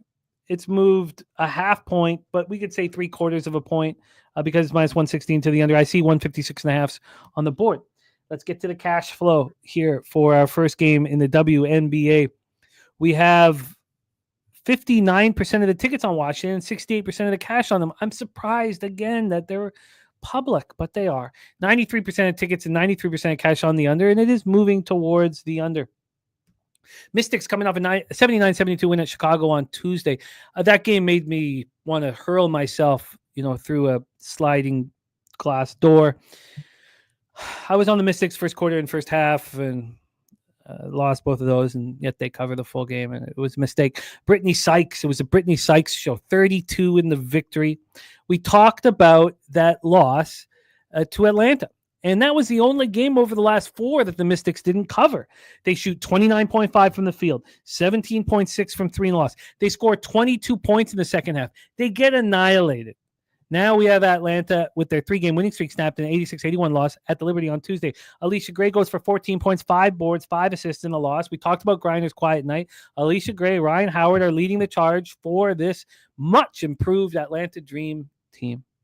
Take it away for us here, my man Brizzy, Mystics Dream. Yeah, the Mystics were able to pick up that win in a comeback effort in their last game versus Chicago, but I feel like they've came back down to earth since the first week of the season, going 3-7 over their last 10 games. Atlanta's been a team that I moved up in my power rankings in the last week since the Jordan Canada return. They've been solid, man. 9-3 ATS this season, 4-1 at home this year. Their only home loss this year is to the Indiana Fever. I mean, how much are you really going to beat them up for that? It was one of the first games of the season. They've been holding teams to 67.5 points in their last 5 games. I think I'm going to bet on that there's a gap between these two teams net rating wise.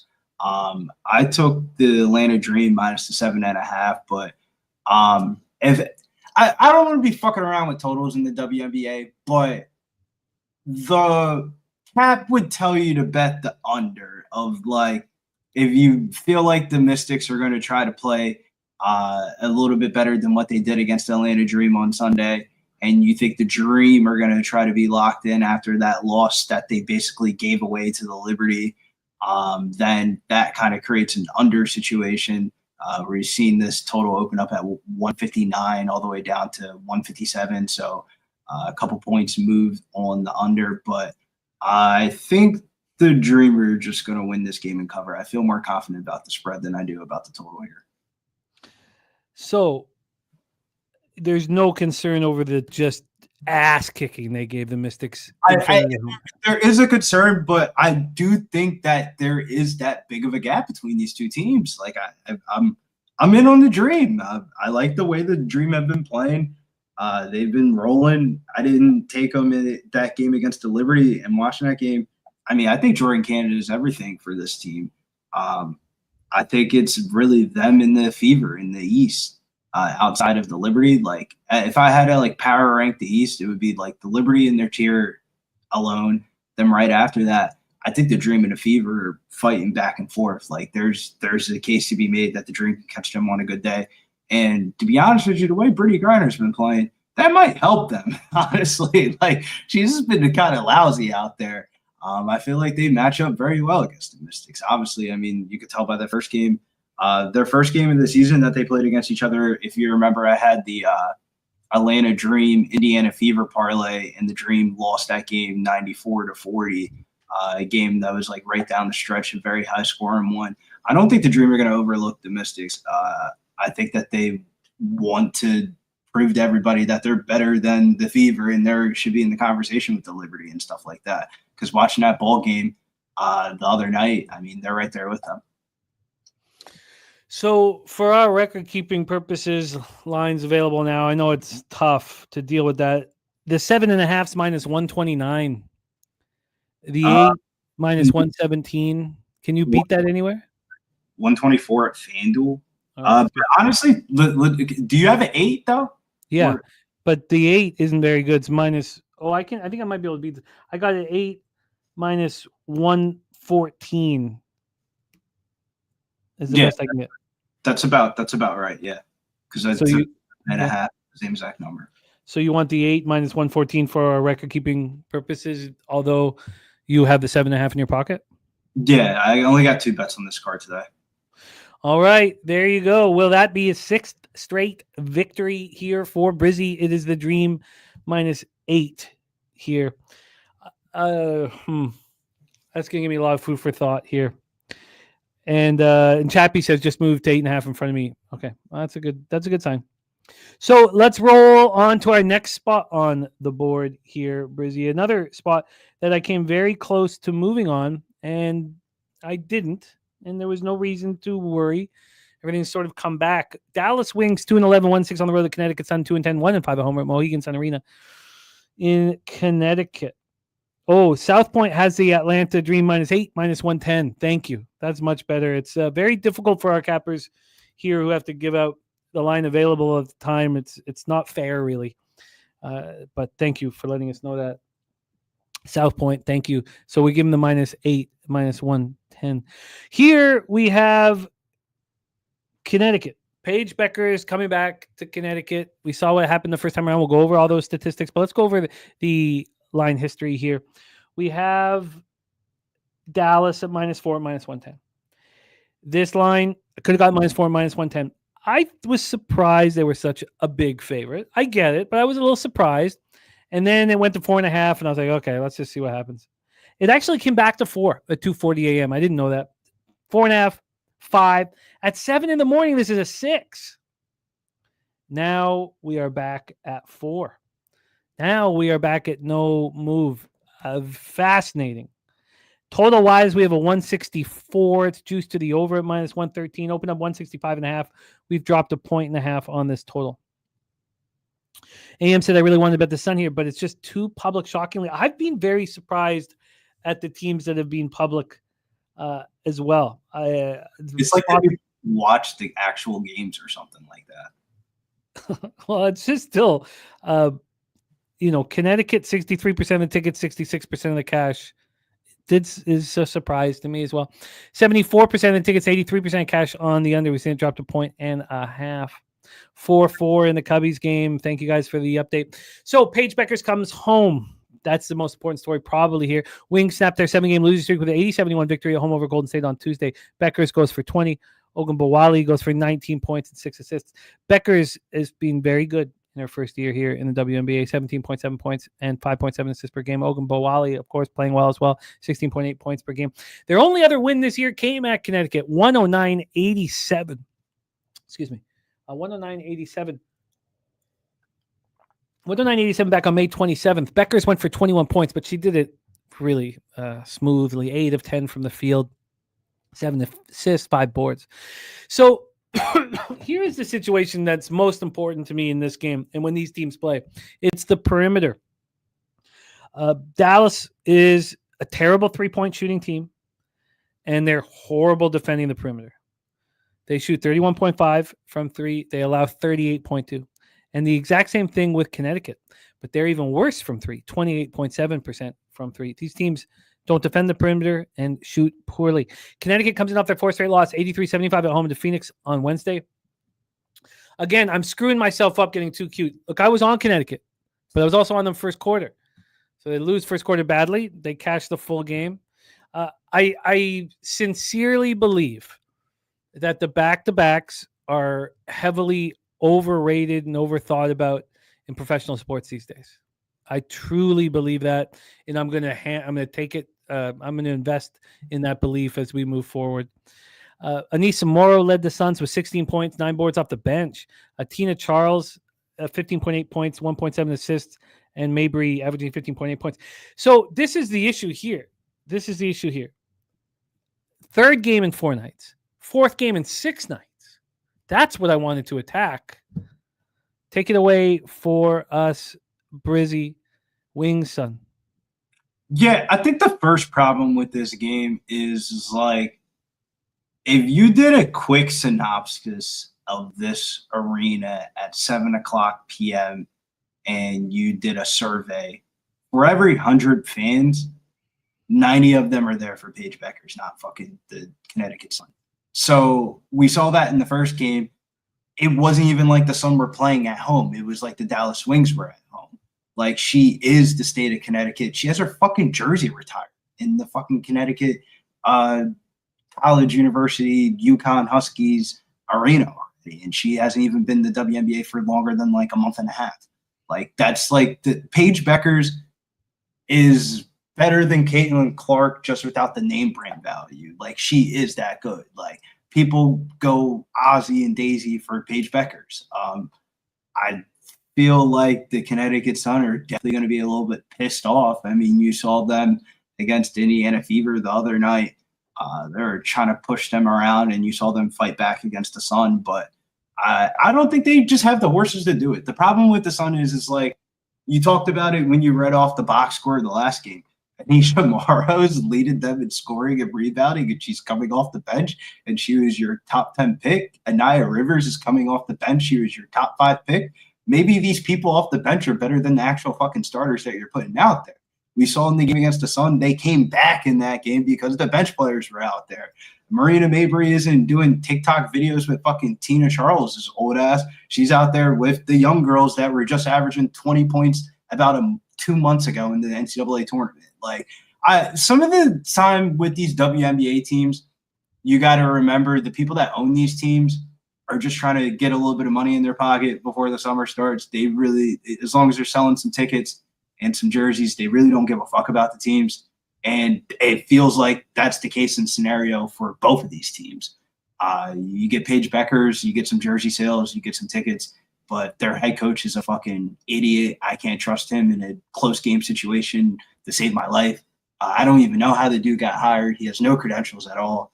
And then the Connecticut Sun I would put $1 million on them being the worst team in the WNBA by far. And anytime you have to rely on, do you think that Marina Mabry cares about playing basketball tonight? It just leads me towards, I think the Dallas Wings are going to kick their ass. It's just, do you really want to lay chalk with the fucking Dallas Wings? I think Paige Beckers is going to get attacked off the pick and rolls tonight, and I think she's going to have to assist. Suns allow the third most assists in the WNBA. Seven out of the last 8 point guards have gone over their assist prop against the Sun. The Sun allow the second fewest attempts from the mid-range position. So, like, players like Ariel Atkins went 4 for 11. Players like Courtney Williams 0 for 10. Chelsea Gray 3 for 7. So they have to, like, pass the ball. Paige is averaging 13.3 potential assists per game since the return from her injury.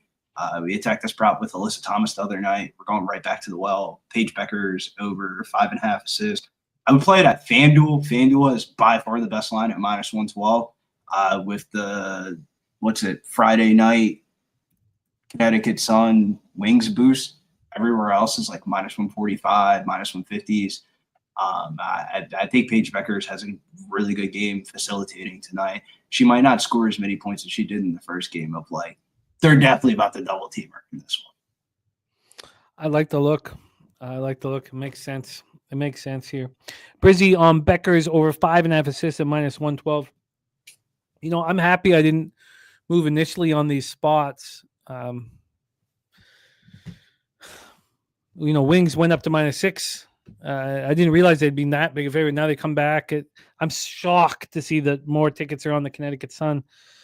We're going to have to sit with this one a little longer here, but Brizzy has moved.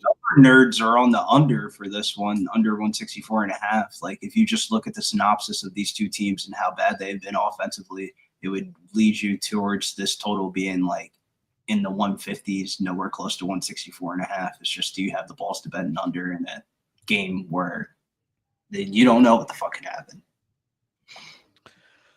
Let's roll on to our final spot on the board. Our final spot this week here on Betting with the Bag. We have 10 p.m. Eastern, Seattle Storm, 7-5, 3-3 on the road. Las Vegas Aces, 5-6, 3-2 at home. So the first thing we have to ask you, Gabby Williams, questionable with the ankle injury. She suffered in Tuesday's win. Asia Wilson has missed 3 games with the concussion. Are either of them in tonight? I think Asia Wilson is back tonight. She had a concussion. She was out for the couple of games, but why would they bring her for that road trip to Minnesota? Their upcoming schedule, it's like you really gotta wait for this one, because it's like my gut the line tells me that Asia's playing, but if you're smart, why wouldn't you just play her in the Sunday game against the Fever on national television at 3 p.m.? You know what I'm saying? Like, that's the game that is going to get the views. That's probably going to be one of the most watched games this year. It makes sense. And we just had this 1-point move 35 minutes ago towards the Aces, who've gone from +2 to +1. So we've heard from BJ. His best bet is the Aces money line. And Ron Crawford, WNBA play of the day, is the Aces. So that must include Asia Wilson, you would think. So Gabby Williams with the ankle injury, Asia Wilson with the concussion. That's the elephant in the room. Storm coming off their 4th win in 5 games, 98-67 blowout of the Sparks in Los Angeles on Tuesday. And, I want to fade it. They shot 52% from the field, 43.3% from 3. They're the best shooting team in the league. Look, I get it, but that's very impressive. This year, they're shooting 47.3% from the field and 37.7% from 3. They're also defending the perimeter pretty well. Coin saying that the Aces are 0-3 straight up as dogs this year. Aces coming off their 2nd straight loss in 4th in 5 games. They lose 76-62 at Minnesota. Jewel Lloyd goes for 12 to lead the team. They're the worst shooting team in the WNBA, 38.7% from the field. They're this guard-heavy group that don't get a lot of easy buckets. They've only covered 1 of 5 games on the road this year, and as our guy Coin saying they're 0-3 straight up as dogs this year. AM says Storm -1 official for me. And Joshua Alexander says Seattle spot here is the only way I would play it. I will almost never back a team after a 30-point victory.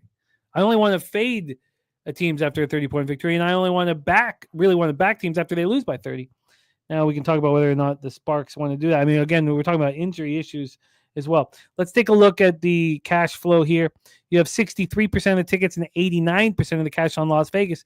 That tells me that they know Asia Wilson's in. 86% of tickets, 91% cash on the under. Here we go, my man. Take it away. Final spot on the board, Storm Aces. Yeah, I can kind of understand why the market's on the Aces for this one, because it's like you got to throw away that Sparks game. The roster that they were deploying that game without Kelsey Plum, no Kelsey Plum, no Odyssey Sims, and their other girl that was already hurt, and Edelman was already out. So it was like they called some girl that hasn't played in the WNBA in 2 years, and she ended up playing 7 minutes in the game before that, and then she ended up starting in the next game. So, like, that's kind of just a throwaway game. If Asa Wilson plays in this game, I mean, the Aces got to start collecting these wins. It's been rough for them. Their only win in their last 5 have been against Dallas, and that was a game that they barely won that game. That was almost a loss if it wasn't for the dumbass head coach. That is what I'm talking about for the Dallas Wings. He didn't call the coach's review, and they ended up losing the game off of that. But I don't feel convicted, but I think the Aces win this basketball game, and I think you're getting a good price at it. This line's going to keep on coming down. Like, if Asa Wilson was in this game, this line would probably be like -3.5, -4 if we got like confirmation that she was in. I feel like we're going to start getting good price tags on the Aces where it's like, I don't believe in this team that much, but if you're giving me damn near fucking plus money at the crib with the Aces on a Friday night, I kind of lean towards all 3 home teams, counting Dallas Wings as a home team.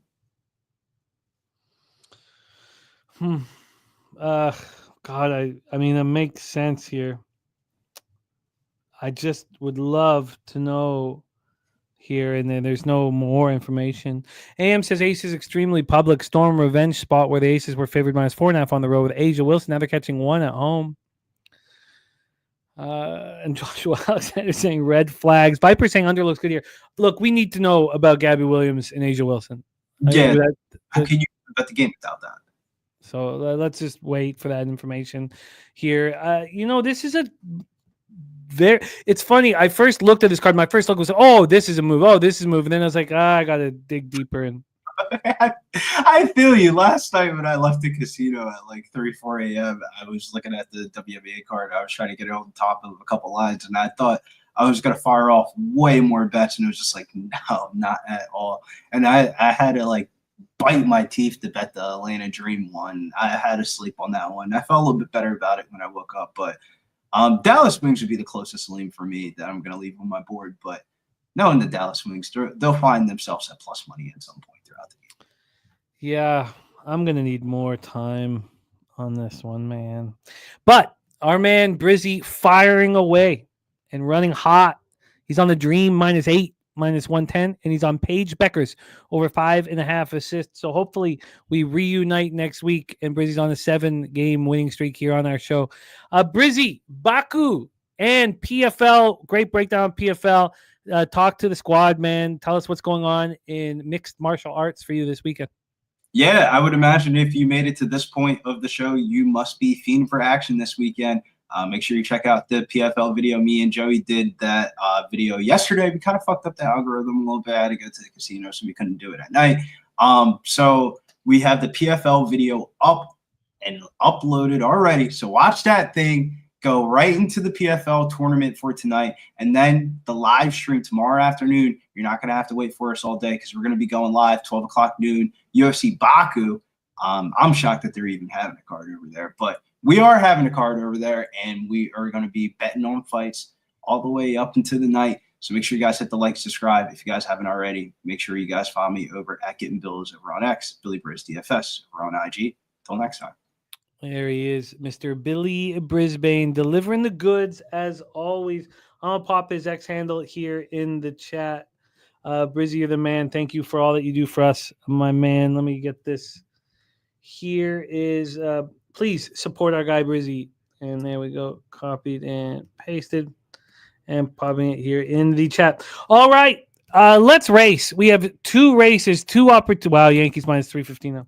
2 opportunities for our cappers to get paid in full here to add to their bankroll on this fine weekend. So without further ado, let's bring back our man, Mr. Bouquet. Jose, we got 2 races here. We're racing camels, man. The sport of sheiks. Sport of sheiks. I love it, man. Let's get it. Let's get it here. And this is for 50 large right now. Well, Yeah, $50. 50 large there. American dollars. How much is that a Canadian? 65? Oh, yeah. And how many do we have? How many gold members do we have? We have 71 gold members. So if you're not a gold member, you want to be a member, join us here. It can be it's $9.99 a month. I don't know what it is plus taxes, probably like $10.30. I don't know, $10.60. Who knows?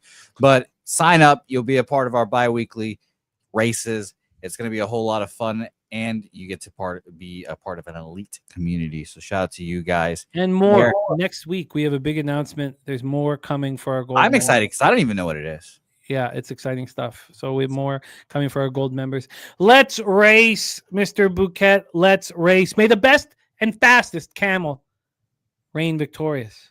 Reign victorious. They shall. Chill Will, look at you out in the lead here. 71 camels. It takes a while for them to get going here. 48 seconds. Terrence fed a new gold member. Shout out to you, Terrence, in here. Skunt Blaster, Juan Ruiz, an accomplished jockey in here as well. And there's a joke in the chat for you, Jimmy. It says, Nasty Nate saying, I'm going to win. Oh, I respect his confidence. Let's see him fly up here. I won't scream no this time. We have AM making a power move. Look at AM's camel flying up. AM's camel moving forward with Kenwood and Nunya. They're running together in unison. Big O got the lead. Big O trying to find the wire with this camel. Can Big O make it home? These strides are enormous. Who will come up and use her? There's Gerald Jones. Gerald Jones flying late. Gerald Jones not going. Oh, wait, they're all coming now. Gerald, can you get there? And the answer is no. But Chill Will can. Shout out to Chill Will. Chill Will, $50 richer, usurping our guy. Wow, that was a wildly exciting race. Chill Will, $50 richer. Shout out to our guy, Chill Will. Very, very impressive. So that is heat number one. We have Chill Will with the fastest camel in the land. Yep. Scrolling down here, Helga at 21, Matty Ice 31st. And where's Nate? Yeah. Oh, there he is. Big 50 there. Yeah. For Nasty Nate there. Yeah. So you hate to see that. And Preston all at last. Shout out to you, Preston. Nasty Nate says that his camel can also suck Jose's balls. So that's true. They can. Yeah. Well, let's see if it redeems itself here in our second heat. Our second heat for I should say 100. I was going to say $50 here. What is going to happen here? Can look at Nasty Nate is in the hunt right beside Jimmy the Bag. Little Domo as well. Could it be a father-son back-to-back? Oh, my goodness. There's no way. Can Helga come claim victory here? Old E down there. Nasty Nate is in the hunt, Jimmy. He is. And will he last? My guess is no. Little Domo moving backwards. There's Nutflush Allen with the power move with his camel. Johnny Gunn's moving along the outside. Old D on the inside. There's Billy Friedrich. And Ken Wood. There is a huge group of camels fighting for this. Salty Pete making the move. Big Zoe. Sammy Culmer on the outside. Matty Ice right there. Ryan Kozlowski. George Wood. Who's going to come home? Salty Pete making a huge move. Matty Ice. This might be a photo. Right there. Who gets home? And it is the great Sammy Culmer. Wow, 6-4 Seattle. Look at that. Wow. Chill Will and Sammy Culmer reigning victorious. Cal Raleigh is going to break the record for catcher home runs in half a season. What a fucking sicko. He's a monster. Old dumper. Yeah, 29. He just hit another home run. That's so 29 for him. I think the record is 40 in a season. Jesus, that is a monster. Absurd. Guess who has that record, by the way, Jimmy? 40 home runs. I'd say Mike Piazza. No, he's second. I'm asking you for a reason. Oh. I'll stay here all day. I fucking guessed all day for the big cat. I'll fucking stay here all day. God, Ella, you're gonna Uber to fucking soccer today. Who is it? 40 home runs. Give me. Was he playing in the last 20 years? Yeah. Oh, okay, I should be able to get this. Playing in the last 20 years. God, who would it be? 40 jacks. And it's 48. I'm sorry. 48 is the record. Oh, okay, yeah, that makes a little more sense. You can't be. Johnny Bench would be the first to anyone's mind. That's why I asked the 20 years thing. And by the way, I was wrong. Bench is second. Piazza's 6th and 7th. Oh, wow. Hit 40 twice and then hit 38 once as well because he's a fucking sicko. God, who would be able to hit that many home runs? Don't fucking put it in the chat, anyone. Make him earn it like I earned the fucking big cat. God, I don't have it. I can't find it. Yes, you do. You've got it. I've asked you for a reason. Come on. What is it? Gary? It can't be Gary Carter. He's the only one I'd want. No. He never hit No. 40. Then could it be a fucking Blue Jay? No. No. So why would it be someone that It happened in the last 20 years as well. Definitely when you were alive. You saw it happen in front of your face. Not in Toronto, I guess, but you definitely watched it happen. Yeah, I don't have this one. You got it. I believe in you. All right, well, let's review action, and I can I'll think about it here because I don't think I have it. NASCAR action from Fat Wally here. Pop it in the chat. That was the first comment of the day. What a guy our guy Fat Wally is. Pop that here in the chat. We have here Mr. McKelvey's stacks play today. Marte over 2.5 bases. He added another one, and it was the over 9. In what game? I don't have it here listed. Trilogy play today. Astros, Angels, first 5 under 4. Cardinals, I believe it was. Yes, you're right. Spooner on Cubbies, Rangers, and Phillies money line parlay. Astros money line and Giants money line here. Those were the bets that I copied and pasted off the hop. I have crushed the market, and I waited a long time. I'm sure people crushed it more than I did, but feel very good about the market here. Look, I'm gonna get mine in CFL, and I hate that I've not been succeeding, but I'm gonna get mine, and I'm starting tonight. I'm gonna get this triple up here and get paid in full. Person X did a lot of crushing as well. 48 crushes to be exact. Yeah, who could hit 48 that I'm not thinking of? Jesus. So in CFL, I'm Rough Riders first half -2. That's now -3. Rough Riders double result plus 105 is now -110. I'm on the first half under 24.5. It's now 23.5. I'm on the Stampeders double result plus 125, and I doubled up on unders in that game. First half under 26, full game under 50. It'll be rainy, wet, and kind of cold. That is the Canadian Football League. I haven't moved on Bombers Lions yet, waiting for a little more information. I forgot what. It'd be a great addition to the show. Yeah, shout out to Renoir. I forgot what bet I got angry at him for, but it's nice to see him stay in the chat. Yeah, no, I like that. See, I have a short-term memory. It's gone. Whatever I was mad about, it's already gone, Renoir. Yeah, I like Renoir. I remember you tried to direct the show for a hot second there. But yeah, no, I like that. I like everything Renoir's done. I think it's been solid. It's fine. But the person is Jimmy.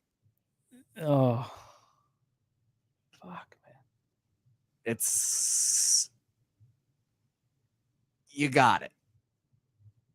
Yes. God. Did he play the full season behind the plate? No, he split for sure. There we go. So is it Buhner? No. Who is it? I'm not telling you. All right. I'm on the first. Figure it out. I'm not going to sit here for too much longer. I have been here for over 4 hours. I've been here with you. We've been right here. First 3 under 2 in Texas, Pittsburgh for me. I may move on the first 3 under 2.5. May in Baltimore, New York. I need to study it longer. Then I'm heavily investing in the Rays game. But if it keeps dropping, then I won't move on the Rays team. Come on. Then we have here. We need to find out about this stadium, whether or not the roof's going to be open. I think by the move to the under in the White Sox Jays, it means that the roof's going to be closed. Marlins first 3, I will be betting. Then I have here Rockies first 3. I'm not sure how I'm going to handle that. Then the over and the Royals and Royals Padres. The Athletics first 5 I expect to be on. And then I've got to study this Nats Dodgers game for longer. And that's my action here for today. Mr. Bouquet, please review your action. Come on, Jimmy. I've asked you for one reason and one reason only. You should know this. Okay, well, let me think while you're reviewing your action. Yes, I only have 3 plays for everyone today. Very boring, but we're playing it a little close to the vest because we need some dubs here today for my confidence sake a little bit. So we'll start with the Royals money line plus 137, Detroit Tigers and the Tampa Bay Rays under 8.5 minus 120, and the Boston Red Sox money line plus 113. Another hint, Jimmy. I just said one of his teams in that list of teams. Oh God, I wasn't listening. Can you give me them again? Oh, can you give me them again? No, I cannot. I cannot give you them again. I don't know. Who's capable of hitting 48 home runs? Yes, you do. Sal Perez? Sal Perez. Come on, Jimmy. Let's go. 48 home runs in 2021. Fucking dog. My guy gave me $100 out of the goodness of his heart. I said Sal Perez before Leo came in with Sal Perez. I swear to God. I believe you. I hadn't seen it. I swear. That came in later. But yeah, my guy, Salvi. Come on. Torn ACL, don't fucking need it. 48 bombs. Because I said that he's a first ballot Hall of Famer, but God, I didn't realize he had 48.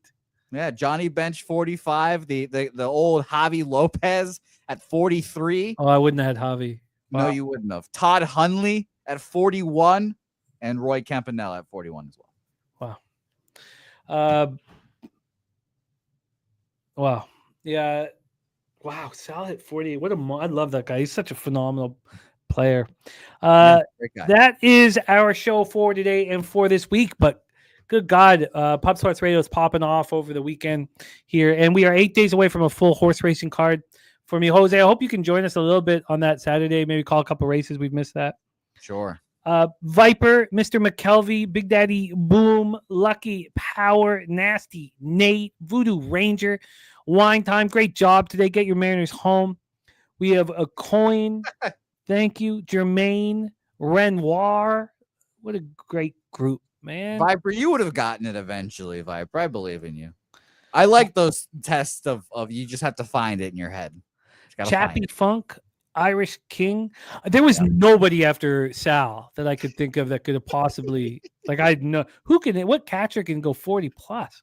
Yeah, and fucking Cal Raleigh's about to do it before the All-Star break, that fucking sicko. What a monster he is. AM Spooner, Joshua Alexander, thank you guys. AOD, thank you. Great to rock with you guys. Mr. Belvedere, Jerry Davis, thank you guys. Truly, from the bottom of our heart, thank you so much for supporting us here. Pub Sports Radio. Mr. Ron Crawford, thank you to our guests, Billy Brisbane, Wine Time Sports. Thank you guys so much for rocking with Jose and I and the squad. Mr. Bouquet, can you please bless our action and let's us into the future? By the way, you were much less excited than I was excited when I got my lawn. Well, yours was more important. It's the Venezuelan. It also took me a much longer time. Roy Campanella, Fernando Valenzuela, autograph base. I have pictures drawn from the 1981 Dodgers team, and Valenzuela, Garvey, all of them, and I found them again. I don't know how I got them, but I found them recently going over some old collectibles and like going through all that stuff. I should get them. Maybe get them. By the way, yeah. Speaking of going through old stuff, are those shelves coming up? Yes. Well, I want it to be a surprise to everybody. So, okay. All right. Oh, okay. I just wanted to make sure that guy's gonna do it before he leaves for. Well, we have a meeting on Wednesday. Okay, that's good. That's good stuff. So I can't wait. Shout out to all you guys that have been watching the program this whole time. We appreciate you guys. It's gonna be a whole lot of fun doing the show tomorrow morning as well. Say hey, plays, call in, do your thing. And let us know what you're on. We had a good day last Saturday. By the way, Jimmy the Bag, someone, I won't say who, but we'll just say he's a guest or he's a co-host on that program, texted me to take a bet. I quickly told him no thank you, and he was nonplussed when I told him no thank you as quickly as I did. Of course, the bet cashed, so congratulations to this person. But he told me to take a player prop. I said no thank you as soon as I saw it, and he was nonplussed. He was nonplussed. That'll happen. That'll happen. That will happen. But let's go make some money today, and let's go grab them by the udders and leche a los bookmakers.